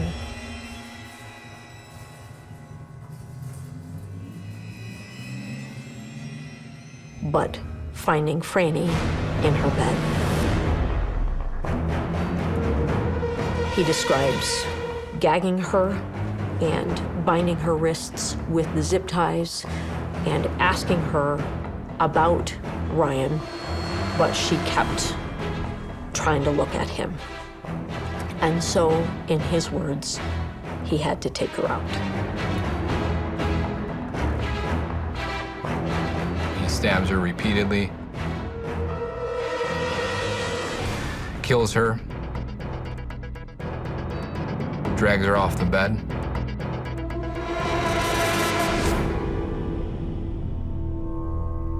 And then Cortez, just as quietly as he came in, quietly leaves.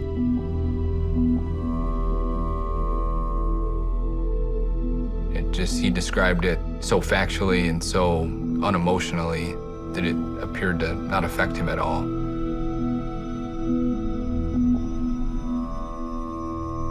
It was actually chilling, the calm manner in which he described it and his attitude towards it. It was surreal. I've never had any suspect be able to kind of give me the chills like he did. He verifies that Eric Wolf had no take in it. He didn't know Eric Wolf, didn't know anything about Eric Wolf. One of the most heartbreaking things for me about this case will always be that those little girls had to see their mother the way that they did.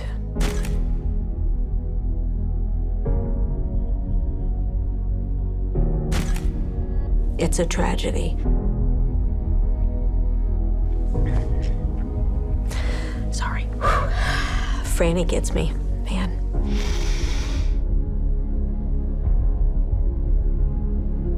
We see a lot of really heinous crimes in our world as prosecutors.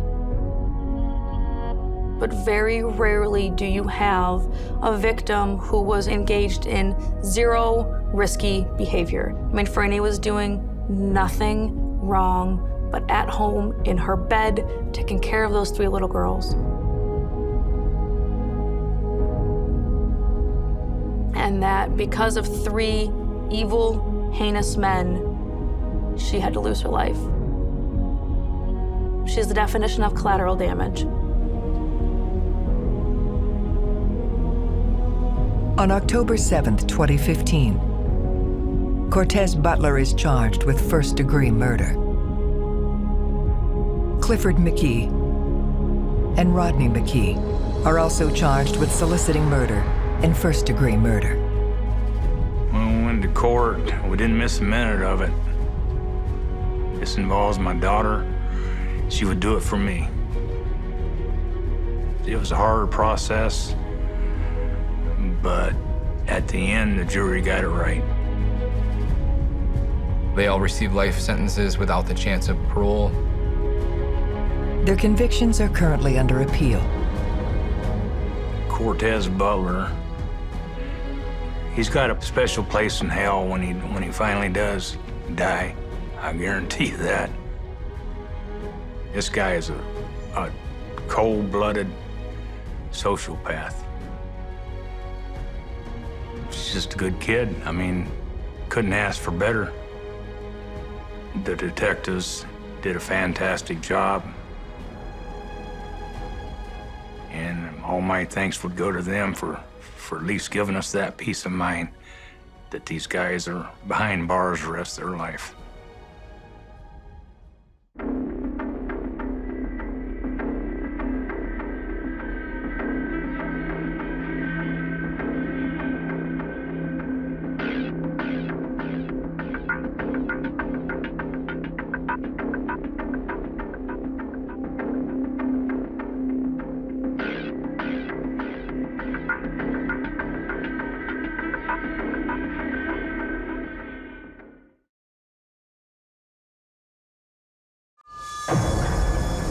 This is just horrific.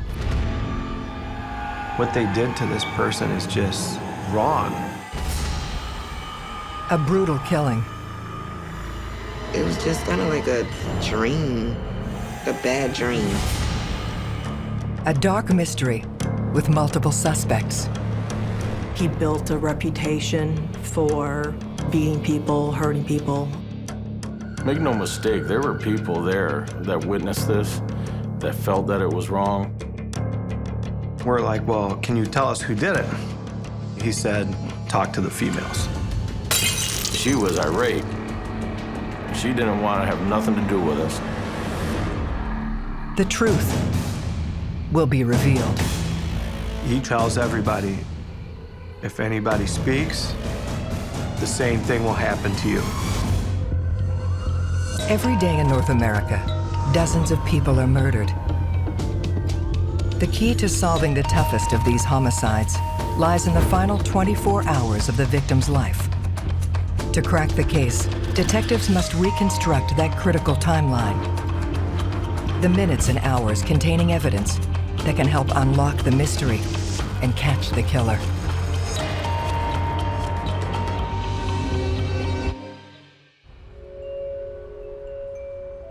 Nestled along the shores of Lake Michigan lies the rural community of Covert Township. Covert is very diverse.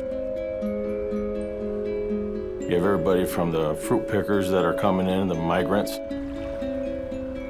to the people that own several $100,000 homes.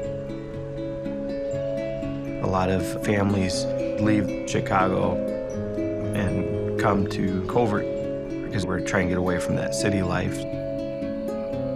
Idyllic perhaps, but there are always dangers hiding in the darkness. A call was placed to 911 stating that a woman was hit by a car out on Blue Star Highway. Responding officers find the 34-year-old woman still alive, barely. The lady was identified as Deborah Boothby. She was saying, please don't let me die. Ambulance arrived, and she ended up dying on the way to the hospital.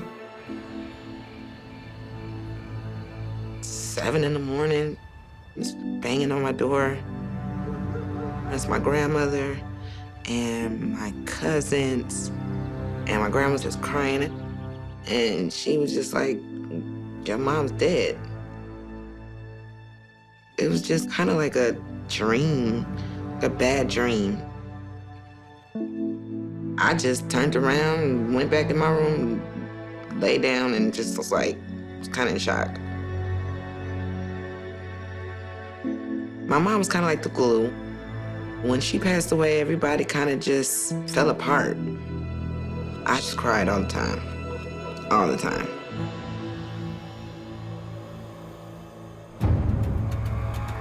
Despite their efforts, police are unable to identify the person who may have run Deborah over. For 9 years, the case goes unsolved, until Michigan State Police detectives Diane Oppenheim and Kyle Gorham, along with Covert Township's detective Jay Allen, take it on. So when you open up a cold case, you have to understand the case from ground zero.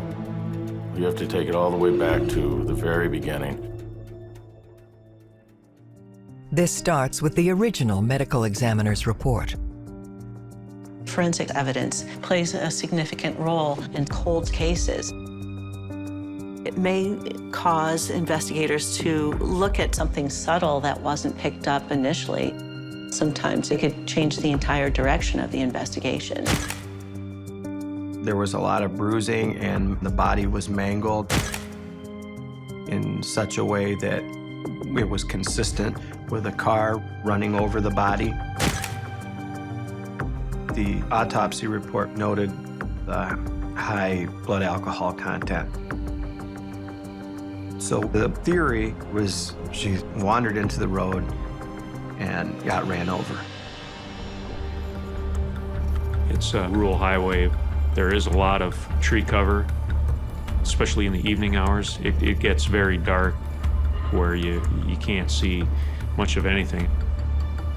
And if it's a true hit and run, it's a vehicular homicide or manslaughter. It is a lesser charge than capital murder. But it became apparent to us that there may have been some foul play that occurred prior to Deborah Boothby being struck on the roadway. We focused on an injury to her face, which was consistent with being involved in a physical fight. She had teeth missing, and there was a large amount of bruising to her head versus directly to the middle torso where she was struck by the motor vehicle. Her face was completely black and blue. She had lacerations on her face where portions were basically just gouged away. All of a sudden, you're starting to see, wait a minute, there's more to this. It's no longer a hit and run. It's now a murder.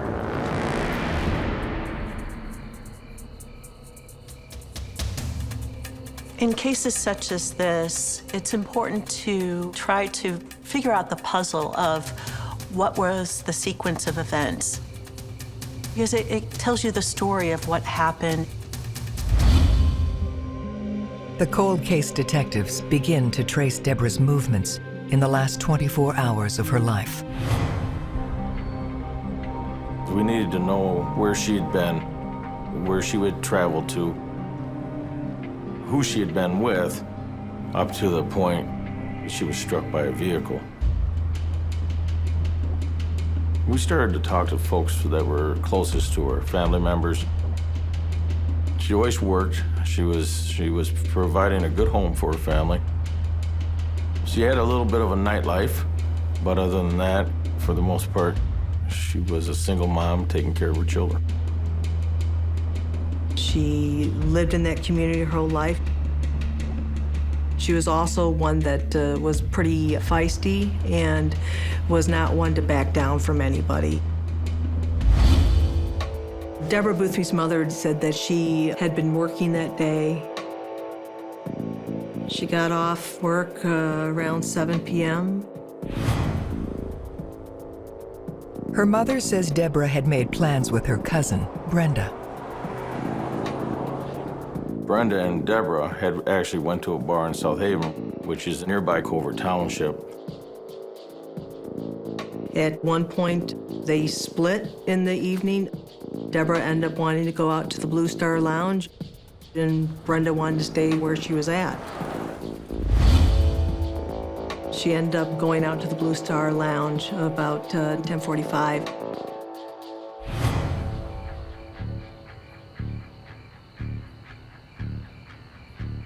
The Blue Star Lounge was a small after-hours bar that would get a lot of people in the evening hours.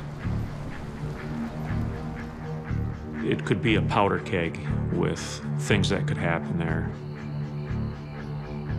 The family members believe that on this particular night, she went there to confront her former boyfriend, who was Ivory Shaver. Ivory Shaver and Deborah Boothby had been in a relationship on and off for years.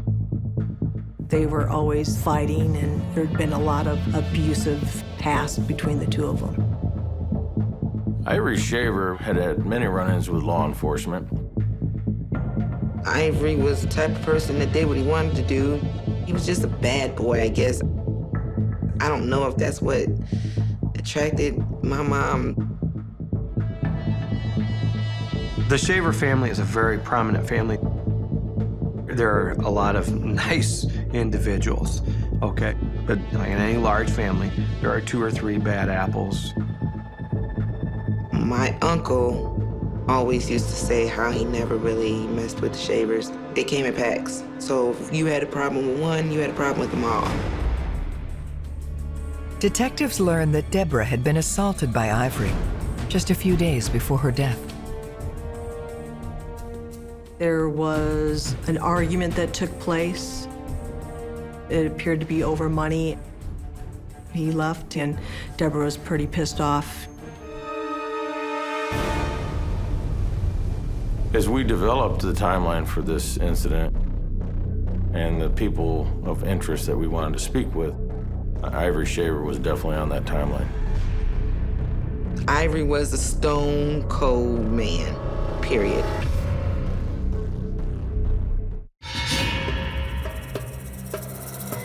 Michigan cold case detectives have their first person of interest in Deborah Boothby's death, her ex-boyfriend, Ivory Shaver. He's going to have to account for his movements on that day. And if his explanation doesn't hold water with the police, he's going to be the #1 suspect. We felt he was an individual that was capable of committing this crime. They find Shaver in prison, serving time for a home invasion. When Ivory was initially interviewed, he didn't give up much information at all. When I was asking him questions about his relationship with Deborah, he spoke of her very fondly. Ivory confirms the relationship was over and says he was dating another woman, Chevalier Gail. He admitted to seeing Deborah that night at the Blue Star Lounge at about 11:30. He said that he left with Chevalier Gail long before Deborah ended up in the roadway. He said he had nothing to do with it. And he thought she was walking down the road and an accidental hit. The violent history between Ivory and Deborah raises doubt about his story. When you receive an alibi, your primary objective is to disprove the alibi. Telephone records clearly are very helpful, but so are video, CCTV, witness information, canvas information. It takes time. You may spend weeks on it, but you have to chase that alibi down. They turn to the Blue Star Lounge staff for help. The bar owner was very reserved, didn't provide us with a lot of information. The bar owner had a girlfriend that also worked out there. And when we asked her about the number of individuals that were in the bar that night, she was very quick to tell us that it was 99. which was the allowed limit by the liquor license. But we worked a lot of long hours, and we were able to obtain quite a list of individuals that we knew 100% that were there at the Blue Star Lounge on that evening. The problem was that nobody was talking. There was a lot of rumors about it after it happened. But I know there was people there, like people that I knew and was close to. But people didn't really want to say anything. 99% of the people we talked to said I was in the bathroom. Well, if you knew the bathroom of the Blue Star Lounge, it was one stall, 3 foot by 3 foot, and we had 350 people in the bathroom. We started to see that there was a pattern developing here that didn't make sense. They were up against a number of different factors. One, a lot of the people had criminal records. Two, they were anti-police. When people are vague with the information that they're giving, that's an indicator to us or any investigator that there's more information there. And the people just do not want to be involved or are scared about the information that they do have. They just never wanted to get themselves involved. If they talked their fear that now I have to live in this community, nobody wants to be the snitch. I think that was the most difficult part. They did not want to be talking with us. All too often, we run into cases where there's a wall of silence, there's a lack of information, whether it's cultural, whether it's just fear of the killers or the bad people involved in this. You have to sit back again and look for the Achilles heel. What's the way in to get this information? To break the silence, detectives set up an anonymous tip line. We received a tip on one of our local drug dealers that was known to be very violent. And we kept repeatedly getting tips on this individual. And everybody's saying, talk to him. When a name that significant pops up, you gotta be able to say, okay, no, and rule them out completely. The dealer, Eric Hollis, was reported seen at the Blue Star Lounge the night Deborah was killed. So we called him in, and we had him write out a statement what he did that evening. He was at the bar before Deborah even showed up. Police press Hollis about why he was there in a bid to connect him to Deborah. He said the reason he went to the bar was so that he could create himself an alibi for his extramarital activities. He was, at the time, married, but he had a girlfriend, so we had to discreetly verify that with the girlfriend. It turns out he was at the bar, basically got a drink and was out of there. Deborah was dropped off at the bar at some point after that. So when you look at Deborah Boothby's timeline from beginning all the way to the end, at no point do those two even cross. This makes the sheer number of calls implicating Hollis puzzling.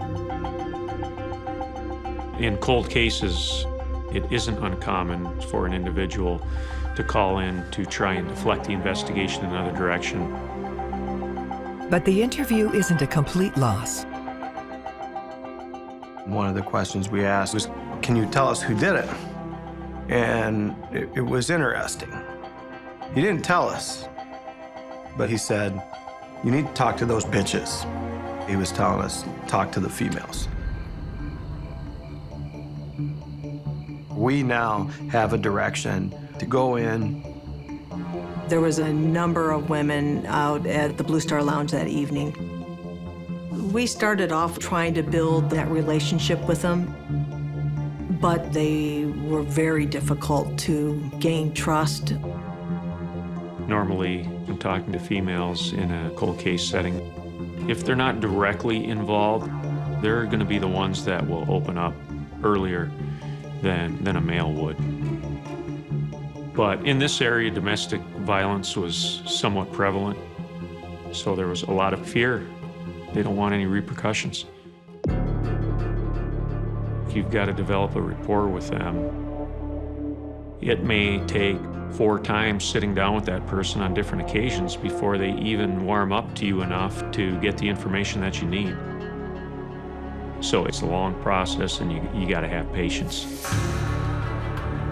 Their perseverance pays off when the interviews unearth a familiar name.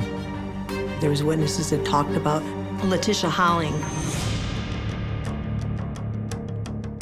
She was a friend of Chevalier Gill's. And she was placed at the Blue Star Lounge that evening. She was partying with Chevalier Gill. It was believed that Letitia Holling was one of the last ones to leave. This means Letitia may know who Deborah was with and how she left the bar. So with that, we had to really take some time to dive into her timeline and who she hung out. We looked into some individuals who were in the car with her when she left the bar. Kyle and I and Diane, when we sat down with them, one flat out just was in tears and then told us Letitia Holling ran over Deborah Boothby.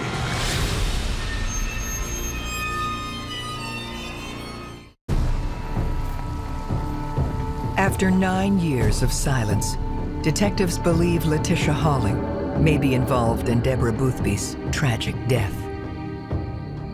In talking with Letitia Holling, she was forthcoming about knowing Deborah. And she is also someone who Chevalier Gill confided in. But through the interview with Tisha, Tisha never admitted to hitting Deborah. So Letitia Holling was one that we did offer a polygraph examination to. If they're dealing with someone who, say, is not a career criminal, sometimes the polygraph alone can be enough to intimidate somebody into confessing, because it is a tool. You're hooked up to this thing, your palms are sweating, your face is dripping wet, and then you're all nervous. And then they realize, am I going to get caught in a lie? We asked Letitia Holling, did you hit Deborah Boothby while leaving the Blue Star Lounge? The results came back that she wasn't being truthful. We knew at that point when she failed, she's withholding something. So now we gotta go back and figure out, okay, where are you being deceptive? Tell us again what you remember. Now we're going at you hard, because we know somehow you're involved.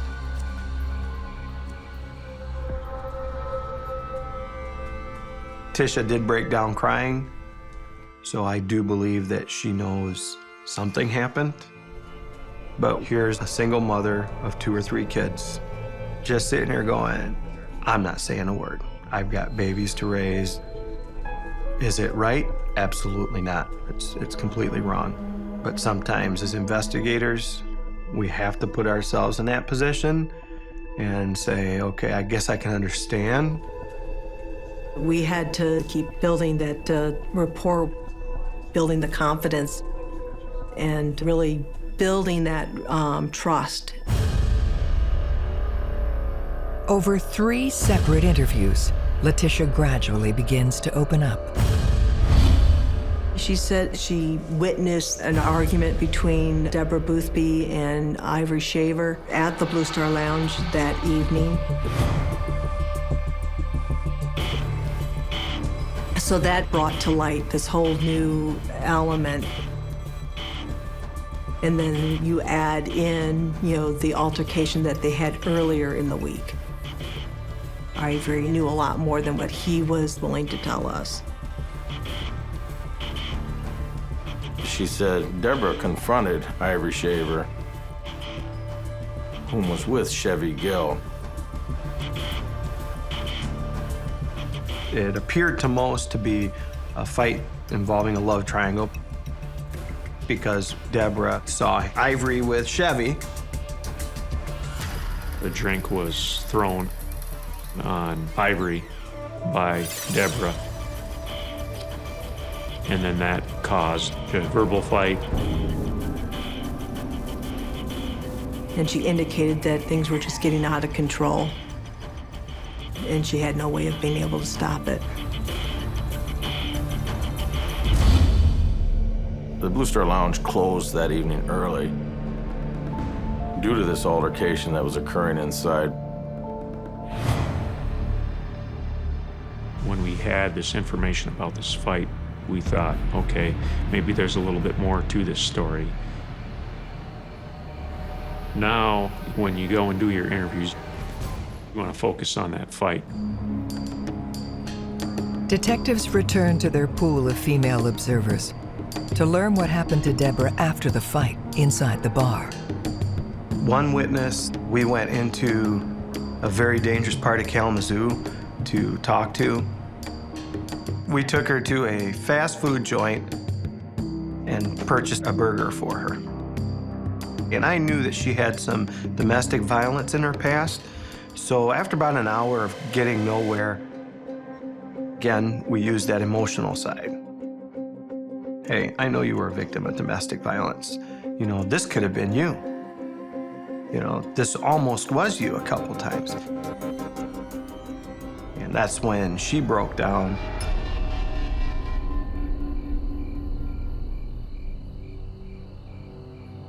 We then learned there's a second fight in the parking lot. She tells detectives she witnessed a mob attack Deborah right outside the bar.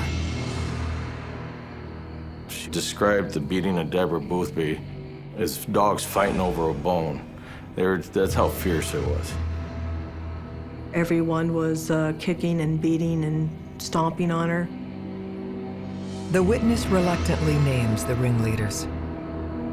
Her ex-boyfriend, Ivory Shaver, Ivory's nephew, Scotty Shaver, and a local drug dealer named Ed Foster. Scotty Shaver is just a young kid who was out of control, short temper, in and out of trouble all the time with law enforcement. And that's, from break-ins to drug trafficking, you name it. Ed Foster was an associate with the Shaver family. They're both trying to build their own drug trade. Ivory, Scotty, and Chevy Gill were all punching and kicking Deborah. They would have never did that had I been there.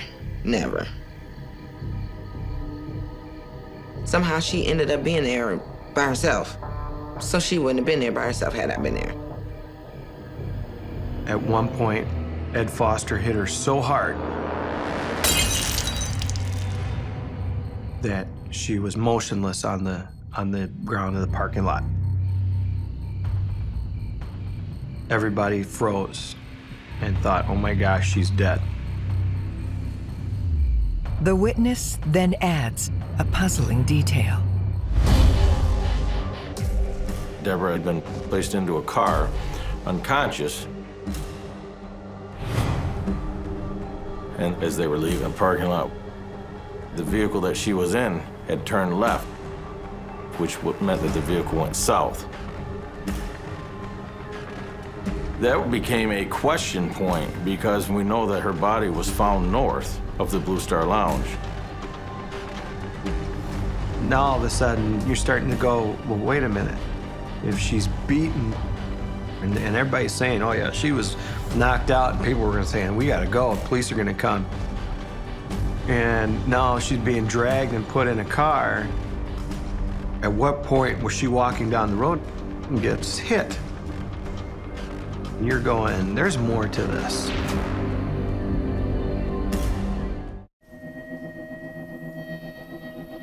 With multiple suspects on their radar, detectives must unravel the mystery of what happened to Deborah Boothby after she was attacked and taken from the Blue Star Lounge.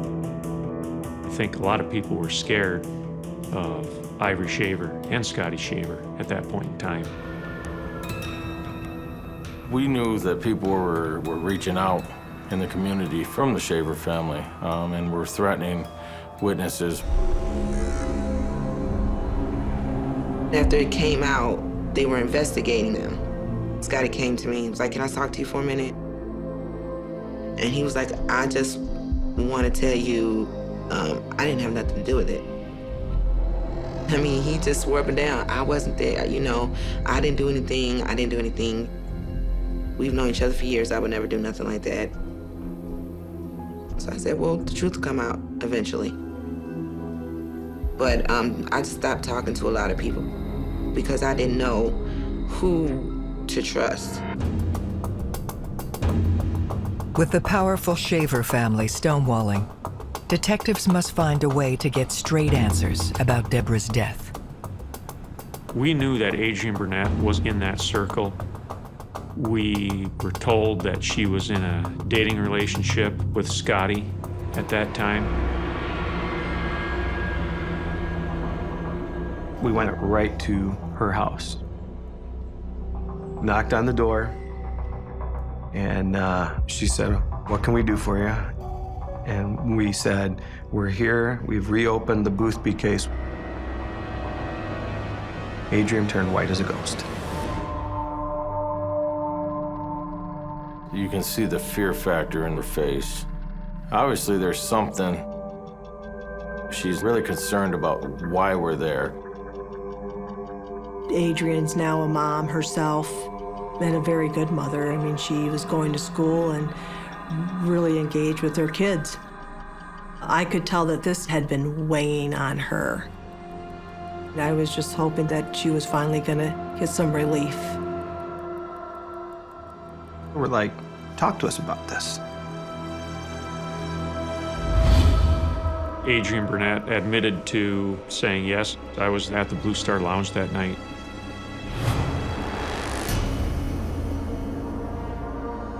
But she also was pretty vague in her recollection. She said she really didn't have much to do with the fight or any part of that, and was really trying to distance herself from the situation. When we're just making contact with somebody for the first time, we try to employ a lot of empathy to let them understand where we're coming from.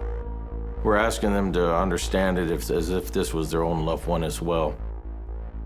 And to let them know if it was, we would be out here doing the same thing for them.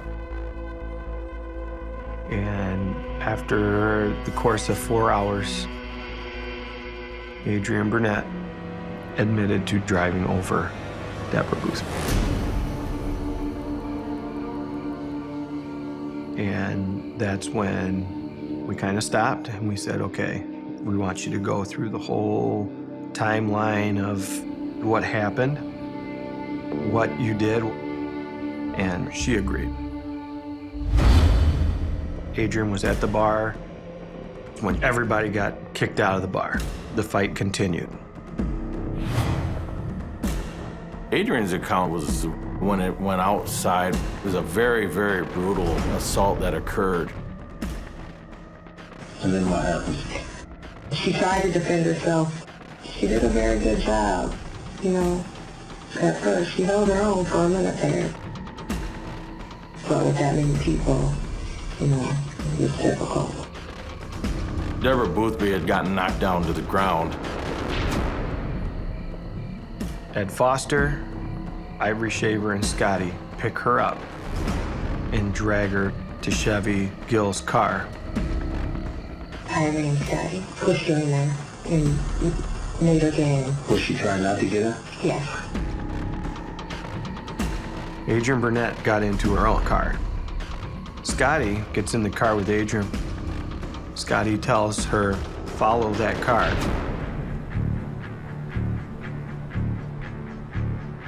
They drive out of the parking lot, head left. They get to Covert Township Park to a little roundabout. We get to the dead end. We pull around the little circle area. Scotty gets off the car.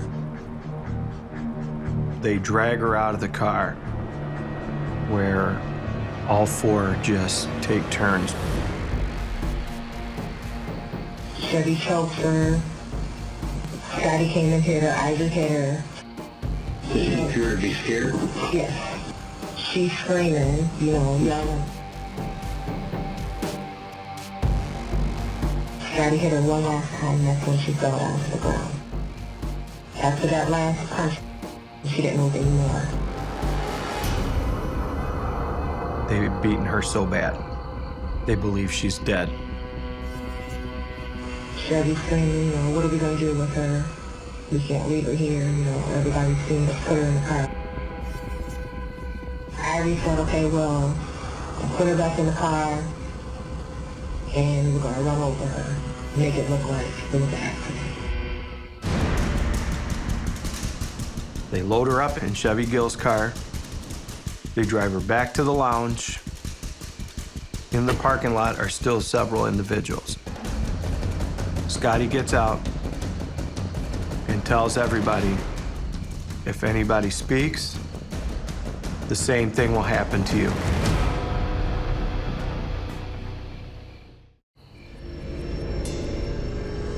Detectives coax a disturbing confession from a fearful Adrian Burnett about the murder of Deborah Boothby. Ivory and Ed Foster have laid Deborah on the road and have run her over with their car. After that happens, Adrian Burnett is now pulling out of the lounge. We get out of the driveway, Scotty says, run that and show us. And Adrian guns the car and runs her over. Tisha Holling was right behind, probably ran her over, was like, oh my gosh, what did I just hit? Adrian Burnett goes straight home. She is now distraught. Scotty tells her to shut her mouth, and she explains to us she was in fear of her life, because if she said anything, if she gave him up, she would be dead.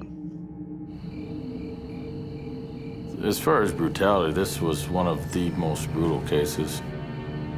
Make no mistake, there were people there that witnessed this, that felt that it was wrong, but they also had feelings for themselves of basically being scared of this other family. Where was anybody to help Deborah Boothby? All these people were her friends, all these people she knew, and nobody cared. They still treated her like an animal. I was angry. I was angry with people that were there that didn't stop it. I was around these people for that whole 11 years. But I always knew in the back of my head there was something not right. Just the fact that people that I knew and was close to had a hand in taking my mother away. For what? Armed with witness statements, police move on the four conspirators. Ivory was in prison the whole time we were investigating, and he was up for parole, and we actually went to the parole board and stopped his parole because we knew he was dangerous and could threaten people. We discovered where Ed Foster was located. We had him picked up in Indianapolis. Scotty Shaver and Chevalier Gill are also arrested. But as the trial begins, a conviction isn't as simple as it seems. The thing that made me nervous was our witnesses were so scared. Our suspects are very dangerous individuals, and if you speak, you could end up like she did. During this whole time that Adrian was working with us, she was receiving threats from Scotty and Ed Foster, being reminded to shut up. One of the things Kyle and I did, we were reassuring witnesses. We would drive to wherever they were, pick them up, get them to trial, and the whole time we were reassuring, nothing's gonna happen. We will protect you. They can't get to you. Just tell the truth. It's the testimony from those eyewitnesses that reveals the details of Deborah Boothby's final hours. Deborah got up, went to work. She got off work around 7 p.m. After she got home, she met up with her cousin, Brenda, and she ended up going out to the Blue Star Lounge about 10:45. There was a fight inside the Blue Star Lounge. And eventually she was escorted out of the building about 12:30. There was an additional fight that occurred in the parking lot. She was then put inside a vehicle and moved to the Covert Township Park, where Scotty Shaver and Chevalier Gill and Ivory Shaver and Ed Foster continued to beat her. And they came up with a plan to dump her body and make it look like an accident. Deborah's body was placed out on the roadway and then ran over multiple times. And at approximately 3:16 a.m., she was pronounced dead. I believe the motive was hatred, just an opportunity to just beat somebody senseless. They had just no moral compass to continue to beat and beat another human being to the point that they just killed them. Thanks to the bravery of witnesses and the hard work of detectives, Deborah's killers finally faced justice after 13 heartbreaking years. Scotty Shaver, Ed Foster, Chevalier Gill, and Ivory Shaver all received life sentences and are serving them now. Adrian Burnett, she cooperated with us during the whole investigation. She pled guilty to second-degree murder. She was offered a 20-year sentence.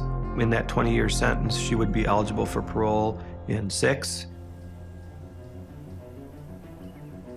I did spend a lot of time though with the woulda, coulda, shouldas, but I try not to think about it now. Listening to those details and just seeing how brutal people could be to another individual, it was tough. It was tough. And it really reaffirmed why I do what I do.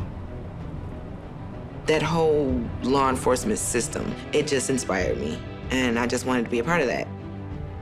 I ended up becoming a dispatcher. I'm the person that's on the other line, helping with CPR or helping deliver a baby, and I'm the one who helps other people get home to their families. So I like it. It's a really good job. Anytime you solve a homicide, there's a sense of satisfaction because of the level of crime that you're working. But in a cold case in particular, it's different because people around the victim may feel that the police have forgotten them, forgotten about their family. And when you can solve it, it's just like no other feeling out there.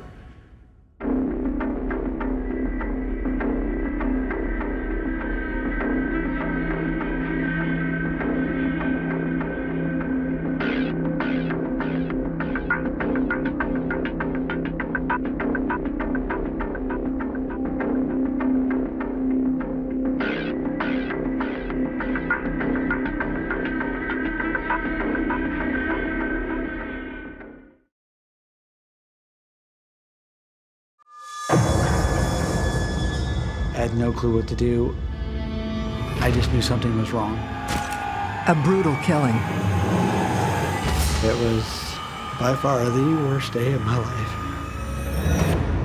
A dark mystery with multiple suspects. He was a little cocky, arrogant, hard to talk to. About anything that comes out of his mouth should start with "once upon a time." We discovered there's a serial murderer working northern Indiana. We got to the point where we were pretty much just losing hope. The truth will be revealed. He said, "I'll kill you like I did Teresa." Every day in North America, dozens of people are murdered. The key to solving the toughest of these homicides lies in the final 24 hours of the victim's life. To crack the case, detectives must reconstruct that critical timeline. The minutes and hours containing evidence that can help unlock the mystery and catch the killer.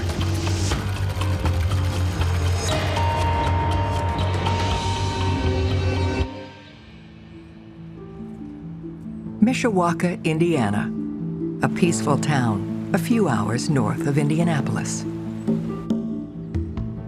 It was a quiet community, not much going on. There's a nice river that runs through the city. Homicides are extremely low.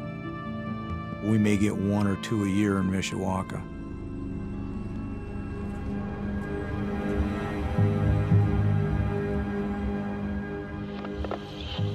I need an ambulance right away. What's the problem? Check him home, my sister's passed out. I turned her over, her face is crushed on the ground. She's still breathing? No. All right, I'll send somebody right out.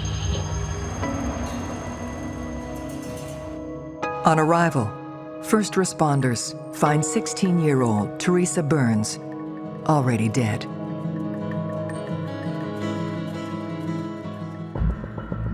Detective Craig Whitfield is given responsibility for finding her killer. When I arrived there, the neighbors were all standing out gawking because nothing ever happened in Mishawaka.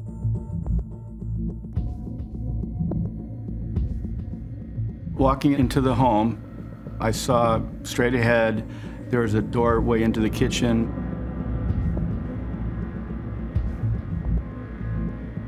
There's a stairway coming down from the upper level. And the victim's lying on the floor, face down, blood all over her face.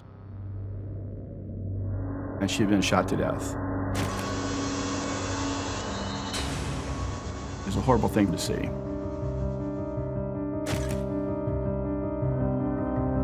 Teresa was a smart person.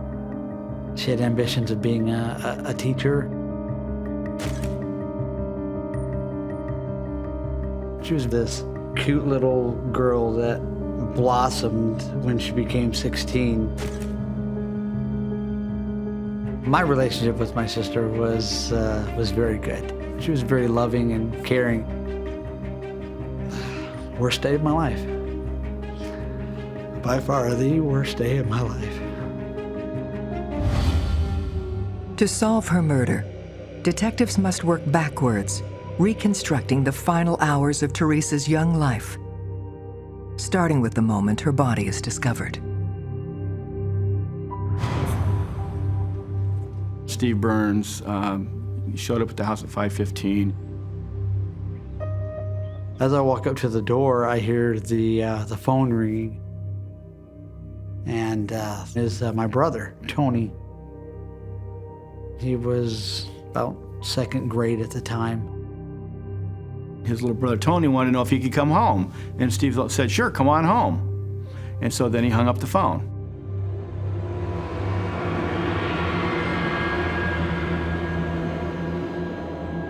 I looked down and see my sister lying right next to me on the floor. I don't know if there's some kind of prank, so I kind of nudged my sister. Hey, Teresa, right? Joke's over, you know, get on up. She didn't move. So I knelt down, and as I started to roll her over, I had noticed a large puddle of blood that kind of bubbled up off of her.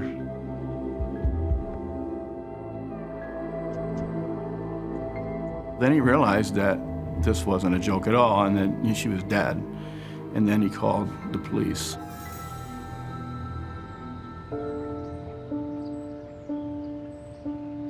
A few minutes after that, my mom pulls up.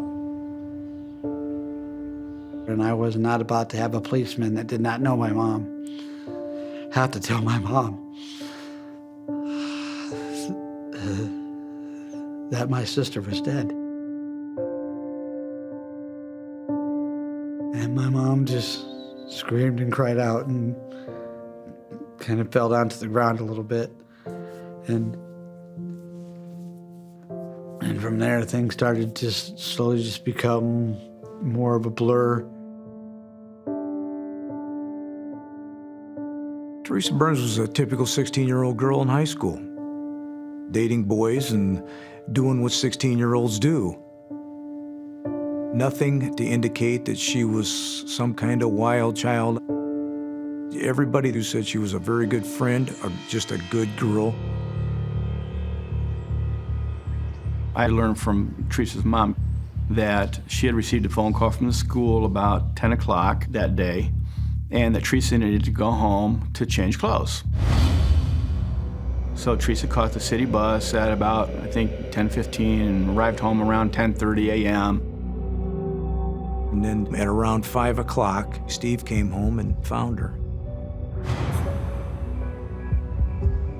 There was a couple-hour window there when she was murdered.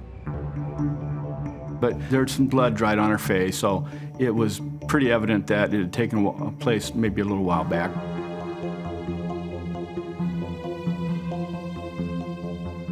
Detective Whitfield examines the scene, searching for clues about the killer.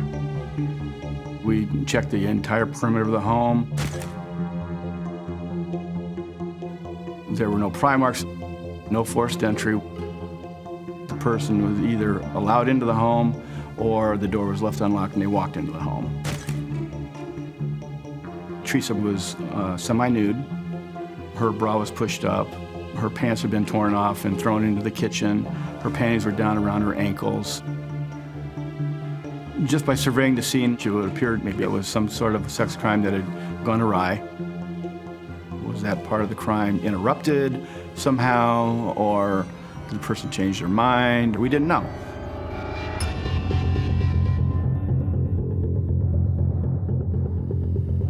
What we did find was an ejector rod from a small handgun, which had fallen off while the weapon was being fired. I'd never seen a weapon lose an ejector rod like that. An ejector rod on a revolver would be the rod that sticks in through the cylinder, making sure that the cylinder doesn't open up. You can kind of tell what type of firearm it could be because not too many firearms have ejector rods. When you have something that's left on the scene, then that tells me that they either wanted to get out of there in a hurry,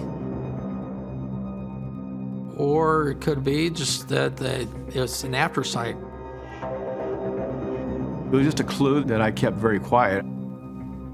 I didn't release it to the media. I figured that, you know, if somebody knew they lost a piece of evidence from their gun at the crime scene, they may ditch the weapon somewhere. The bullets were removed from Teresa's body in an effort to determine what type of weapon was used, based on what we knew at that time. But we believe Teresa was shot with an RG-10 handgun. This type of gun was a cheap gun, not a well-made weapon. It shoots a very small caliber, the .22 short. The fact that she had been shot 4 times in the face, we felt was significant. If it would have been a stranger, 1 shot to the head would have been enough. But this was overkill, this was personal. And so it led me to believe that the killer knew her well. In all cases, we always start within and then work our way out. You don't want to put the blinders on and give somebody a pass because of who they are, how they're related to the victim. Her brother, Steve Burns, found her dead on the floor. He was somebody that we needed to check out. The numbers of domestic homicides is much higher than stranger-on-stranger homicides. The fact that you're related, in most cases, means that you're a suspect. And so the police will look at family members to see who has an axe to grind with other family members. One of the things that Steve had done that afternoon kind of gave us pause. Walking in the front door, straight ahead, her body's lying on the floor. And you'd have to step past Teresa's body to answer the phone in the kitchen.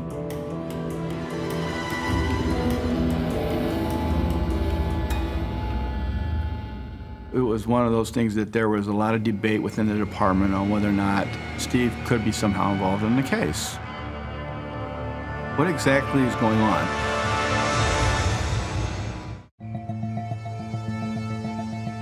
Within hours of her brutal murder, detectives have turned their attention to Teresa Burns' brother, Stephen. I'm 18 years old. To know that I was a suspect really put a fear in me. What reason would they have to suspect me? I didn't understand it. So we did do a polygraph with Steve. It was during the polygraph test is when things really got scary. And they would ask him, do you know anything about your sister's death? Were you present when your sister died? Are you responsible for your sister's murder? I was terrified. They were asking me, did I get into an argument with my sister? Was asking if I threatened my sister, all stuff to try and get me to say something that wasn't true.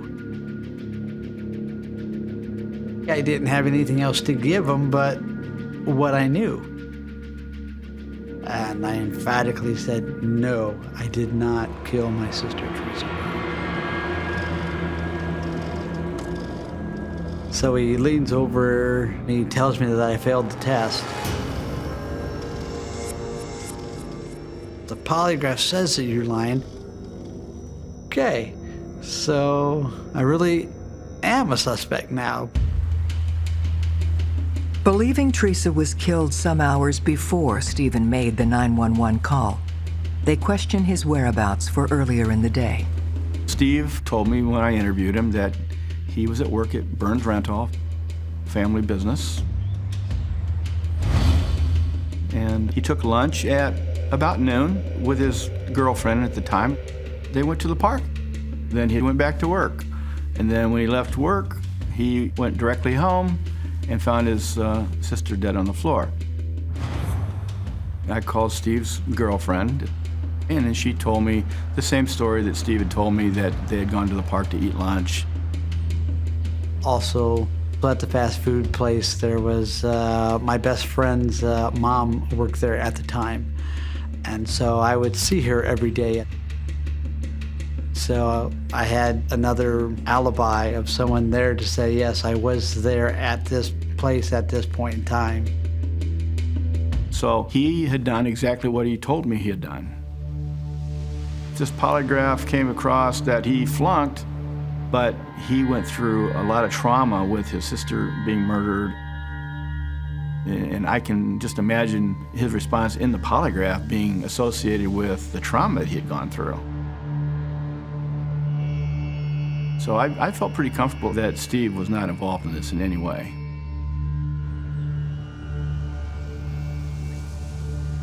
It was always still there.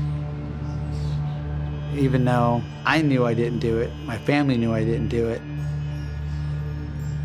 I never was really angry at anybody. The only person I was angry at was the person that did this.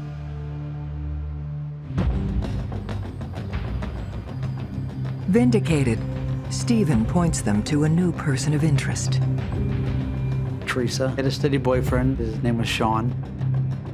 I don't think Steve really liked Sean all that much. I think he was a little bit protective of his younger sister. I'm big brother, so I gotta stick up, you know. You don't want to hang around him. You want the best for your sister. And apparently Teresa and Sean had had a quarrel, but that was just a few days before the murder. It's not the first time that, you know, her and her boyfriend have had a problem. I think Steve didn't know what it was about, but he was using, you know, harsh words toward Steve's sister. And he said some things to Teresa, and Steve Burns said, "Don't you talk to my sister that way." We had to interview him in depth. Crimes of passion are normally emotionally driven. Is it conceivable and possible that the boyfriend might have been involved? You have to look at it. Did the fight that occurred turn things sour? It's a viable motive for murder. We learned Sean was suspended from school. And he was home with his mom that day. And he says when Teresa came home, she called him at about 11 o'clock, talked to him for, I think, maybe a half hour or so. His mom verified that he was there, but then he had gone to the mall later on. It did occur to us that, you know, he knew Teresa was home that day. And sure, he could have gone to the house. We talked to his friends, and they verified he'd gone to the mall. All his friends said, no, he wasn't really acting weird or anything, and he was crushed when he found out that Teresa had been murdered. His reaction seemed to be genuine. We felt pretty comfortable that he wasn't involved in this case. Sean reveals a critical new detail about Teresa's last day. He said that there was a person at the door ringing the doorbell while they were on the phone. He felt like that was very important for us to know. When the doorbell rang, he had told Teresa to be careful. She went to check the door and came back to the phone and told him that, look, they needed to use the phone. And he told Teresa, don't let him in. So Teresa and Sean continued talking for a few more minutes, and it's time for Teresa to hang up and get back to school. And just as they were getting ready to hang up from their call, Sean said he heard the doorbell ring again.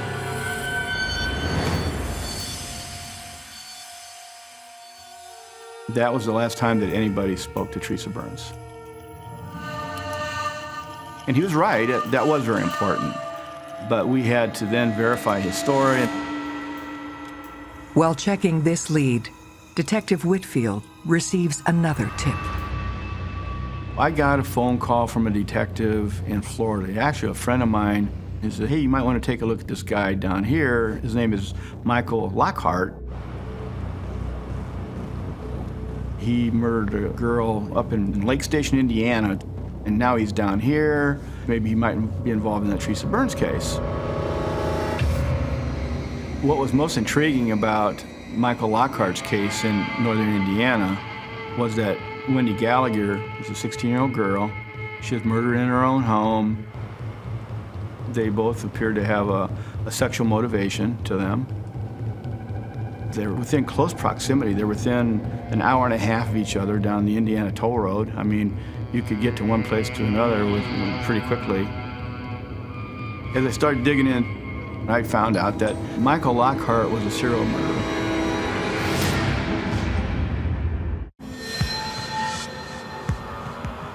Detectives learn serial killer Michael Lockhart has been linked to another Indiana murder just 3 months before Teresa Burns was killed. If an investigator suspects that the killer is a serial killer, they would look at the victimology, if the victims were of a certain type, certain appearance, certain gender, things along those lines. It kind of matched up with what I was looking at with Teresa's case, at least in general terms. Wendy Gallagher had been stabbed to death, which is a little bit different MO than Teresa's case. After killing Wendy Gallagher, Lockhart went on a cross-country crime spree, which included armed robbery, rape, and the murder of another teenage girl. So we run the NCIC nationwide criminal history search on him, check into his whereabouts, track his timeline, see where he was on January 11th, 1988. And it turns out that on the day of Teresa's death, he was in South Florida committing a crime there. So at that point, it made it pretty easy to eliminate him as a suspect. With Lockhart in custody and his time accounted for, police are forced to move on. Any murder investigation is a fluid process. So you're talking to a lot of people. You're trying to figure out what makes sense, what doesn't. Who else could there be? Who else can I interview? So you just look for more people to talk to, because you never know where that lead's going to come from. They return their focus to the search for Teresa's mystery visitor.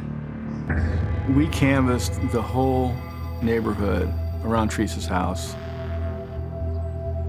We were able to locate a neighbor that saw a young man on the day of her murder. She did see somebody go up to the front door, so that's obviously going to pique your interest. The neighbor reported seeing a guy going into Teresa's home at about 11 o'clock, which was about the same time that Teresa's boyfriend, Sean, said the doorbell was ringing. If it were been a stranger, she probably wouldn't have let him in the home. So that means she knew the person. We were able to get a general description for a sketch artist. She described him as just a medium build, dark hair, late teens, early 20s.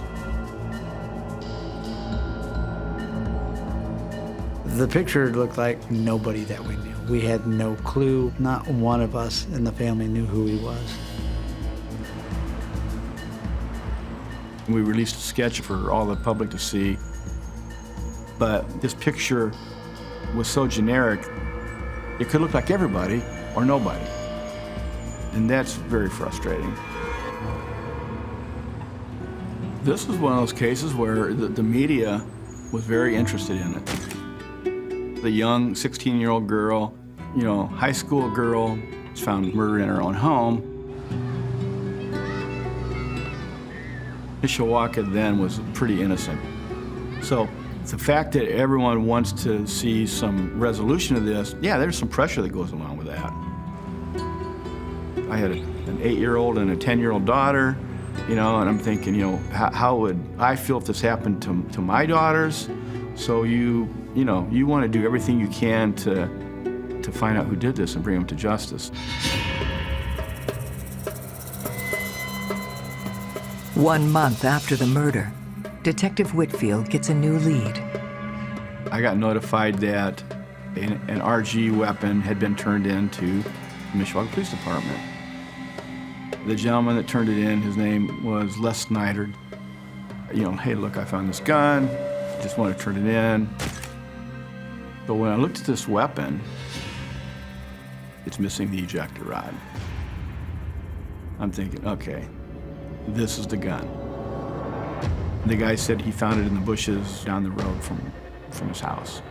I took the weapon out and looked at it, and I discovered that it didn't have any rust on it. When we receive firearms that are left out in the elements, that'll corrode or even rust a firearm. It wasn't outside. It was somewhere else.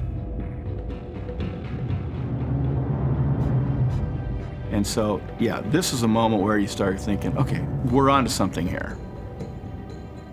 We felt that the gun was a key piece of the evidence, so we sent that to the FBI lab for testing. As I started digging into Mr. Snyder's background, it turns out that he has a stepson, Phil Jeans, who at that time was 17 years old. We knew that the suspect that walked into Teresa's home that day was late teens, early 20s. Phil Jeans did have a juvenile record, some drugs, and I think a burglary charge. He was known to be a fighter. You know, he caused a lot of havoc with people, kind of a bully.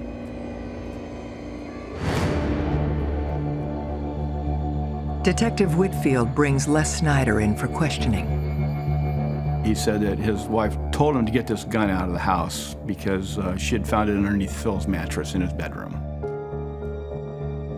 The fact that Les Snyder didn't tell us the whole story early on when he turned the gun in, I felt was significant because it meant to me that maybe he suspected that this gun had been used and he just didn't want to be any part of that. They look for a connection between Phil Jeans and Teresa.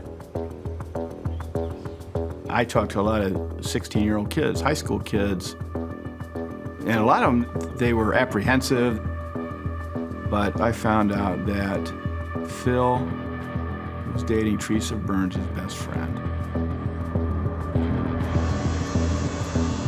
This was kind of shocking. We had no clue that Teresa's friend had dated Phil at that time. Teresa's relationship with Jeans, I think, was my girlfriend is dating him, so therefore, you know, we're hanging out. I never got the indications from anybody that they were friends. But I was able to determine that Phil had been to Teresa's house before. So he knew where she lived.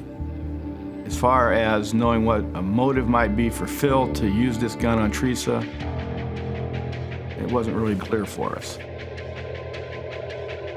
But now we have a weapon that we believe was used in the murder. I have a name of a person, Phil Jeans, who had the weapon.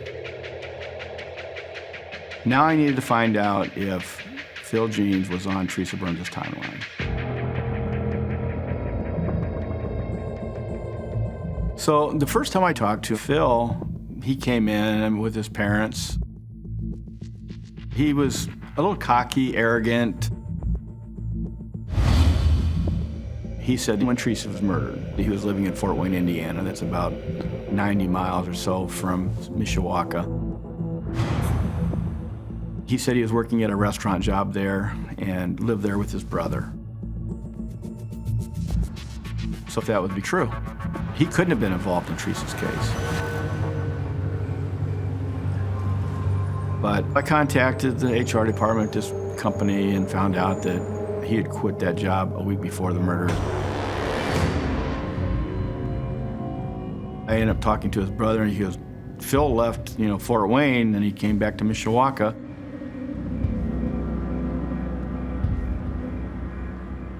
The story that he originally told was a lie.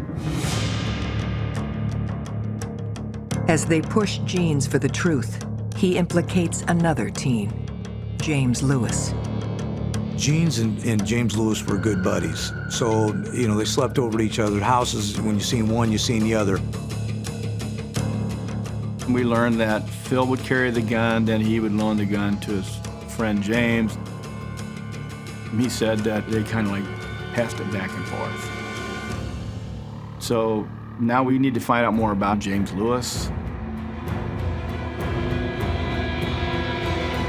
My mom, my sisters, none of us knew who James Lewis was.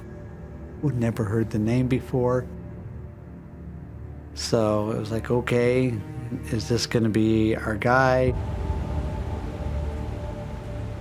Police interest in both Jeans and Lewis has now become public knowledge. There was a lot of whispering behind the scenes. Everybody had a story, and then these stories got repeated, and then they got repeated as fact. When we're dealing with small-town murders, people love to talk. You have to listen carefully. You have to find a way to use their information.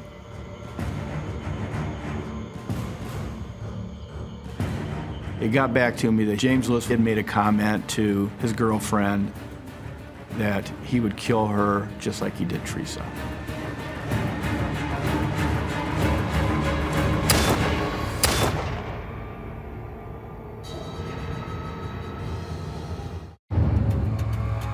Police have two suspects in the murder of Teresa Burns, Phil Jeans and James Lewis.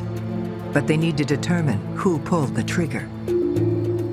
We have a gun we believe is the gun. The gun is being carried by two people who knew Teresa Burns. The alleged death threat issued to his girlfriend, however, places the focus on Lewis. James Lewis was a hard kid. He made admissions that he knew about the gun. But he said he only fired it one time, and that was at a nearby gravel pit and just doing some plinking, you know, and target practice. We looked at his whereabouts that day. He was starting a new job. Investigators interview his employer to verify his shift. James Lewis's alibi wasn't totally airtight. The days were off by a day or two. I pressured him on what he knew about the murder of Teresa Burns. Then he got upset, his lower lip quivered. He said, look, I didn't kill Teresa Burns, and you can't prove I did because I didn't do it. And he got up and walked out of the interview. When somebody walks out of an interview like that, it certainly keeps them on your radar. You don't have the ability to clear them out of the picture. It made it just that much more difficult. Police are no closer to knowing whether it was Lewis or Jeans who pulled the trigger. So we have to look at both of them equally and figure out who was carrying the gun. Was it one person or two people? Which one was holding the gun when the gun was fired and killed Teresa Burns? With both men denying their involvement, the ballistics results on the weapon they shared finally return. The results were inconclusive. And the examiner, he says, I can't tell you you have the gun. An inconclusive ballistic test means that there's not enough individual markings on the bullets or the casings for an examiner to determine if it was fired from a particular gun or not. That was very disappointing. That was one of those low points in the investigation. Now, the gun I thought I had, I don't have anymore. Without this critical evidence, the investigation begins to stall. Over time, the case isn't in the public eye like it used to be. We're working behind the scenes to keep it moving forward, but at some point, it comes to a slow, screeching, painful halt. We're looking for answers. nothing was happening, and it was just getting more and more frustrating. We got to the point where we were pretty much just losing hope. I can't describe to you how frustrating it is to work a case like that for so long and not have the resolution for the family. We put in a ton of hours. We put in a lot of work. But more than anything, I wanted there to be justice for Teresa Burns. And that wasn't happening. I worked the case for 14 straight years before I retired. I had to leave the case behind. But I always told the guys in the homicide unit that I think the case is close to being solved. We're right there. We need that one break. 22 years after the crime, the case is assigned to Commander Tim Corbett. Anytime you open up a cold case, you basically have to start from square one. Now we're talking 2010. This family has to go to bed every day and wake up every morning knowing that the killer is going on with his life. Sometimes the answers are already there and they just need to be refined a little bit. Other times you just have to start it from the very beginning and look at it with a fresh set of eyes.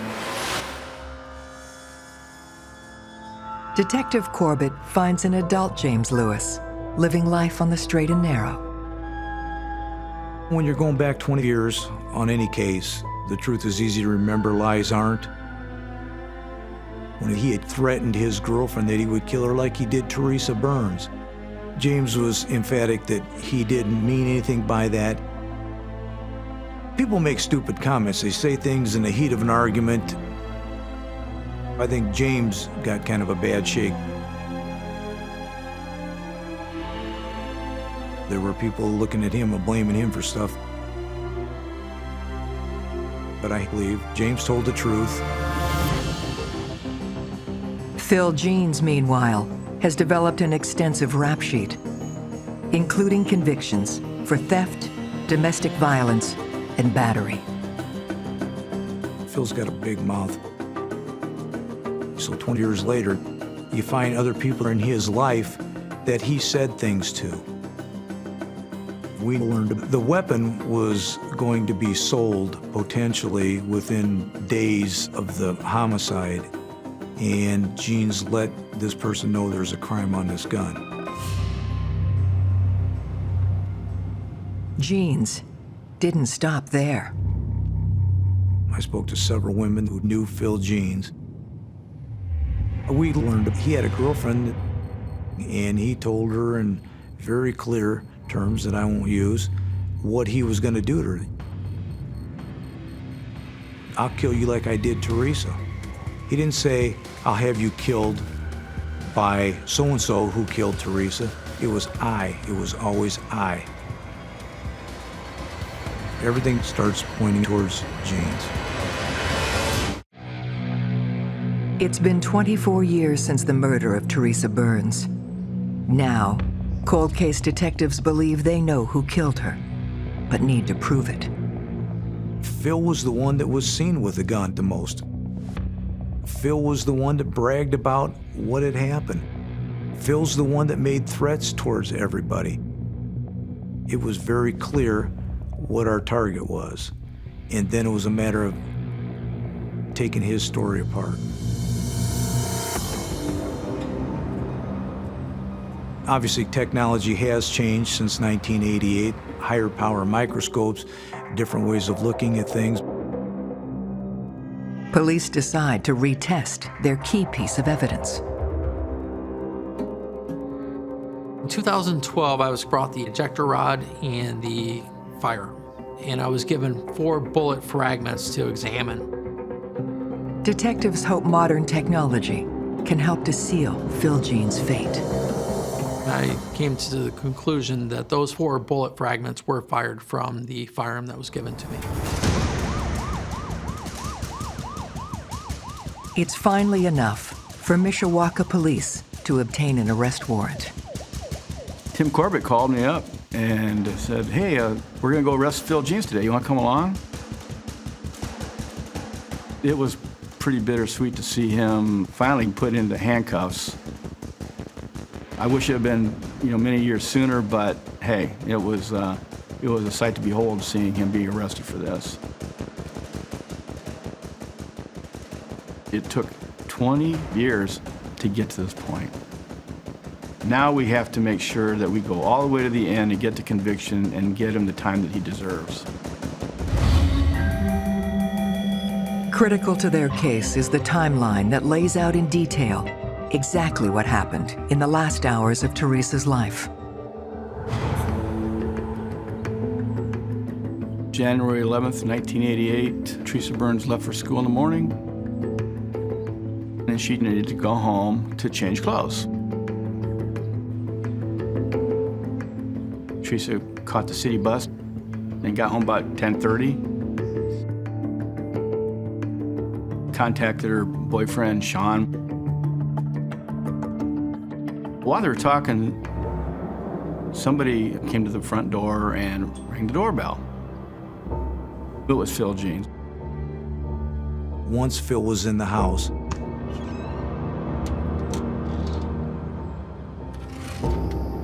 I believe he had a plan. That plan was sexual assault.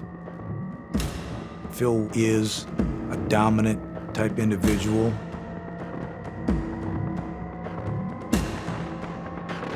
There's either going to be cooperation or there's going to be violence.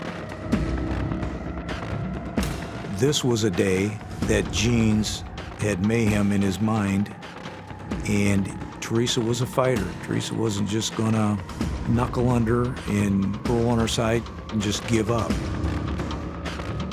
So Phil Jeans pulled the trigger and killed Teresa Burns.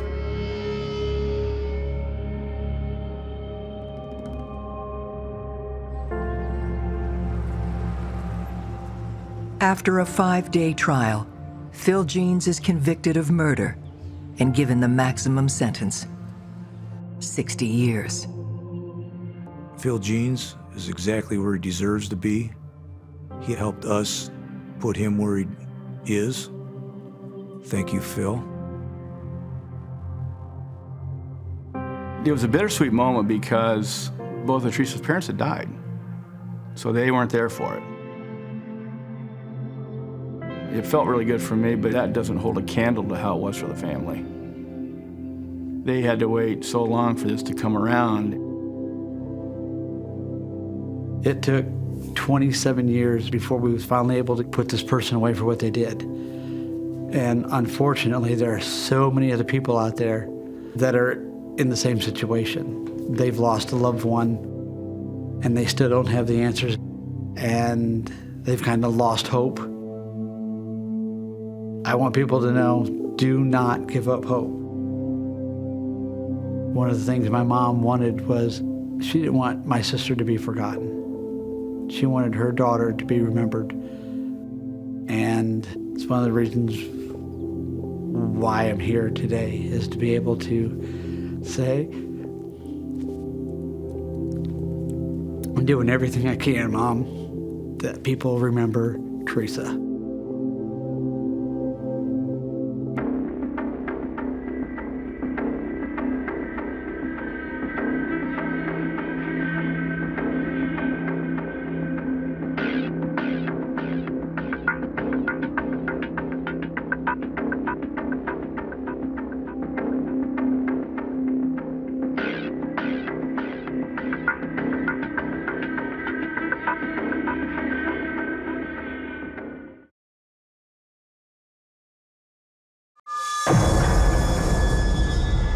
She was a loving mother. She loved her family. A brutal killing.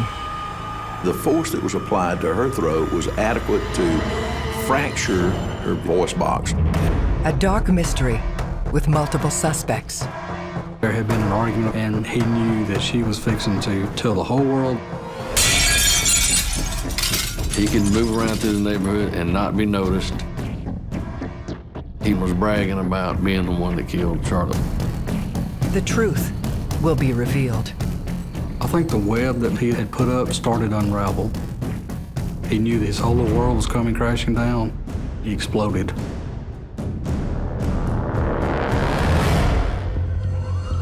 Every day in North America, dozens of people are murdered.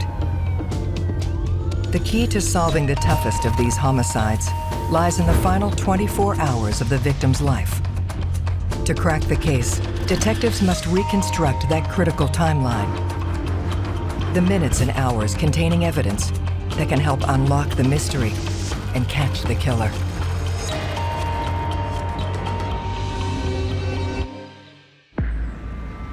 Lynette, Alabama. A quiet, slow-moving community near the Georgia border. Lynette is a small town. It's a rural type town, probably 6,000 people. Everybody knows everybody. Little quirk of the thing is that because so many of the people who live in the Lynette area work in Georgia, the governments of the local area have adopted the Eastern time zone as their standard, whereas just 5 miles out of town, you're in the Central time zone. It's commonly referred to as slow time and fast time. We don't have very many murders. Most of the time, you might have one a year. Some years you go with none.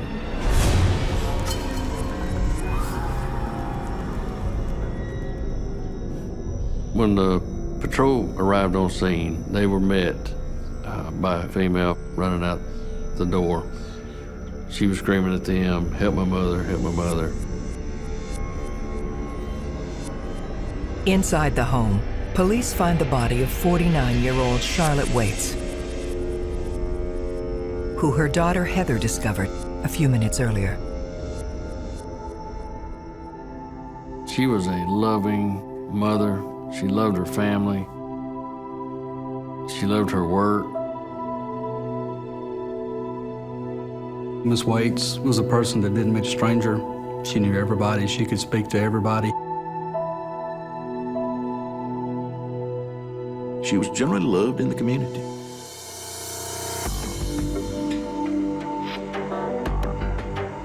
Lieutenant Richard Carter must quickly determine how Charlotte died. You're not specifically looking for anything when you walk into a crime scene, but you're paying attention the moment you pull in the driveway. The medics stated that it could have been a seizure because they saw foam in her mouth. She had a dislocated wrist. Our first impression was, could she have fallen down the stairs?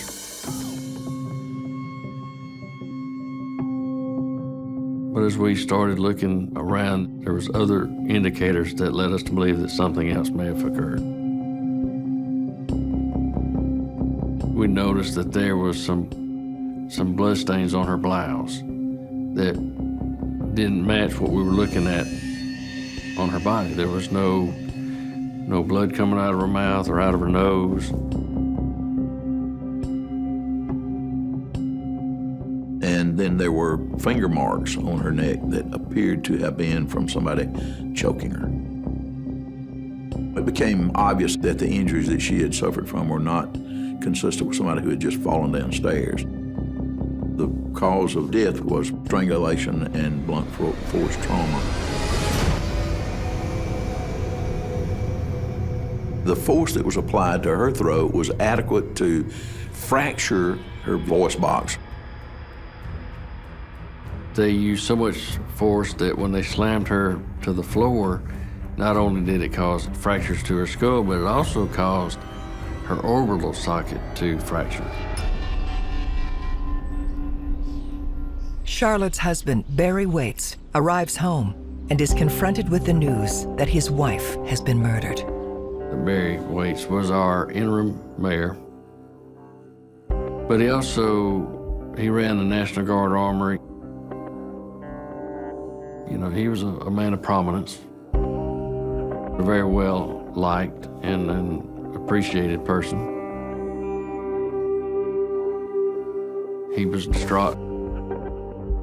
He began to have issues where he couldn't breathe. He was grabbing his chest, so we sat him down on the couch. I thought he was having a heart attack. We called the medics. They took him to the hospital. Turned out to be an anxiety attack. with the stress of the whole situation. Miss Waits was very well thought of. And her murder demanded answers, especially in a small, tight-knit community. She had no known enemies. She had no known vices. She had no known debts. So the pressure was unreal. To find Charlotte's killer, detectives must retrace the events of her final day. They begin by narrowing down the time of death. We wanted to make that window as small as we could. That's why timelines are so important, not only with the victims, but any suspects that you develop that you need to eliminate.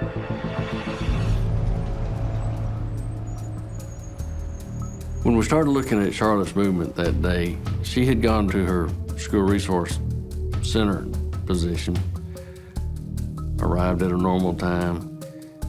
That afternoon, she was scheduled to go to a baby shower, so she left work early to go get her hair cut. We have confirmed that she had gotten that haircut.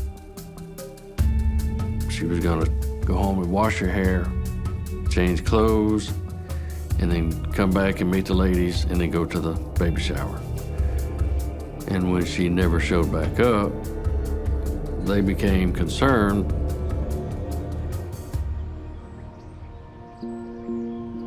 The lady from school tried to call her at about 1 o'clock on both the house phone and her cell phone, and she didn't answer. And then her oldest daughter, Heather, she got home that afternoon and found her mother unresponsive in the floor. Immediately called 911. Between the time Charlotte left the salon at noon and the unanswered phone call at 1 p.m., there's a narrow 1-hour window for the attack. The daughter told us when she walked in that she found the door slightly ajar, which was unusual. We did a perimeter search. We noted that there was no forced entry in any doors. Windows were locked. The thrust and focus of the law enforcement to begin with was that it was an intruder possibly who had come into the house and committed the crime. But there were prescription medications in her purse, and there was money in her purse, which was right there by her body. There were televisions, there were other items that would readily have been grabbed by some burglar, and none of that was taken. And we did lift several fingerprints from the immediate area, somewhere in the stairwell, somewhere on the door frames at the front door and at the interior door frame. There was a pile of clothes laying in front of the washing machine. And we found 2 towels that had bloodstains on them. And right away, that was very suspicious to us. Charlotte Waits' DNA was on the towel. Someone had taken those towels back to the laundry room and then come back essentially by her body to get out of the house. I mean, that's a significant issue to me, that somebody had to know or care about her for them to bother to take the blood off of her. And secondly, to take the bloody towels to the laundry room, put them in the laundry basket, no, that doesn't happen. Strangers just don't do that.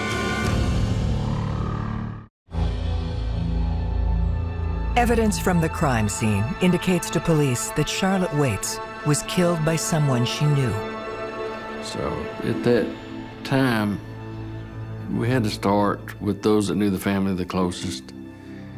As in any homicide, you start inside and you work out.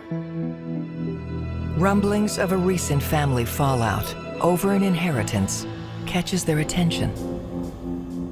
Charlotte had an uncle named Ben Brown who had passed away a year to Charlotte's death. They were divvying up among the people who were heirs to the estate, and there had been a cousin who filed a lawsuit saying that he should have been included and that he was due to get a share of the estate. The cousin. Wayne Rice had always been part of the family, but when Wayne started contesting the will and the inheritance, that caused some friction within the family, so at that point, they quit talking to each other. A lot of murders occur for financial reasons, greed. So we took it serious. A local attorney told us the night that Charlotte was killed that there was an appointment set up. Charlotte and her husband, Barry, were to meet with the attorney about it.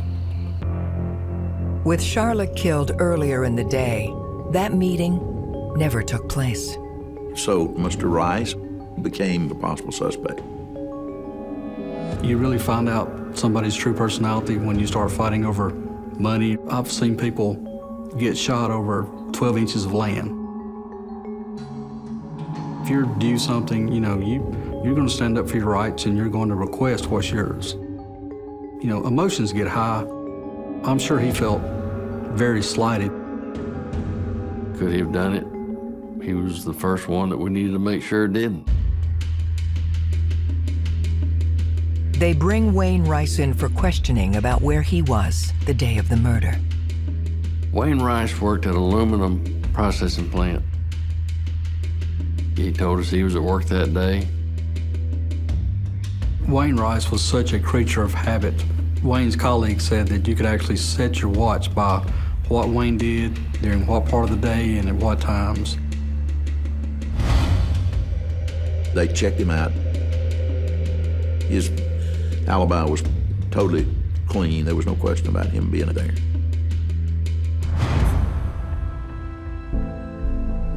Mr. Rice could not have had any connection with Charlotte that morning. Rice also says that his issue wasn't with Charlotte. Charlotte was in favor of just giving in and giving him some of the money. So he had no real motive to have killed her. Probably she was his greatest ally in his quest for getting some of the money.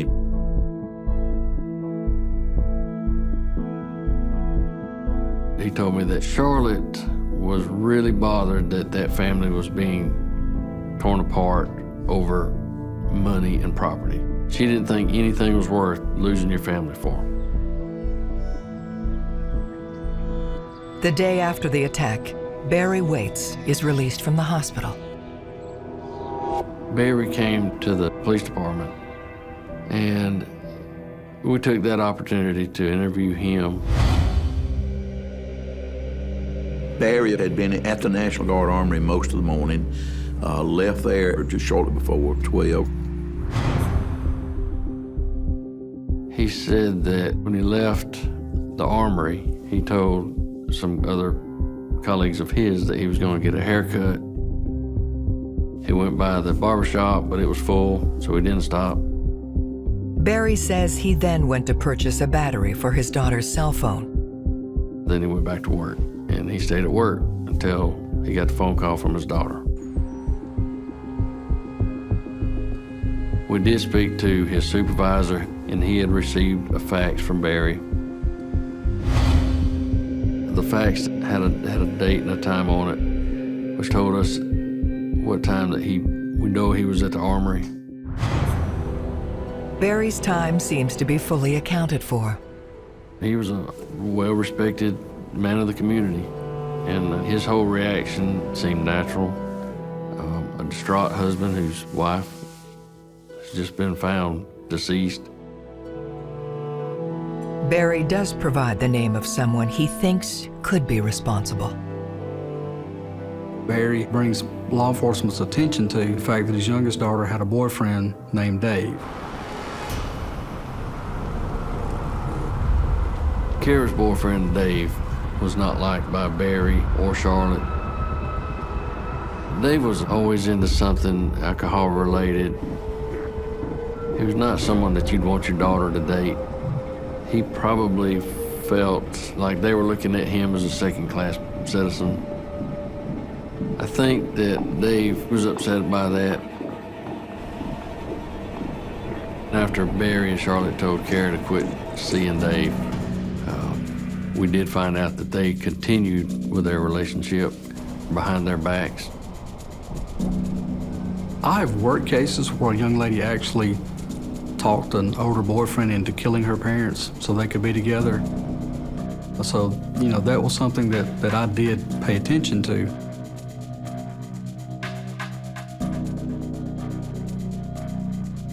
We interviewed Dave. He was a little frustrated that we were even there questioning him. It got under his skin. He said he had no reason to kill her. He knew that they didn't like him. He's done some stupid things in his life, but he's never killed anybody. He told us that he had been at work that day cutting grass and hadn't even been in the area the whole day. We confirmed with his landscaping company that Dave was at work during that time. But we also submitted his prints along with the prints that we collected at the scene. None of those prints come back to him. We comfortably felt that he had nothing to do with the case. Despite this, police still believe Charlotte shared a connection with the person who attacked her. Now, this neighborhood that Charlotte lived in, it was an upper middle class neighborhood. A lot of retired people lived there. When we're working these investigations, we tell everybody, no matter how small it is, tell us. We'll make a determination if it's important or if it's not. A lot of times, those small pieces of information they build up, no little piece of information is useless. We got a tip that a few doors down from Charlotte lived a young guy, Evan Johnston. He was a juvenile that we had dealt with for several years, breaking into houses, stealing, drugs. He could move around through the neighborhood and not be noticed.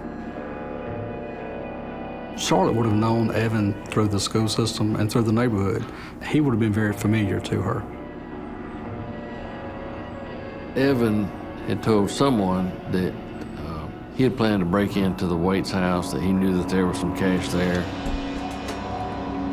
We felt that if Evan was the one that committed this crime, that Charlotte would have had to interrupt a burglary, and then he would have to kill her because she knew him, he knew her. If you're breaking into a house to steal spare change and someone comes into the kitchen and you get caught, you could be looking at 10 years in jail. So there are many instances where a person, in order to avoid being caught for a minor crime, commit a much more serious crime. Police look into Evan's whereabouts around the time of the murder. We find out that he all of a sudden left town and went to Arkansas. And we thought, well, that's strange.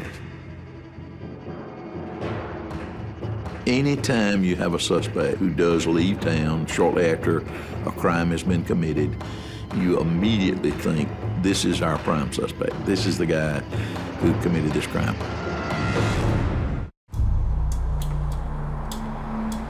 Police have tracked down their latest suspect in the murder of Charlotte Waits, Evan Johnston. We thought, this is it. This is the guy who did it. You know, he fits the mold. So we sent our investigator out to Arkansas to interview Evan.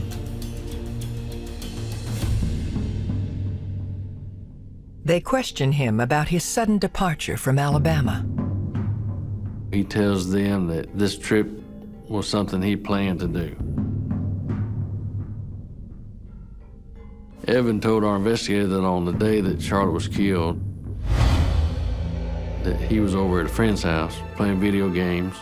He told us that the boy's mother had come in and saw him there. We went over there and interviewed his friend and his mother, and both of them confirmed that yes, that did occur. Another one of the factors that went into the consideration of whether Evan might have been the possible person who committed this crime was the fact that Evan had been He was much smaller. You had a pretty serious, heinous crime, and you had to go, would this young guy been able to have choked her out? Well, as a matter of fact, Miss Charlotte probably could have beat his butt and kicked him out of the house. They were able to rule him out as a suspect. He just wasn't the one. As Evan Johnston is eliminated, Lieutenant Carter receives a new lead. We'd gotten a Crime Stopper tip. The man by the name of Kenny had been at a party and was bragging about being the one that killed Charlotte Waits. He had had brushes with the law in the past, had committed petty thefts and some burglaries and other crimes of that nature. He always wanted to be a gang member. He was always looking for that association. And that was one of the things that was appealing to us when his name came up, was that he would be a good suspect.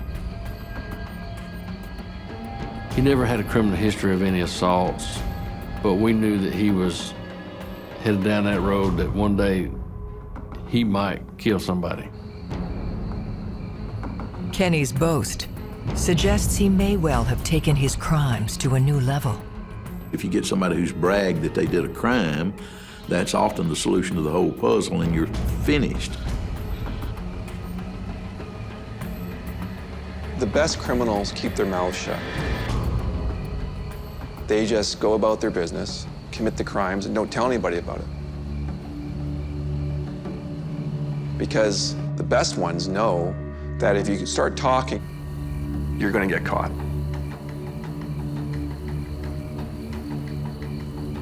Kenny could have broken in the house. He could have been the person that done this to Miss Waits. We got excited. This is the break that we needed. So we went and found Kenny, interviewed him, and he denied having any knowledge of what it was I was talking about, said he'd never been to Charlotte's house. Among other things, Kenny had an alibi that was probably one of the most unusual ones you'll find. Kenny told us that he was with another guy named Larry. They claimed to have been stealing cigarettes from another store when all this took place. Then they would go to another part of town, sell those cigarettes for crack. They'd go to another location, smoke the crack, go back to the store, steal more cigarettes, and they just spent the day doing this. We went to and obtained the surveillance videos, but the video system that store had wasn't great, and there was multiple entrances to the stores, so we could never say he was actually there. But with Kenny having named his friend Larry as part of his alibi, police have a second chance to determine his guilt. At that point, we found out that Larry was in a prison in Georgia. So we made a trip to the prison. Larry told us the same thing, that they had been shoplifting cigarettes. He confirmed Kenny's story. An experienced police officer will give little to no weight to an inmate unless the information can be corroborated by other outside sources. And only then will an experienced police officer give it any weight. With Kenny and Larry's story matching up, they look to the crime scene evidence for a definitive answer. Kenny's fingerprints were not in the house. We didn't find anything to match him being there at all.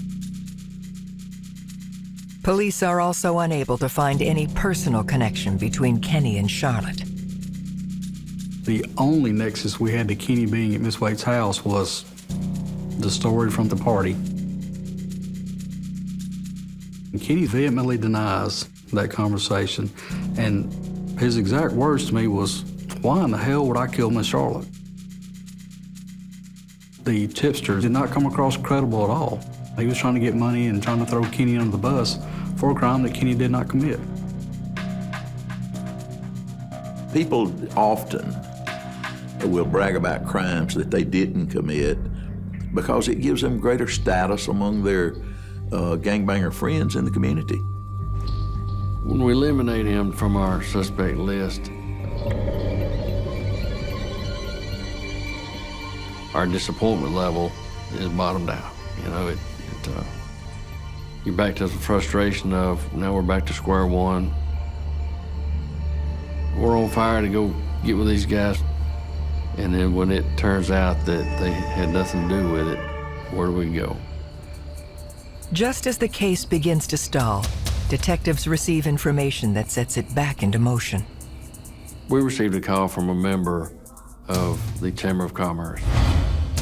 He told us that Barry had been scheduled to be at a ribbon-cutting affair in Lynette the day this all occurred, and he didn't make it. This ribbon cutting had been scheduled several weeks in advance, so it's not something that he didn't know about. Barry would not have missed an event of that nature without having had some real serious something going on that kept him from being able to be there. That raised some flags. So then we started picking away at what he said he did. When we were trying to verify his alibi at work, we went and we spoke to 2 or 3 people that were at the armory that day. What we found out was that they had left prior to him, so we couldn't verify any of his coming or going times. The one thing they do have is the fax he sent that afternoon. We had a concrete time of when that fax was sent, and it was only sent by him because he was the only one at the armory at the time. But the critical issue of his timeline was that he told people that he left work and had gone to some other businesses around the town. Talked to the barber. He said, no, he said, I never saw him come by. So then we went to the cell phone company, and what we found out there was that he didn't go when he said he did. It was several hours later. And so there were considerable discrepancies in what he told the initial investigating officers and what the evidence itself bore out in terms of where he went and why he was there. And so it would have been nothing for him to go home and have an argument with his wife, kill her, and get back to the National Guard Army by the time he got back that afternoon. In fact, he'd have had time to spare. I don't think anybody initially would have even dreamed of thinking of him as the primary suspect. Now he's left as the only one who we're unable to eliminate.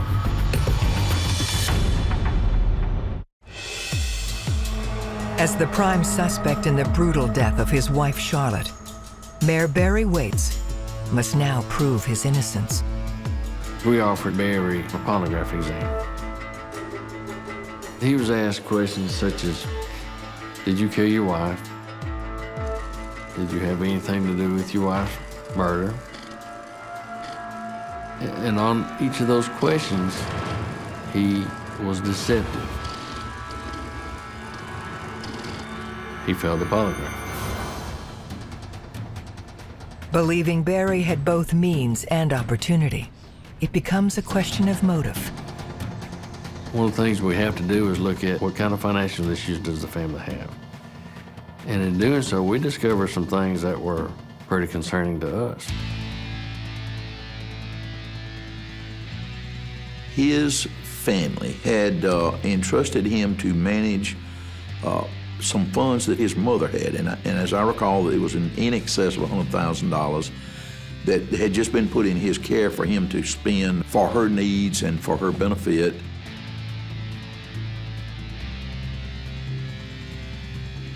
Mr. Waits had also been taking money from the armory. Money is supposed to be allotted to take care of the day-to-day operations. He had started funneling into his own account. But by the time of Charlotte's death, he had spent all of that money.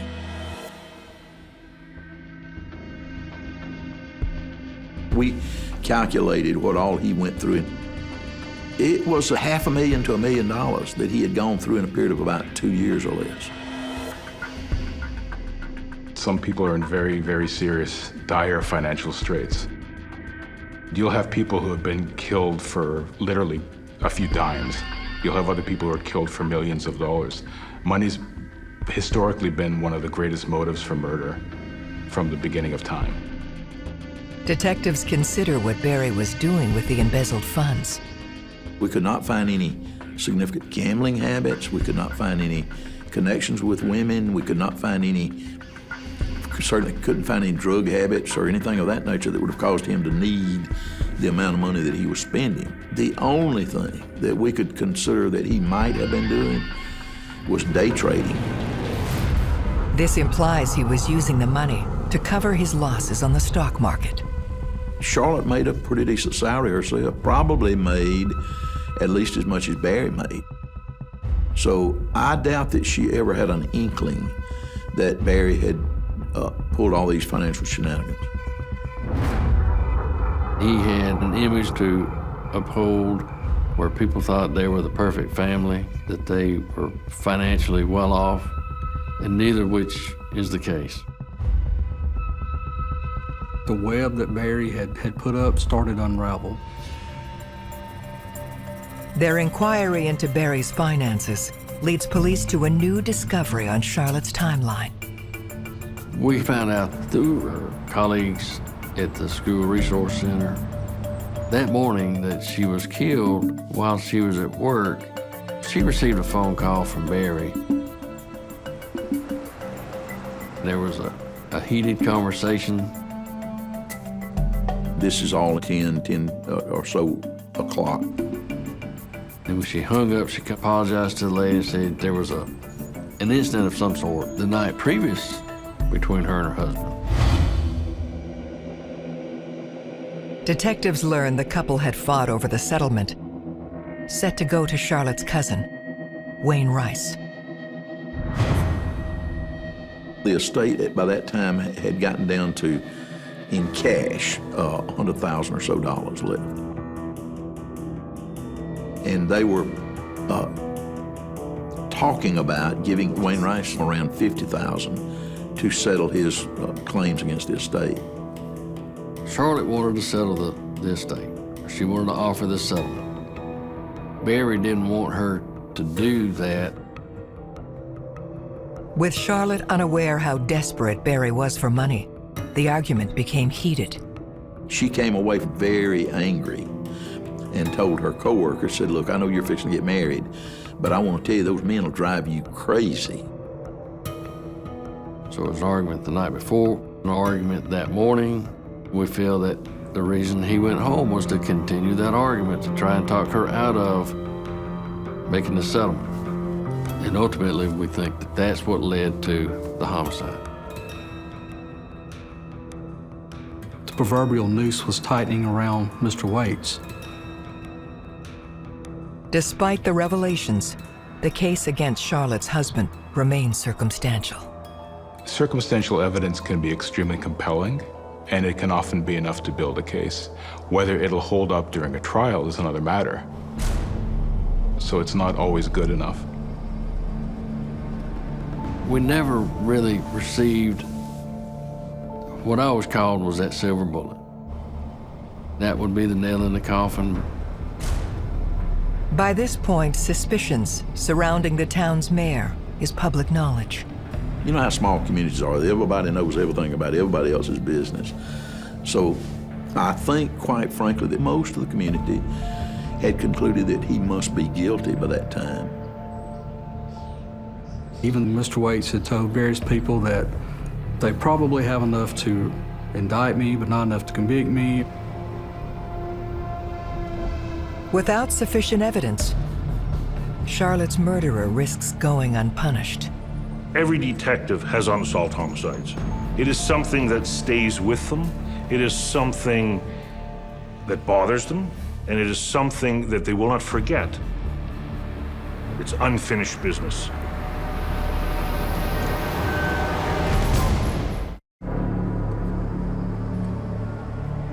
Almost a decade after the death of Charlotte Waits, her husband Barry continues to walk free despite widespread belief he's responsible. When you're investigating a case and you know who your killer is, you know where he is, it's frustrating. And they've put so much effort and time into it. They're not just going to say, oh, we've hit another wall, we're dropping it. I think the more walls you hit, it's like anything else. You keep going back and what am I missing?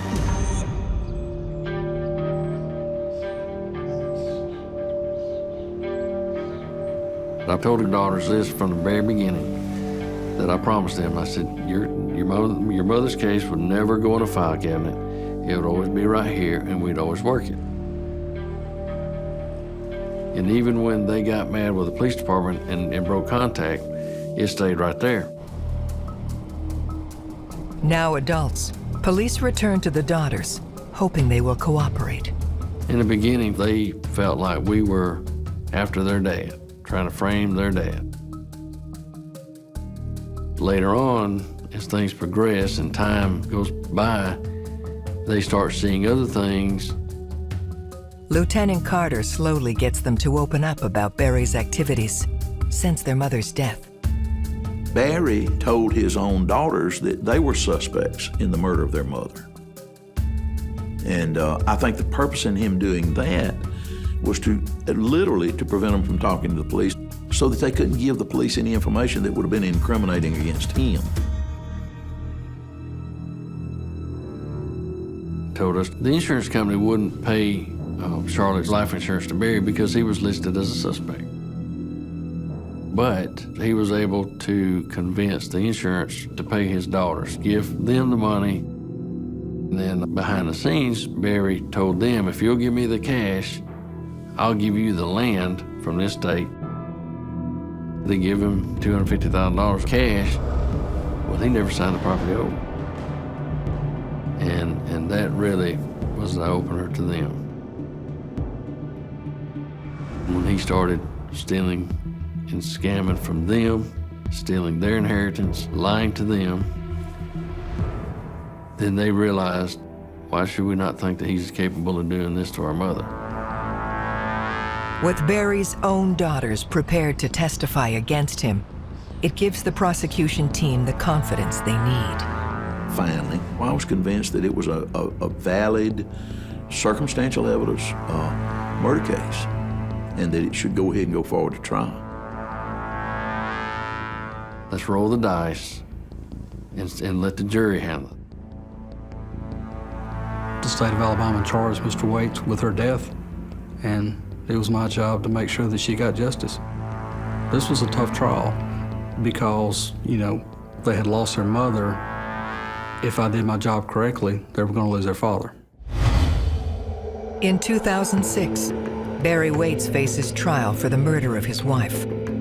Critical to the prosecution is the timeline of Charlotte's final day. That morning, Charlotte went to her office at about 8 o'clock. She received a phone call from Barry at 10. She became angry during the conversation. At about 11 o'clock, she left there to go to the beauty shop and then went home at around 12 o'clock.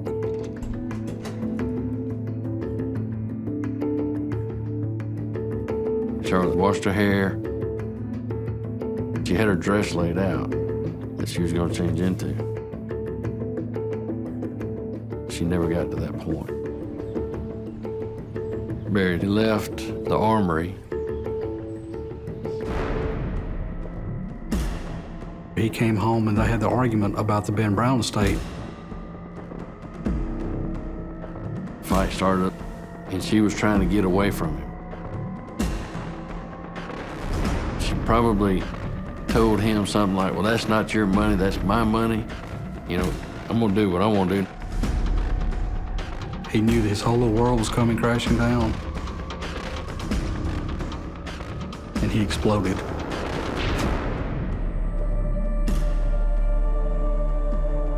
You know, his reaction was, now I gotta cover this up. So I think that's when he took her purse and poured it out. I think he may have, in fact, had time there and then to regret what he had done. Otherwise, he would not have cleaned the blood from her face, for example. Took the towels to the laundry room, put them down on top of the laundry hamper.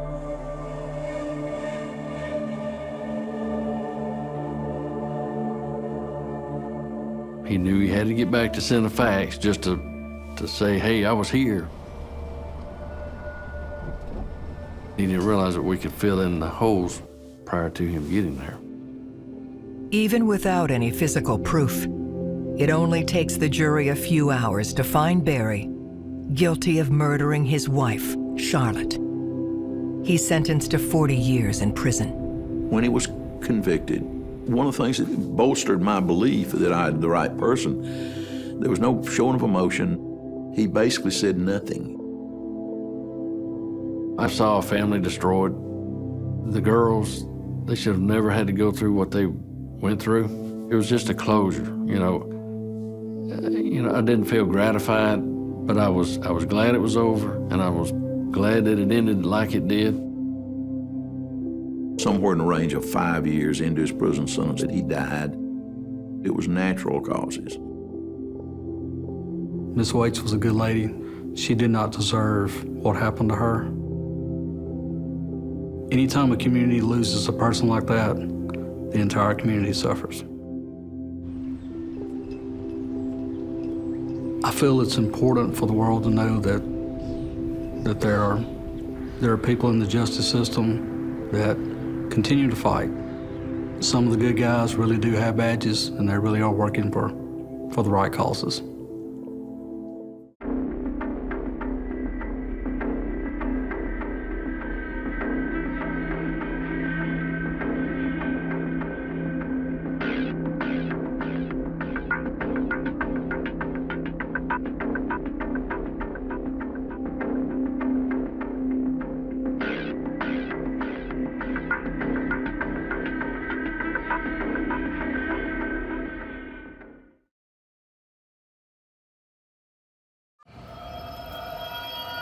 You could apply just about every one of the 7 deadly sins to this homicide. Greed, lust, envy, anger. A brutal killing. The first thing that came to my mind was ambush. Someone waited for him and shot him. A dark mystery with multiple suspects. We had suspicion that there may have been an affair. There was an actual fight between the two of them. He said, there's this guy I know that wants him killed. The truth will be revealed. He started crying and said, yeah, I'll tell you everything. Every day in North America, dozens of people are murdered. The key to solving the toughest of these homicides lies in the final 24 hours of the victim's life. To crack the case, detectives must reconstruct that critical timeline. The minutes and hours containing evidence that can help unlock the mystery and catch the killer.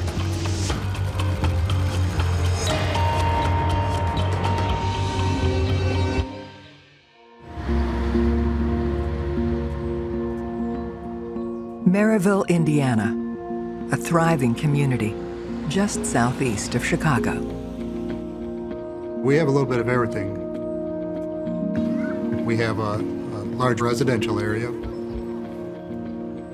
We have a large business district. It's one of the largest towns in the state of Indiana. On average, we're usually in the single digits for homicides.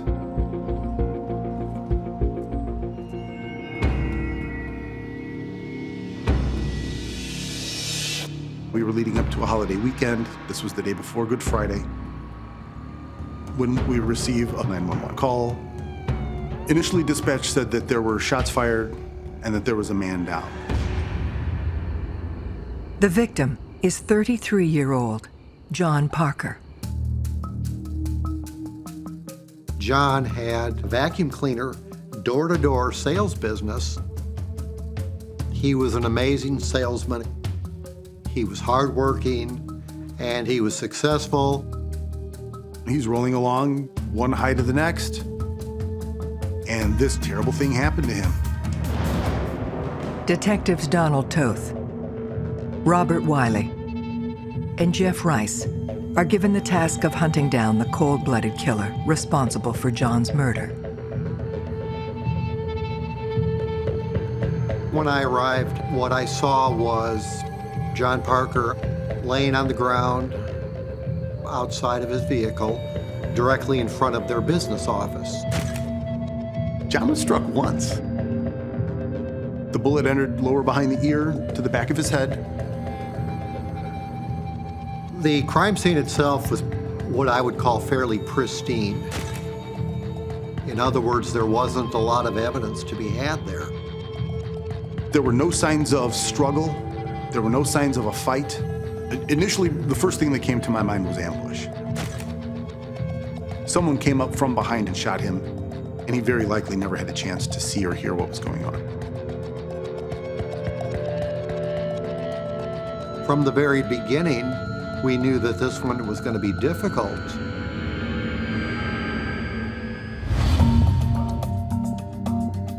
Detectives turn their attention to reconstructing the last 24 hours of John Parker's life.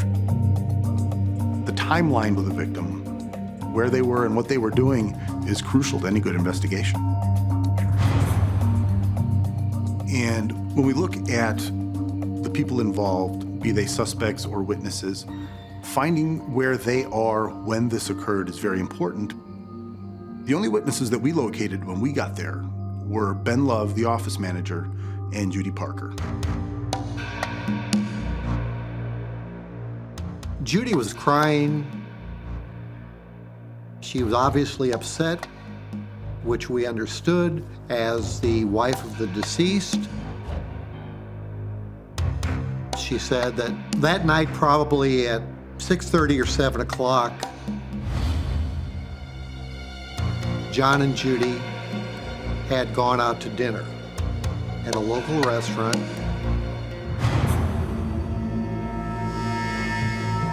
My daughter calls me and said, you know, I'm taking it to homework and we need to get it done.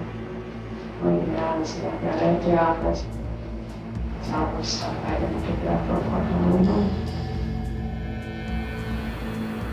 They finished their dinner. They went back to the business after the restaurant. Both of you walking together. We walking together. Are you walking together? And Ben was asking us, what, can I just go home? John's like, no. Just so. Yeah, I'm out of here. And when I got in the car, sat down, and I looked up, and I seen John coming out of the office. Saw him through the window? I saw him through the window.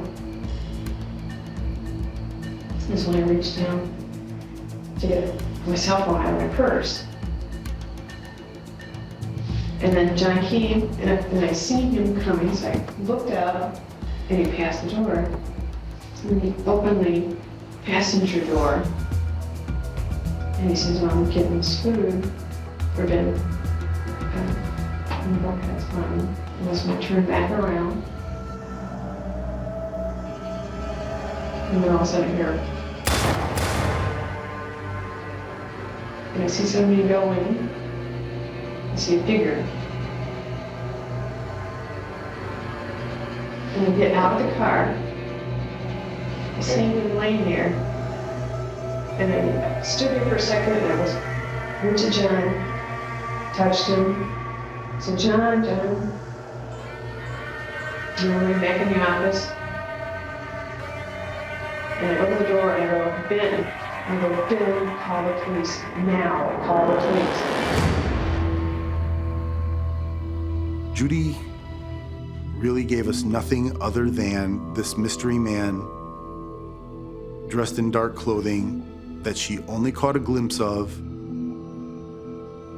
Generic, Yes. But that's your starting point. They shift their focus to the office manager. When we talked to Ben, Ben's emotional state was that of just being completely stunned.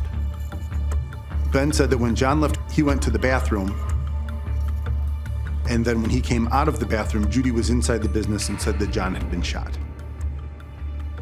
He said that from the bathroom, he didn't hear any sounds. And since he was in the bathroom the whole time, there was nothing Ben could give us. Although Judy and Ben are unable to provide anything concrete, police still manage to develop a theory. His Rolex watch and his big gold ring were on his hand. No one went after Judy's purse. Also, it's our industrial area, and it is somewhat secluded. The opportunity to rob somebody is nil. So it just didn't seem like a random event. It seemed something more personal. And we asked Judy if there was any enemies. Who do you think would have done this? You could have. I mean, what? I mean, in your heart of hearts.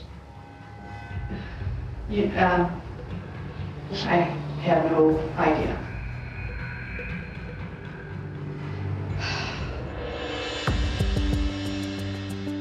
One of the first steps was to do our victimology on John. We wanted to see who he was, what he was about. John made his first million when he was in Michigan, before he was 35 years old. He was able to build this vacuum cleaner franchise into considerable wealth. And it shows his work ethic and his drive. He knew what he wanted, and he knew where he wanted to be in life. Judy worked for John in Michigan. John fell for her right after meeting her. He was just smitten. Judy had 2 children from a previous marriage, Christina Hicks and Danny Hicks. I believe Christina was 16 or 17, and Danny was about 15 years old. John had picked up the family and moved them down here and renamed the company J&J Industries to be John and Judy Industries. When investigators are looking into a businessman that was murdered in front of the business, obviously you want to get a little bit of insight on how he conducted business. Did he have a bad business deal? Did he owe someone money? Here we have a victim who, from a relatively young age, became a multimillionaire. To move that fast in his business, he likely stepped on a lot of people.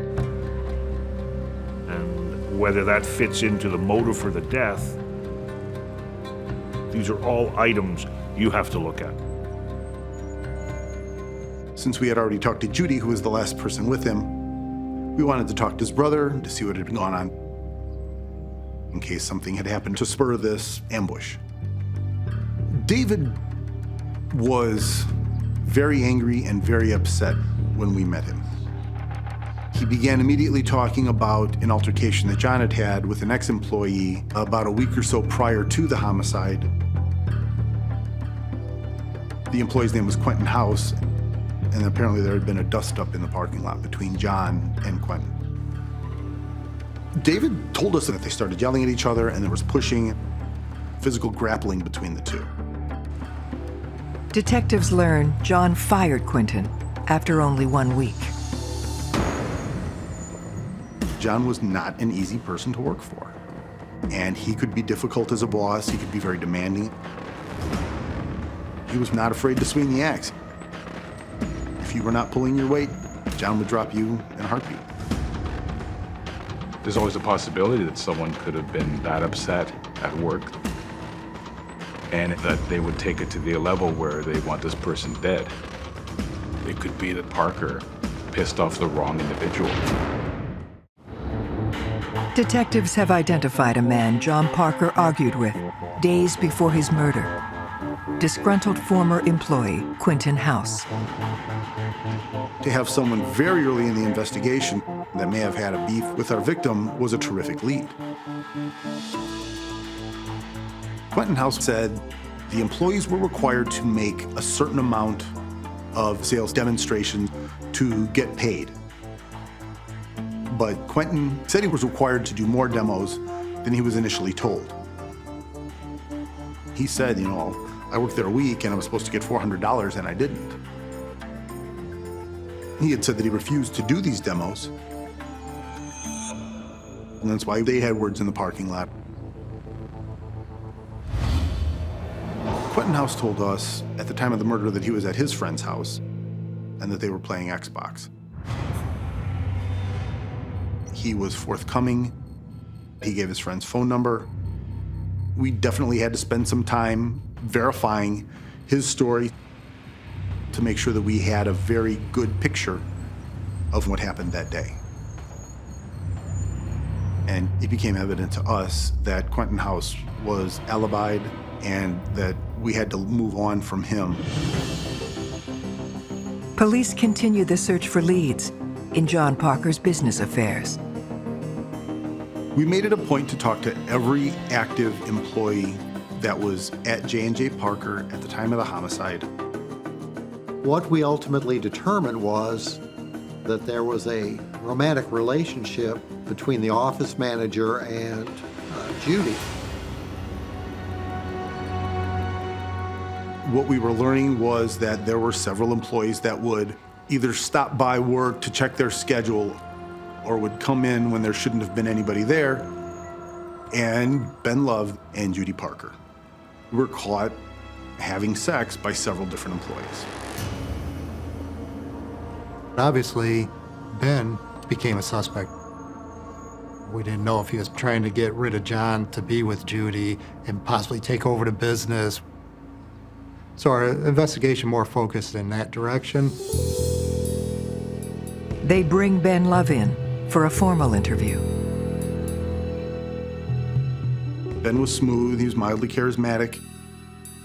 Ben denied that there was any sort of romantic relationship between them. He stated that he and Judy were great friends, that they worked very well together, that they were a great management team, and that he was, you know, just like a member of the family.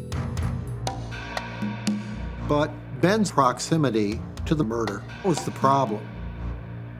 He acknowledges that he was there. There was a great portion of that evening when he was the only one in the office. And the information that we had about what happened at that point came from Ben's mouth. So you've either got Ben as the shooter, or you have an unknown third party that approached and committed the homicide. However, if Ben wasn't involved, he may possibly know about what occurred. We had to get him to break loose with any information that he had.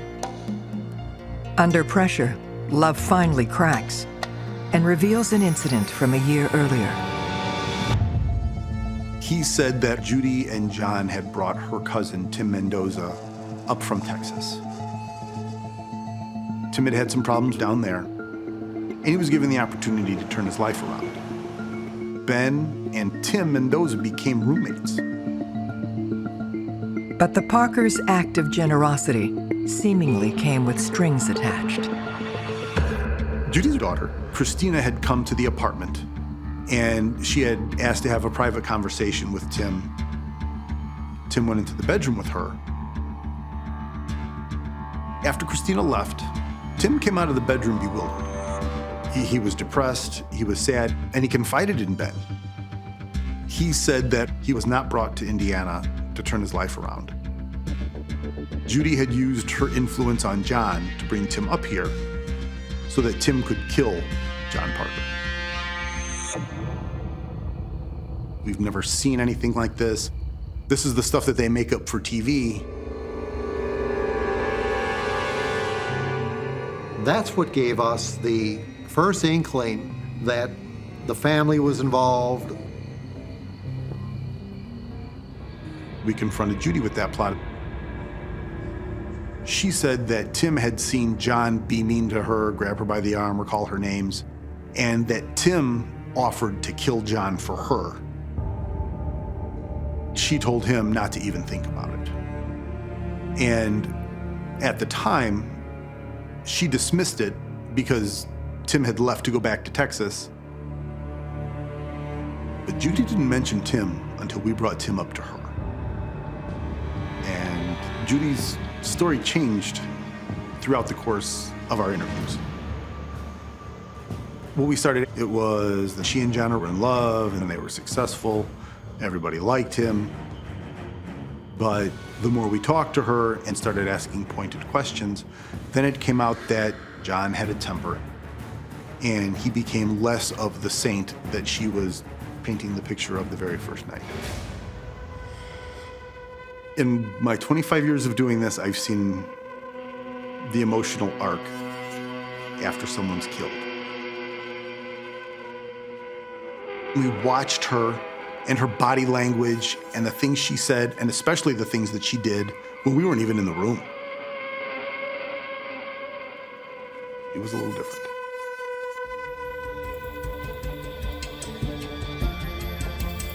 Detectives want to speak to the other family member involved in the alleged plot, Judy's daughter, Christina. But they quickly run into a problem. Indiana state law states that if a parent is a suspect in a crime, that parent cannot give permission for law enforcement to talk to their children. We were contacted by an attorney that indicated that he was representing the entire Parker family, and he was putting us on notice that we were not able to approach or talk to them anymore. But police can investigate Tim Mendoza's whereabouts at the time of the murder. What we'd gathered from law enforcement authorities down in Texas was that, in fact, Tim Mendoza was locked up at the time and wouldn't have been capable to be the shooter on that Thursday night.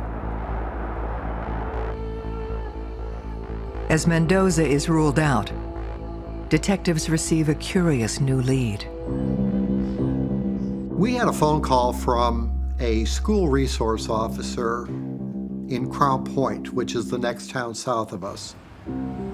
He told us that he had some information for us.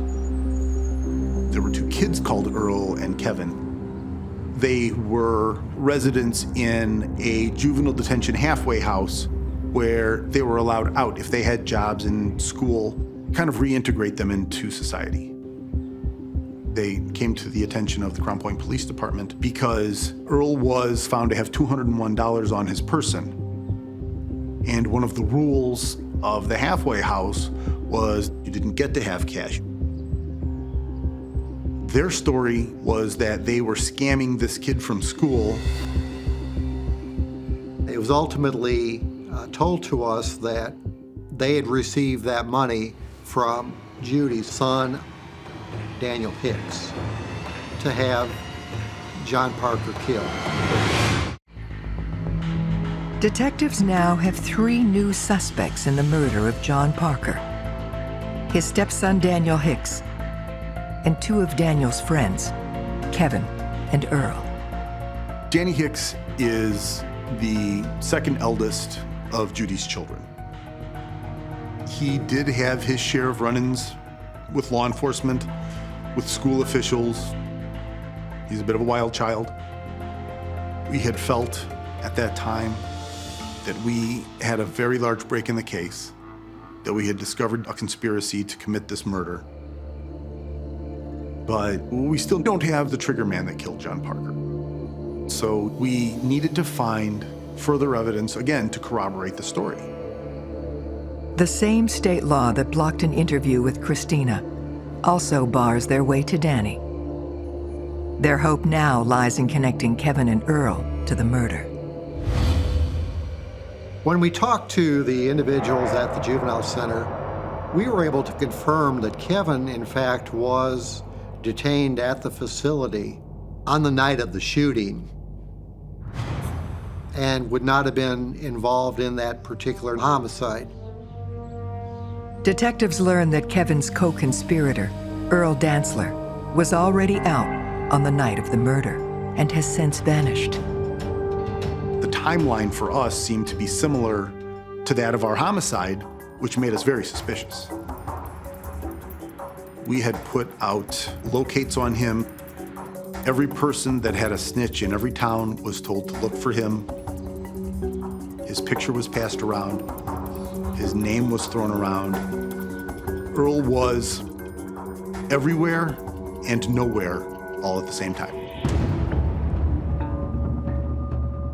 The hunt for Earl does, however, throw up a new lead. We had a gentleman come to the police department and say that he had information that Mike Campion might be involved in the homicide.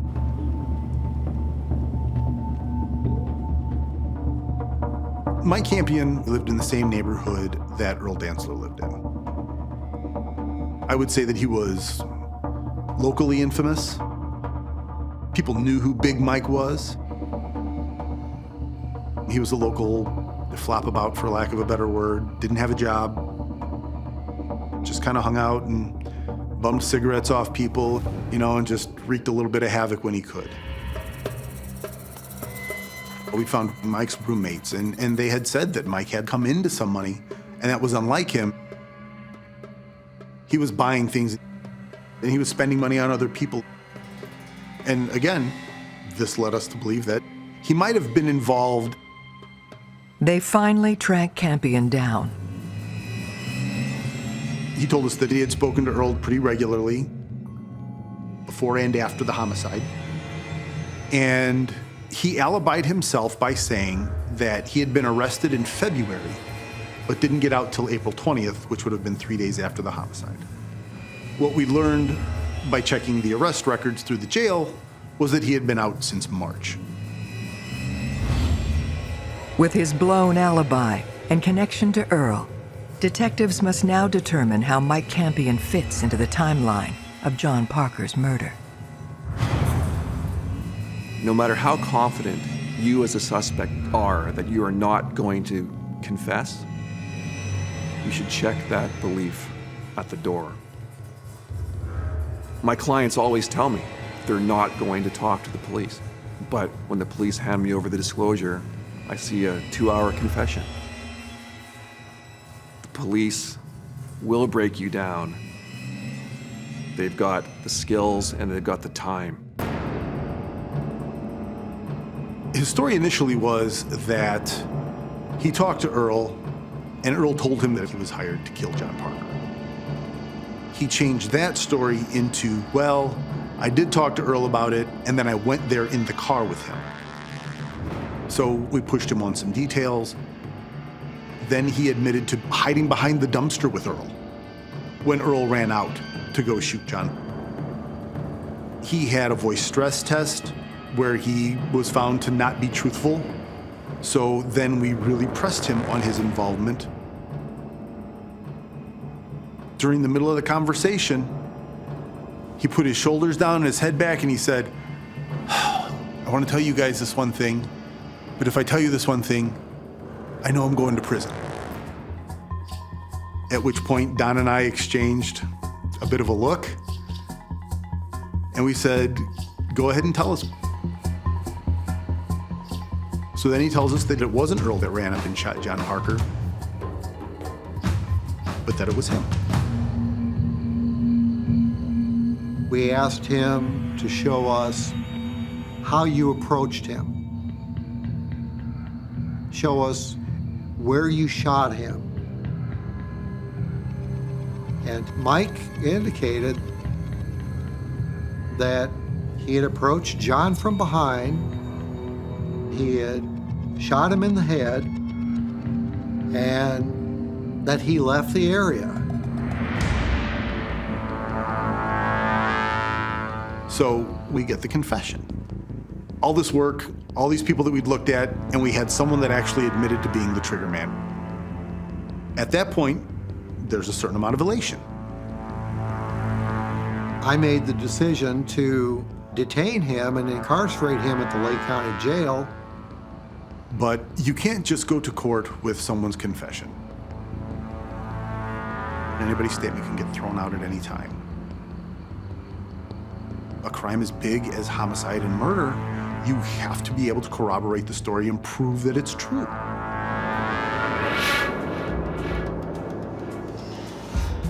To confirm Campion's story outright, they need to speak to Earl Dantzler.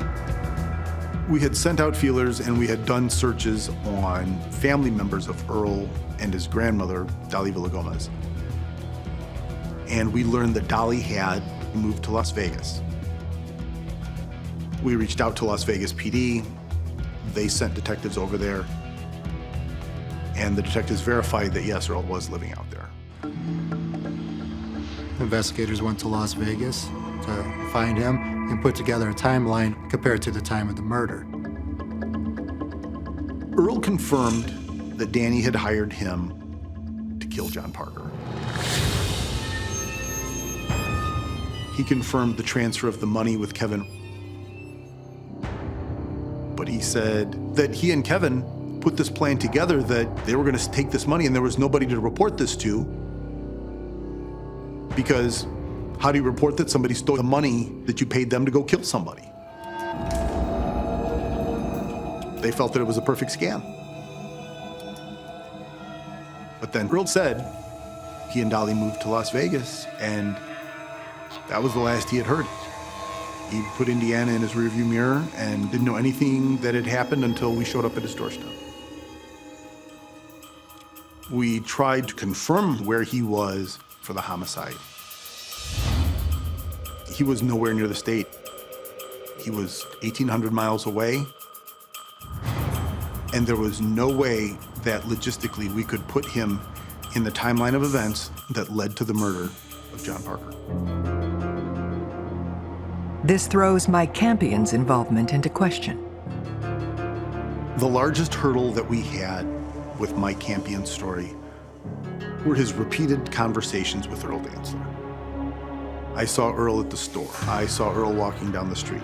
He told me how to make some money. Earl was in Las Vegas the whole time.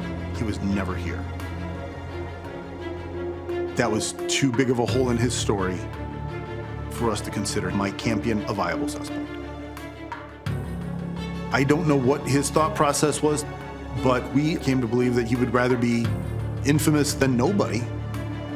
So he put out there that he was the one that pulled the trigger. It was a great story to tell. I've read about him, and you hear stories about false confessions. I had never had one. Looking back after that interview, that was a false confession. It was frustrating. It was. But by this time in our investigation, frustration was a daily occurrence. Every day it was beating our head against the wall, just trying to make a little bit of progress. Our suspect pool in this case was so large, we found it beneficial to just start eliminating people that it couldn't have been. And eventually it came down to Judy, Danny, and Christina.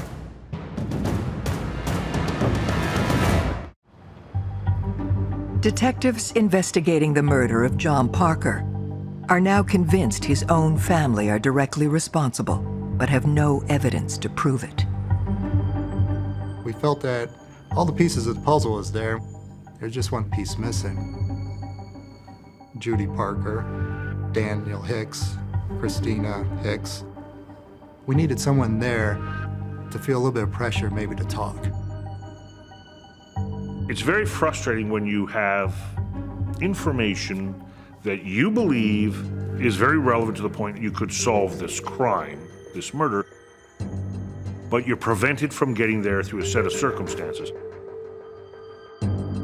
You can't go home and have sleepless nights over something like this. You have to keep thinking of a way to get around it. Keep working on the case. With Judy's lawyer blocking any interviews with the family, detectives need to find another way to place the gun in one of their hands.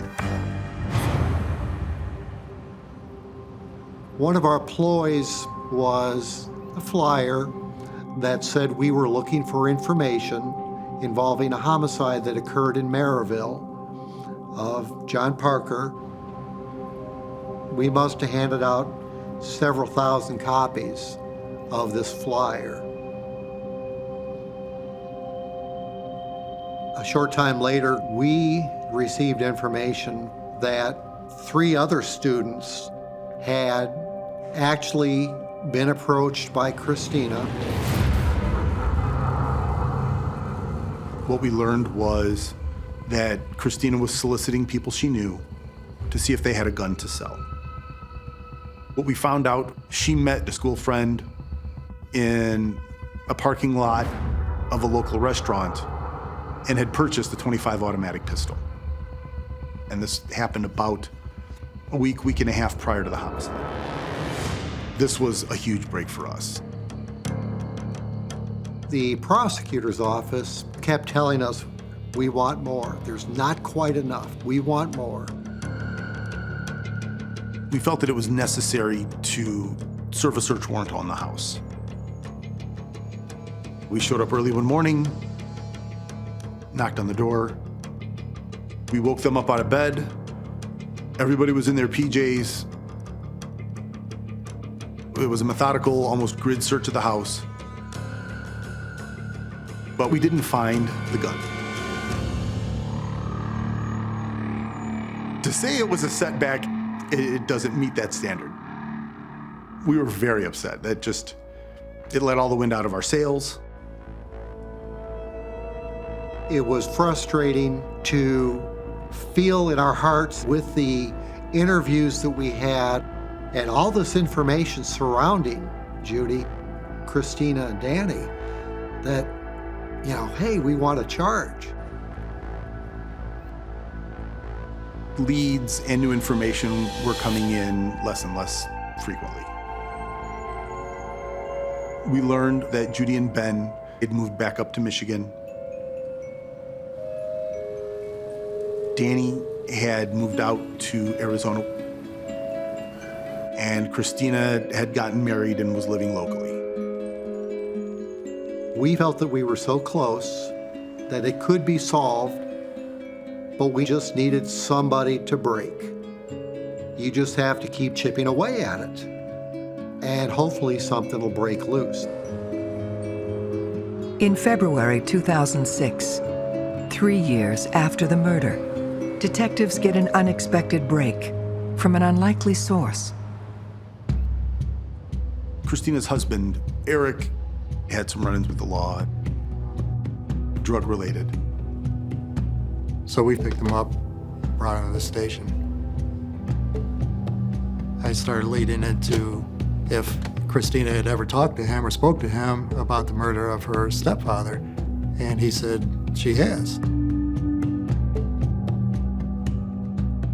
He didn't know a whole lot of great detail, but I gave Eric enough information in the interview to let him know that we knew what had happened. In his mind, he thought, oh, they're all caught. They're done. We asked him, I said, are you willing to go in and speak with Christine? He said, I'm willing to do anything to get out of this trouble for this drug warrant. He gets in his truck and he drove home. We followed behind. He goes up and started speaking with her. And he's telling her, you gotta speak to Detective Rice. He's a nice guy. He knows that you're involved. He knows that their mom's involved. You need to go in and talk to him. And she starts crying. She goes, okay, I'm ready. I want to go in and talk to him. I do.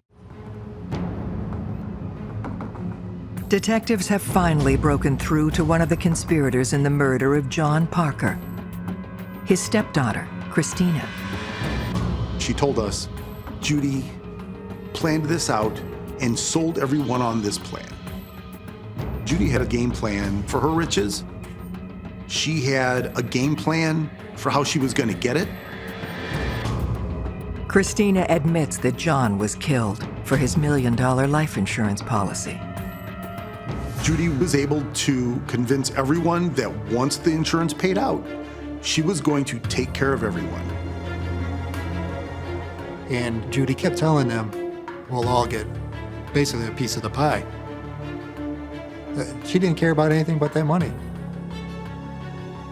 During the interview with Christina, she gave detail how her mother gave her money to go purchase the gun that actually was used to kill John Parker. And she said that Danny was the person that shot and killed John. And Judy forced him to do this. It was disturbing to know that Judy was setting up her own children to kill her husband because she couldn't find anybody else to do it. When we approached Danny out in Arizona, I made the statement to him that, you remember me, I'm Detective Toth from Maryville. We just talked to Christina yesterday, and she gave us everything. And I think it's time for you to come clean and talk to us about why it happened. And at that point in time, he started crying and said, yeah, I'll tell you everything. Danny was just overwhelmed with the stress and the emotion that he'd been holding in for all these years. And he admitted that it was him. Christina and Danny's confessions, along with a detailed timeline, give detectives a clear picture of John Parker's final hours. John spent most of the day with his brother. That night, probably at 6:30 or 7 o'clock, John and Judy had gone out to dinner. They dined at a local restaurant. Before they left the restaurant, Judy had made a phone call to home and spoke to Christina. Judy called home because Danny needed a head start. He needed to be at the business waiting for John. Christina gives Danny the keys to her car. He's not even old enough to drive. Takes her car, drives it all the way into Maryville, parks at a local business, and walks up and hides behind a dumpster. At approximately 9 to 9:15, John and Judy traveled to the office. They went in, spoke to the manager, and came out. Danny walked up behind John.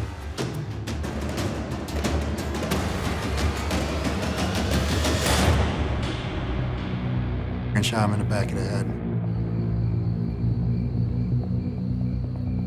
You have to put a lot of blame on Judy because Judy was the adult.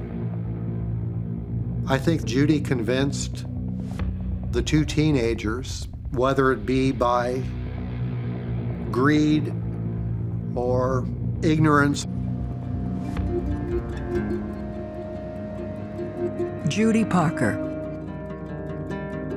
Daniel Hicks, and Christina Hicks are arrested and charged with murder. Christina got assisting of criminal charges, and she got the least sentence. Danny got sentenced to 23 years, and Judy got 33 years for orchestrating the actual homicide itself. It is a tragedy. John fell in love with this lady. He took her kids in. He made them part of his family. They were all going to reap the benefits of his hard work. John was ambushed. cut down in his prime.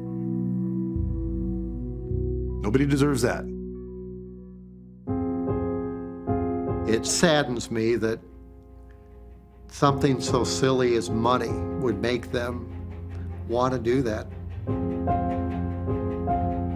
But greed was probably one of the first evils, you know.